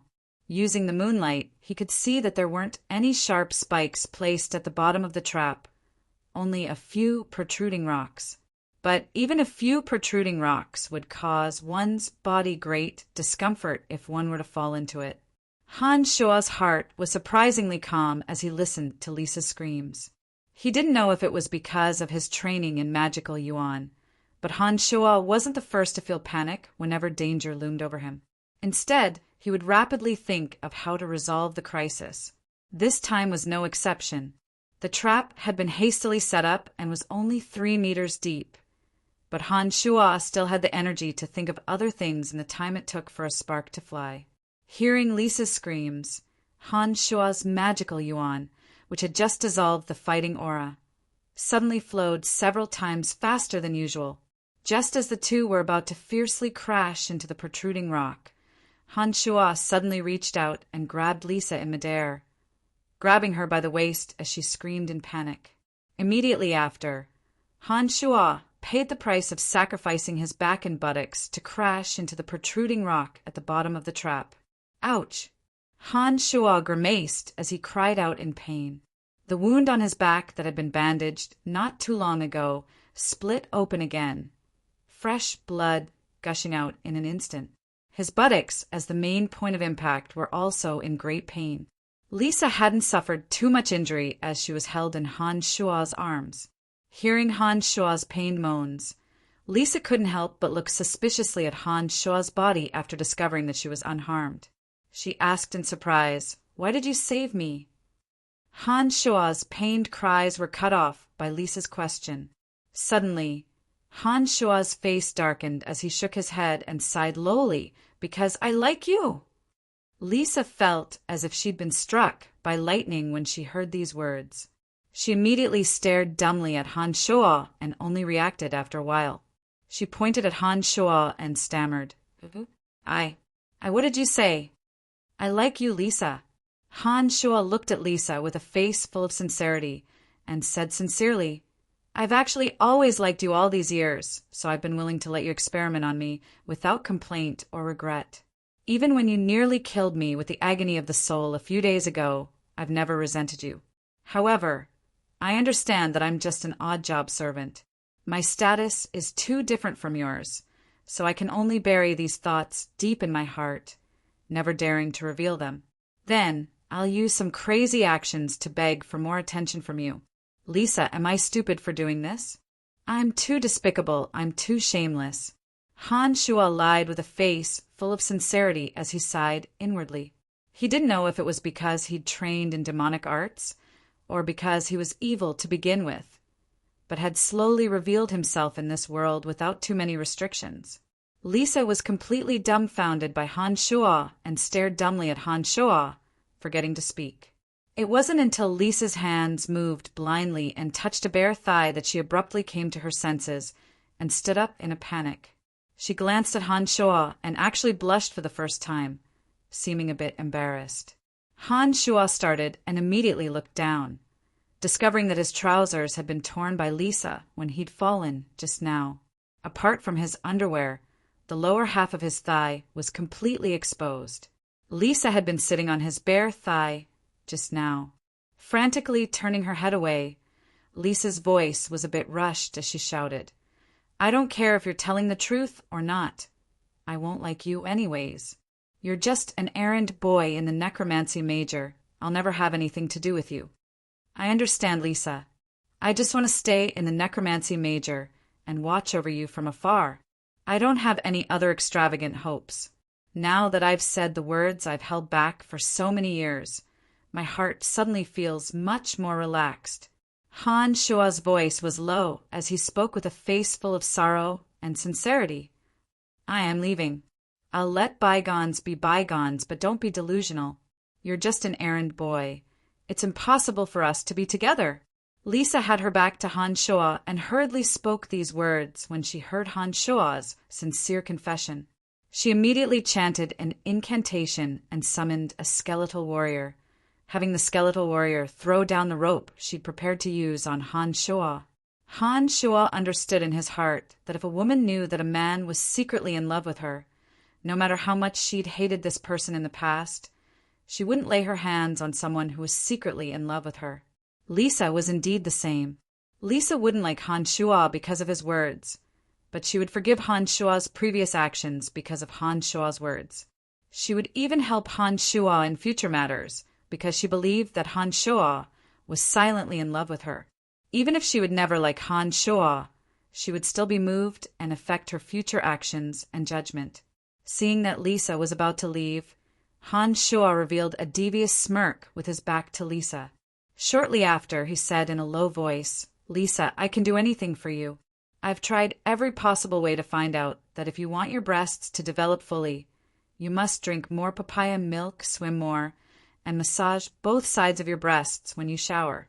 It's said that doing this will definitely help your breasts develop well." Damned Brian, who did you hear this from? Lisa held the rope and still didn't turn back to look at Han Shua. After saying this angrily, she paused and spoke again. "What's papaya milk?" Milk is fine too. 2 cups in the morning and night."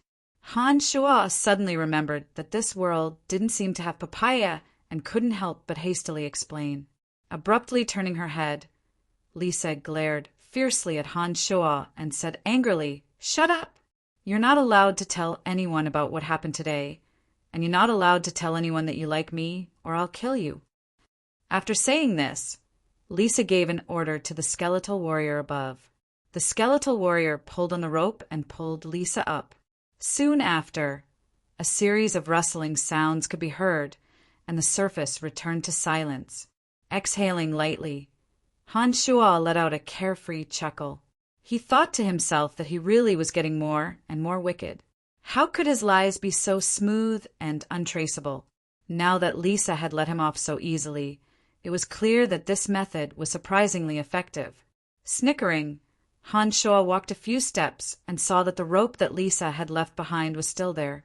He reached out and tugged at it, discovering that the other end should be wrapped around the fake mountain. Han Shua was overjoyed. He understood that Lisa must have lent him a hand in passing before she left. After grabbing the rope and climbing out, Han Shua swaggered back to his warehouse, letting the little skull re-bandage his back. Han Shua first practiced his magical yuan. He felt that not only had the magical yuan in his body grown a bit stronger, but it was also circulating a bit faster. After practicing the mystical glacial spell fire for a long time, the magical yuan could already circulate to his wrist. Han Shua couldn't help but be overjoyed. Could it be that the magical yuan had digested the fighting aura that Eric had injected into his body? Han Shuo furrowed his brow as he thought to himself. He recalled Claude's performance after he'd been injured by Claude's fighting aura. Han Shuo slowly began to suspect that the magical yuan within his body had the ability to absorb fighting aura to strengthen himself. Why would the magical yuan that he was training have such a strange effect? Han Shuo couldn't figure it out after thinking for a while, so he didn't continue thinking about it. He then began to meditate and train his mental strength. As his mind went blank, Han Shuo suddenly felt restless as he was training his mental strength. He couldn't immediately enter a meditative state like he normally would, as if something in his surroundings was disturbing his meditation, as if it was calling him. This feeling was very strange. At first, Han Shuo didn't pay attention to it, but after being repeatedly disturbed in his meditation, he began to pay attention to this feeling. After Han Shuo calmed his mind and he immediately sensed that the thing that had disturbed his meditation seemed to be coming from under the bed, and there was only the bag that he had gotten from Dylan under the bed. With a thought, Han Shuo reached into the bag and took out the sinister, dark, green jade box. Feeling the cold air from within the dark green jade box, Han Shuo couldn't help but shiver. He began to carefully examine the green jade box. The thing that had interrupted Han Shuo's meditation was the dark green jade box in front of him. Han Shuo still didn't know what was inside the jade box. Han Shuo hadn't paid much attention to it last time, but now, in order to smoothly meditate, Han Shuo had no choice but to pay attention to this jade box. Picking up the green key, Han Shuo inserted the key into the groove in the jade box. After exerting force left and right, he discovered that he couldn't twist the key. He couldn't help but reveal a puzzled expression. The key couldn't open the jade box. Han Shuo was surprised and began to feel puzzled.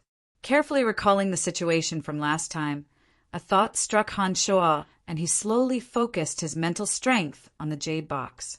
Suddenly, a cold air invaded Han Shuo's mind from within the jade box, causing Han Shuo's head to hurt.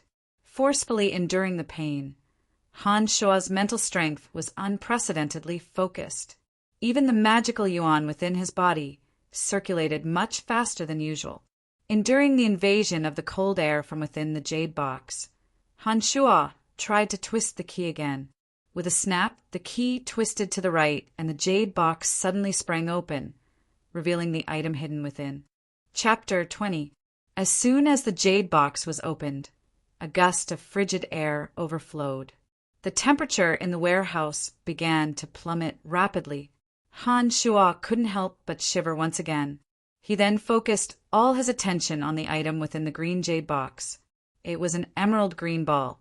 The surface of the ball was like jade, and it even sparkled with a faintly discernible green halo. There was a small red dot in the center, like a rolling drop of fresh blood, swaying continuously within the ball. A sudden pain in his head, Han Shuo felt his mental strength begin to rapidly drain into the ball. It was somewhat similar to the feeling when he used necromancy magic. The green surface of the ball became even more emerald after Han Shuo's mental strength had flowed into it. The red dot in the center, like a drop of fresh blood, suddenly lit up with a blood-red light.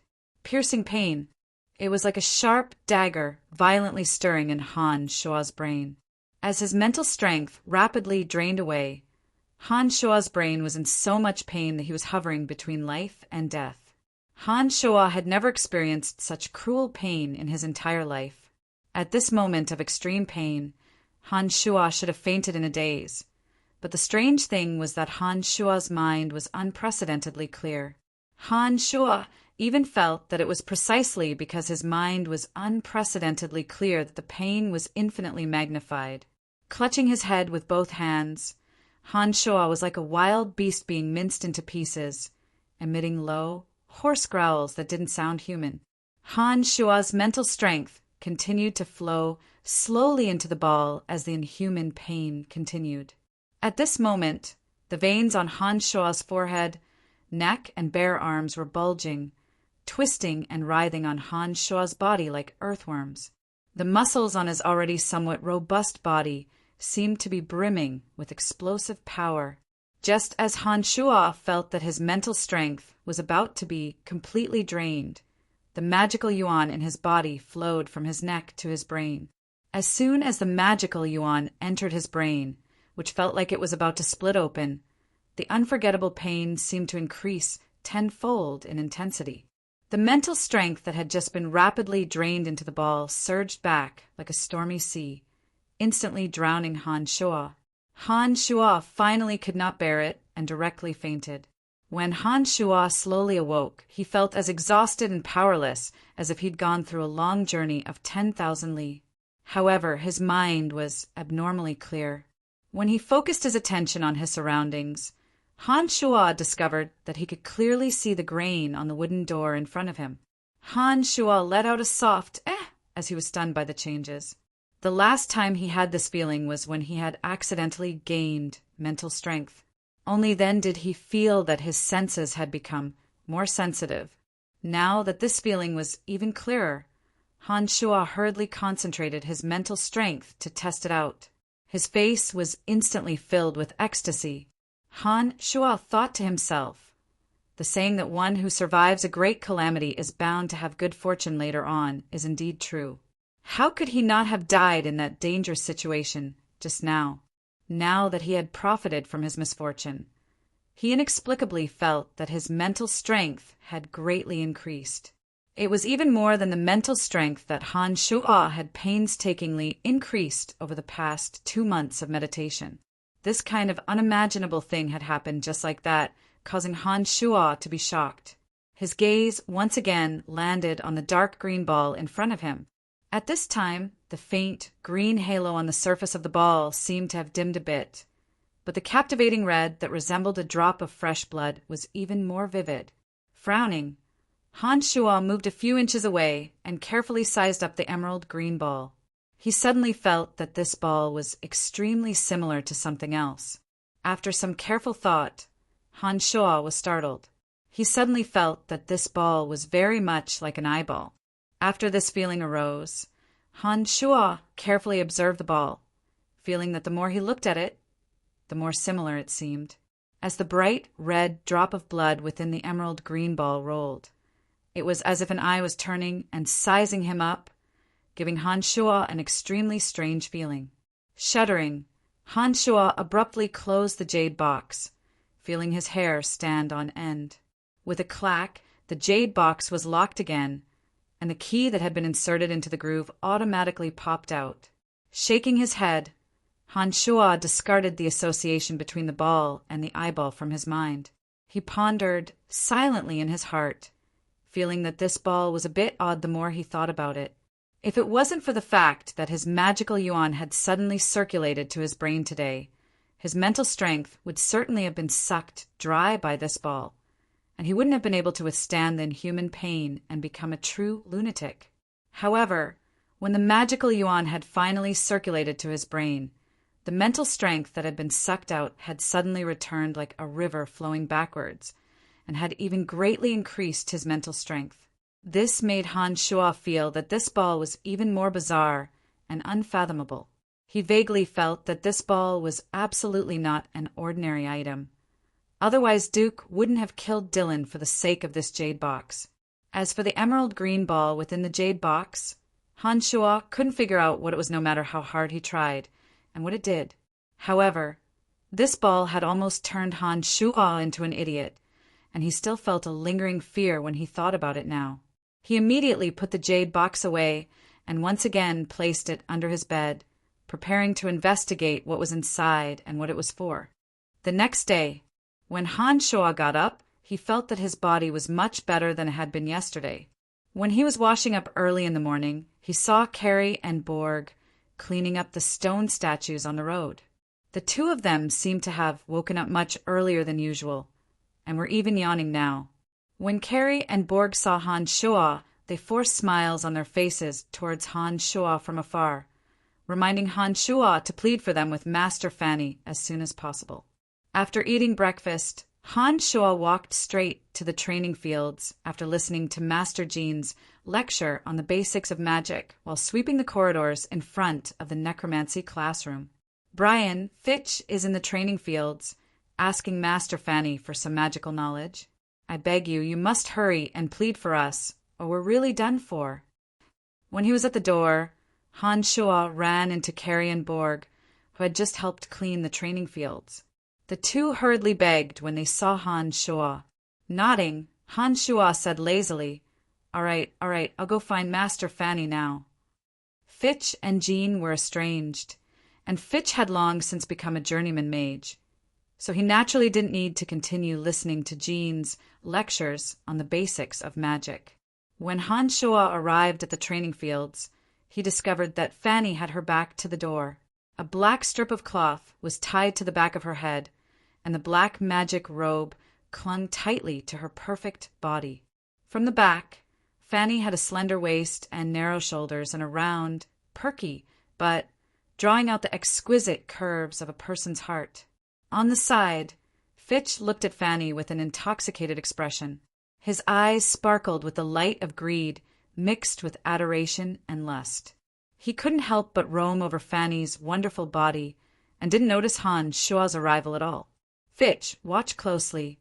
Even though my eyes are blindfolded, I can still use my previous memories to instruct the dark creatures to find the right target to attack. Fanny's eyes were covered by the black strip of cloth. As she spoke, several zombies leapt over some obstacles and viciously smashed the wooden statues with the clubs in their hands. Fanny, who was focused on teaching, naturally didn't know that Fitch wasn't paying attention to what she was saying at the moment. Fitch's attention was completely focused on her wonderful curves.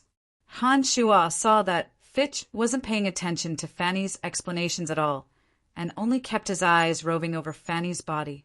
No wonder this kid hadn't advanced to adept mage after so many attempts. It looked like Fitch must be using Fanny's magical knowledge as an excuse to spend some time alone with Fanny. Fanny was blindfolded now, and must be teaching Fitch how to use his heart to instruct the dark creatures to attack. Han Shua saw many obstacles around him as he walked, and couldn't help but carefully avoid them as he inched closer to Fitch and Fanny. When he was about to reach Fanny and Fitch, who'd been staring at Fanny like an idiot, finally came to his senses.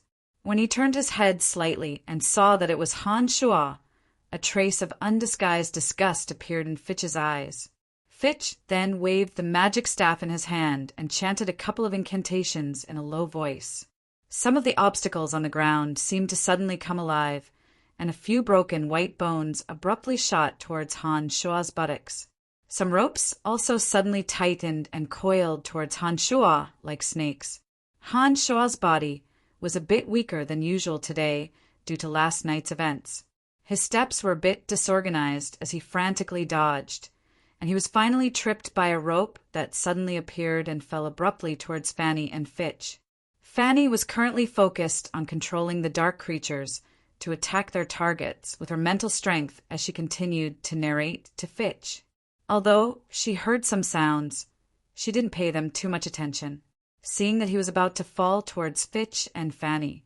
Although Han Shua was calm, his hand still flailed about in an attempt to grab onto something that could stabilize his body.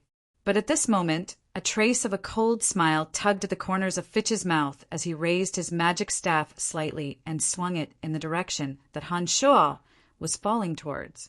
It looked like he was obviously up to no good. His mind in a mess, Han Shua forcefully twisted his body slightly to the left in the air, wanting to avoid Fitch's attack. When his body fell towards Fanny, the effects of Han Shua's magical yuan cultivation were revealed. He abruptly tightened his waist and exerted force in his lower abdomen, and his body that was about to pounce towards Fanny actually magically stopped. However, Han Shua's wildly flailing right hand didn't withdraw in time, and it actually landed on Fanny's perky buttocks. In that instant, the mellow, supple, and soft beauty of ecstasy was immediately transmitted to Han Shua's mind through the wonderful contact between Han Shua's right hand and Fanny's buttocks. For some strange reason, Han Shuo actually pinched it softly before he abruptly reacted and flew backwards. Han Shuo was extremely terrified when he understood his absurd actions just now. He thought to himself that Fanny would never let him go. So why had he pinched her buttocks just now, even though it had felt wonderful? As he flew to dodge, he saw Fitch standing next to Fanny. His eyes were spitting fire, and his entire body was trembling as he looked at him, as if he'd committed the evil deed of killing his entire family. Fanny also cried out in shock and immediately tore off the black cloth covering her eyes. Fanny would never let him go this time. It's over, Han Shuo thought. Slap, slap. 2 slaps. 2 red handprints suddenly appeared on Fitch's face as he glared at Han Shuo furiously. Fanny's face was filled with rage as she glared at Fitch with a murderous look on her face. Her towering breasts shook repeatedly as she angrily rebuked. Damned Fitch! How dare you take advantage of the situation to violate me? Chapter 21. I didn't. It was Brian who did it. Fitch's face was wry as he spoke to Fanny with extreme grievance. Slap, slap. Another 2 slaps. This time, Fitch's cheeks were already swollen. Fanny looked angrily at Fitch and said hatefully, You still dare to quibble? How could an honest person like Brian do such a despicable thing? It must be you. Han Shuo was speechless and snickered endlessly in his heart. He hurriedly squeezed out an extremely innocent and honest expression and stared blankly at Fitch and Fanny. He smiled dumbly and said, What is it? Master Fanny, it really wasn't me. Fitch was even more wrong than Do-e as he covered his cheeks and explained with a pained expression. Stop quibbling and get the hell out of here now. Fanny looked at Fitch with a face full of exasperation at his failure to live up to her expectations and said viciously. Fitch's face was swollen from the slaps, and he knew that there was no point in explaining himself when he saw that Fanny was on the verge of exploding at any moment. He was deathly afraid that Fanny would act again if he pushed her too far. He couldn't help but smile wryly and nod his head, walking out of the training fields with a dejected expression. Fitch's body paused when he passed by Brian and stared hatefully at Han Shuo a few times. He then gritted his teeth and said softly, You're ruthless. Han Shuo seemed to be completely unaware of Fitch's hatred and even flashed a friendly and silly smile at Fitch. He said dumbly, why have you suddenly put on weight? Fitch was greatly enraged as he covered his face and looked hatefully at Han Shuo again. He then quickly passed through the obstacles in his path and disappeared outside the door in the blink of an eye. Brian, what are you doing here? Master Fanny's anger slowly subsided as she asked Han Shuo after Fitch had left. Cleaning up. Han Shuo minded his own business and picked up a broom in a corner of the training fields, preparing to clean up the field for the necromancy major students to use. Oh, so it's like this. By the way, how's the injury on your back? When your injuries are healed, I'll have to take a closer look at what's going on with you.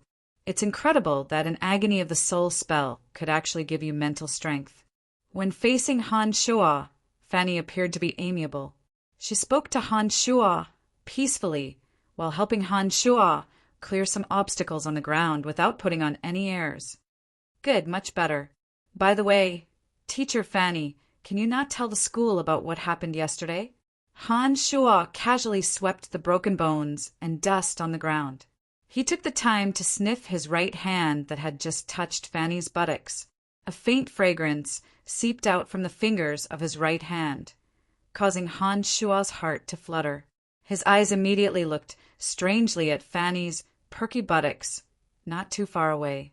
When Fanny had bent over to clear the obstacles, her body was slightly arched, contrasting the curves of her buttocks even more captivating, as if it carried a kind of magical allure.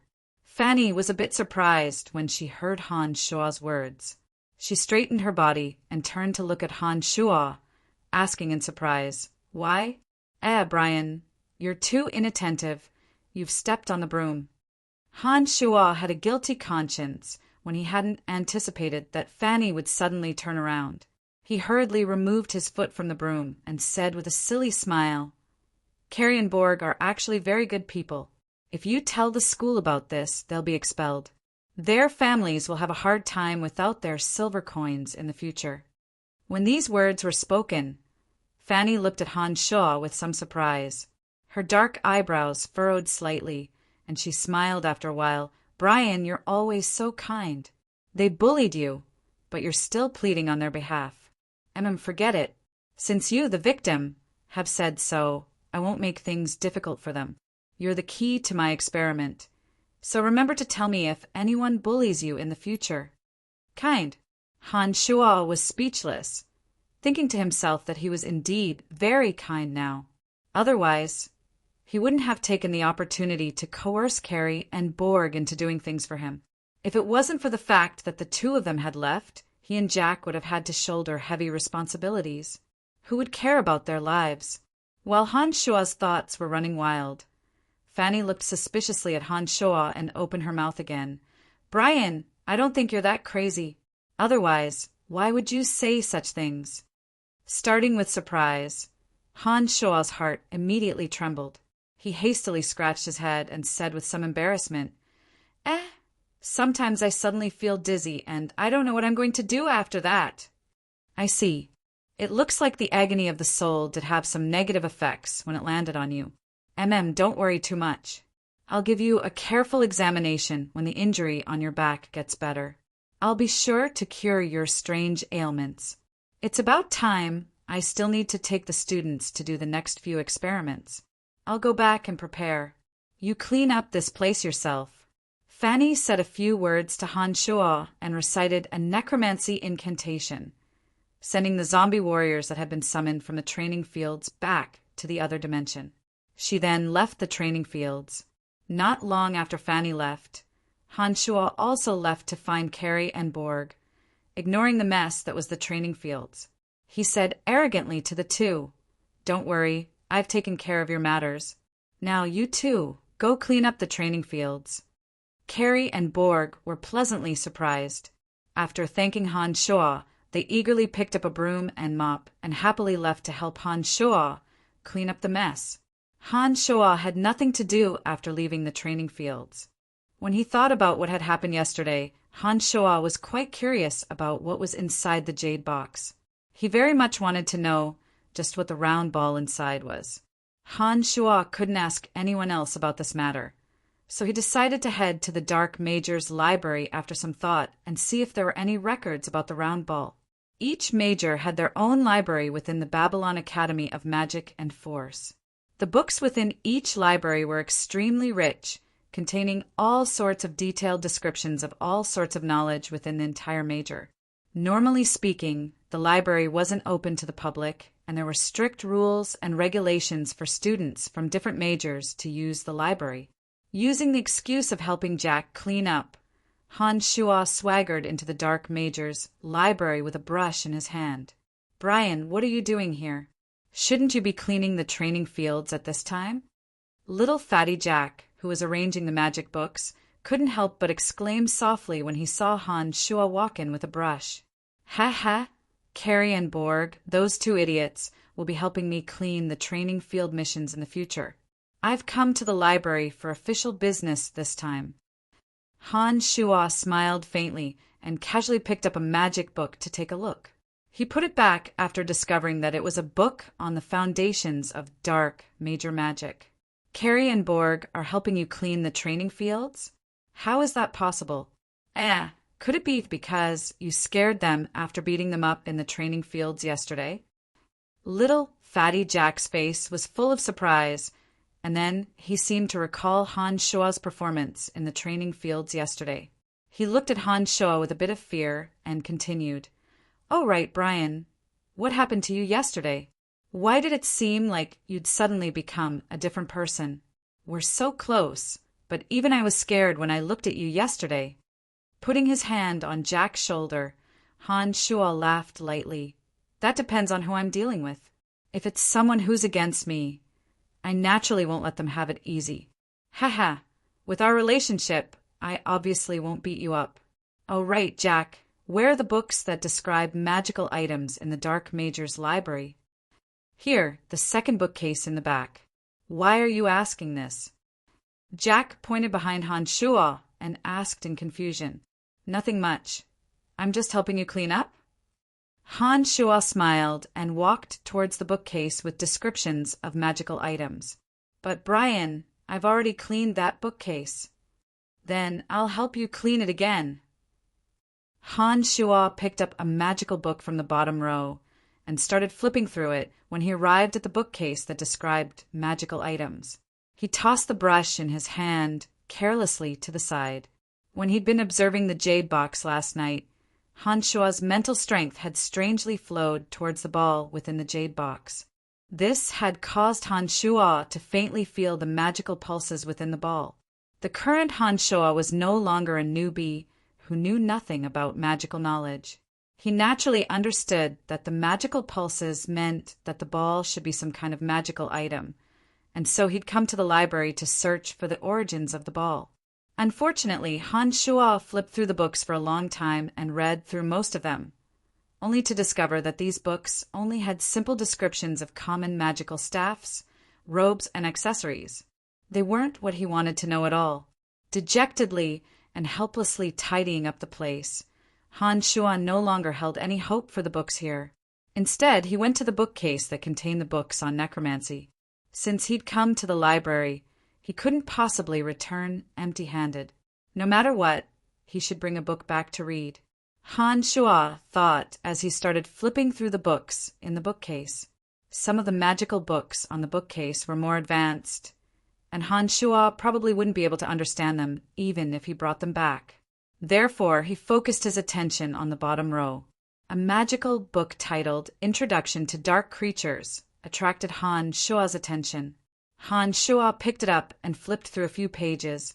He discovered that this book mainly talked about necromancers' descriptions of dark creatures that they could summon. Overjoyed, Han Shuo immediately found Jack and waved Introduction to Dark Creatures at Jack. He chuckled and said, "Jack, I'll take this book to study. Help me cover it up and don't let anyone notice." With that, Han Shuo didn't wait for Jack to speak. He excitedly hid the book in his clothes, grabbed the brush, and left the library. Chapter 22. Time flew by, and half a month had passed in the blink of an eye. This half a month was the most relaxing period of Han Shuo's life. Borg and Carrie had taken on Han Shuo's cleaning duties separately. Add to that the fact that Han Shuo's back was injured, and Fanny hadn't sought out Han Shuo for research. Han Shuo had learned from Jack that even Fitch had once again gone to undergo the Adept Mage Advancement Trial. Therefore, this major enemy was no longer a threat for the time being. Ever since Han Shuo's shameless confession at the bottom of the trap, Lisa's attitude towards Han Shuo had undergone a drastic change. Not only did she no longer cause trouble for Han Shuo, but she also frequently defended Han Shuo and forbade other students from using Han Shuo to practice necromancy magic at this time. Since then, apart from eating, drinking, and taking a dump, Han Shuo had spent all his free time training his magical yuan and studying the two books, The Foundations of Necromancy and A Summary of Dark Creatures. Actually, because of his training in magical yuan, the injuries on Han Shuo's back had long since healed. There wasn't even a scar left behind. The current Han Shuo had grown another 2 centimeters taller and was now 7 meters tall, because of his training in magical yuan and sufficient nutrition from his meals. His originally frail body was slowly becoming stronger and stronger. The muscles on his chest, abdomen, and arms were even beginning to bulge. Without anyone noticing, Han Shuo's body and strength were slowly changing without anyone noticing. The training of the mystical glacial spellfire had also reached a critical juncture. When Han Shuo circulated his magical yuan, he could already follow the path of the mystical glacial spellfire and circulate the magical yuan into his palms. Every time Han Shuo circulated the mystical glacial spellfire and circulated the magical yuan to his 2 palms, he could feel that one of his palms was icy cold and the other was scorching hot. Furthermore, The skin on his palms would turn a faint purplish red, making his palms look very strange. Regarding the strange jade box, Han Shuo did not act rashly during this period of time, afraid that the situation from last time would happen again. Before figuring out what the ball was and what it could do, Han Shuo didn't dare to take any more risks. After half a month of studying an overview of dark creatures, Han Shuo had a clearer understanding of some of the dark creatures summoned by the necromancy major. He understood some of the communication methods between the summoned creatures and the summoner. He also understood how to send the summoned dark creatures to another dimension. Except, although there was a magical incantation to send the summoned creatures of darkness to another dimension in the Compendium of Creatures of Darkness, and Han Shuo believed that he was completely capable of doing this with his current mental strength, he hadn't dared put it into practice. This was because Han Shuo didn't know if he would be able to summon the little skull again after sending him to another dimension. This little skull, with 7 bone spurs, had been meticulously refined by Han Shuo through refining demonic treasures. Not only was it stronger than the average skeleton in all aspects, it also had a terrifying immunity to light magic. During this period of time, Han Shuo and the little skull had interacted day and night, and the little skull had helped Han Shuo a lot. Han Shuo already had feelings for him, and was worried that if he were to send the little skull to another dimension, he might not be able to summon the little skull the next time, and then he would lose him forever. It was precisely because of this concern that Han Shuo had the confidence to send the little skull back to the other dimension, but he didn't do so. He would rather let the little skull stay under the bed, even at the risk of being discovered by others, and insisted on keeping the little skull there. The little skull in front of him was lying lazily in the wooden barrel. Its bones were as dark as ink and shone with a misty light. For the past half a month, Han Shuo had often infused magical yuan into the small wooden barrel, using the magical Yin concentration matrix to slowly refine it. The little skull had become more and more agile and strong after being refined by Han Shuo. The little skull's bone dagger was even sharper than the average sword. Han Shuo had once experimented with a bone fragment and found that the bone fragment was instantly severed with a single slash of the bone dagger. While the little skull was constantly changing, Han Shuo had also benefited greatly from the training of the solid level of demonic yuan. Han Shuo's body had undergone a mysterious transformation. However, up until now, Han Shuo still couldn't break through this level of demonic yuan. Han Shuo carefully recalled the memories of Crazy Ol, Chu Kanglin, and his understanding of some of the subsequent events. He came to a conclusion. If he wanted to quickly advance to the solid level, breaking and building was the most effective and fastest method. Every time Han Shuo was beaten up, or his skin and flesh were damaged, his body would recover quickly through the training of demonic yuan. Every time he recovered, his body would be stronger than usual, and his skin, flesh, and bones would be more resilient. Only by being damaged would he be able to speed up the training of the solid level after the demonic yuan was refined. After figuring this out, Han Shuo couldn't help but smile wryly. He thought to himself that the training of demonic yuan was basically suicidal. But now that he had embarked on this path, he had no choice but to find a way to quickly break through the solid level in order to increase his strength and gain even more strength. On this day, Han Shuo's figure appeared at the entrance to the martial arts school of the Babylon Academy of Magic and Force. After a few days of investigation, Han Shuo understood that the martial arts school was a place that specialized in training warriors and knights. However, the training of warriors and knights was completely separate. The students of the martial arts school were mainly commoners, and they only trained in fighting aura and martial arts, as well as some thoughts of loyalty to the emperor. The majority of the students in the knight school were nobles. It was a training ground for the sons of the royal family and warlords of the empire. These students often had extraordinary backgrounds, and their families were either strong or weak. Not only did they have to train in fighting aura and martial arts, but they also had to learn some noble etiquette, battle strategies, and the art of commanding. In the Knight Academy, These people learned all kinds of knowledge in order to have a good future in their own clans or in the empire. These kinds of knight academy students were all quite wealthy. In order to advance to senior knight, they didn't hesitate to spend money to find some commoners to be their sparring partners in actual combat to help them practice their martial skills. Some commoners who thought of themselves as physically strong would endure their blows in exchange for money in order to receive generous rewards. Even some commoner warrior students would come to be their human targets for money.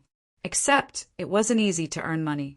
Some knight students would even beat some human targets to death when they missed.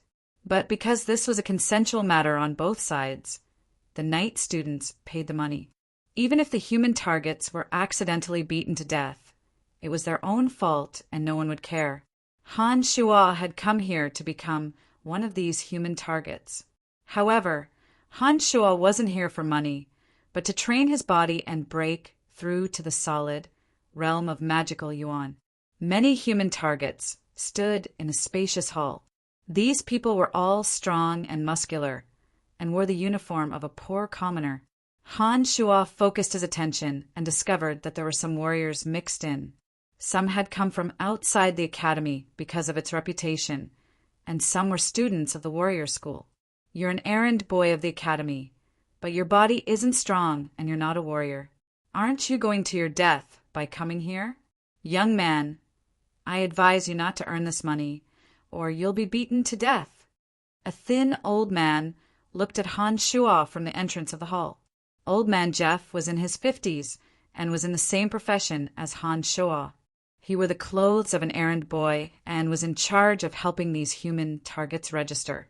He felt that Han Shuo's body was emaciated and tried to persuade Han Shuo out of goodwill. Don't worry, Mr. Jeff. Just help me register. I really want to try.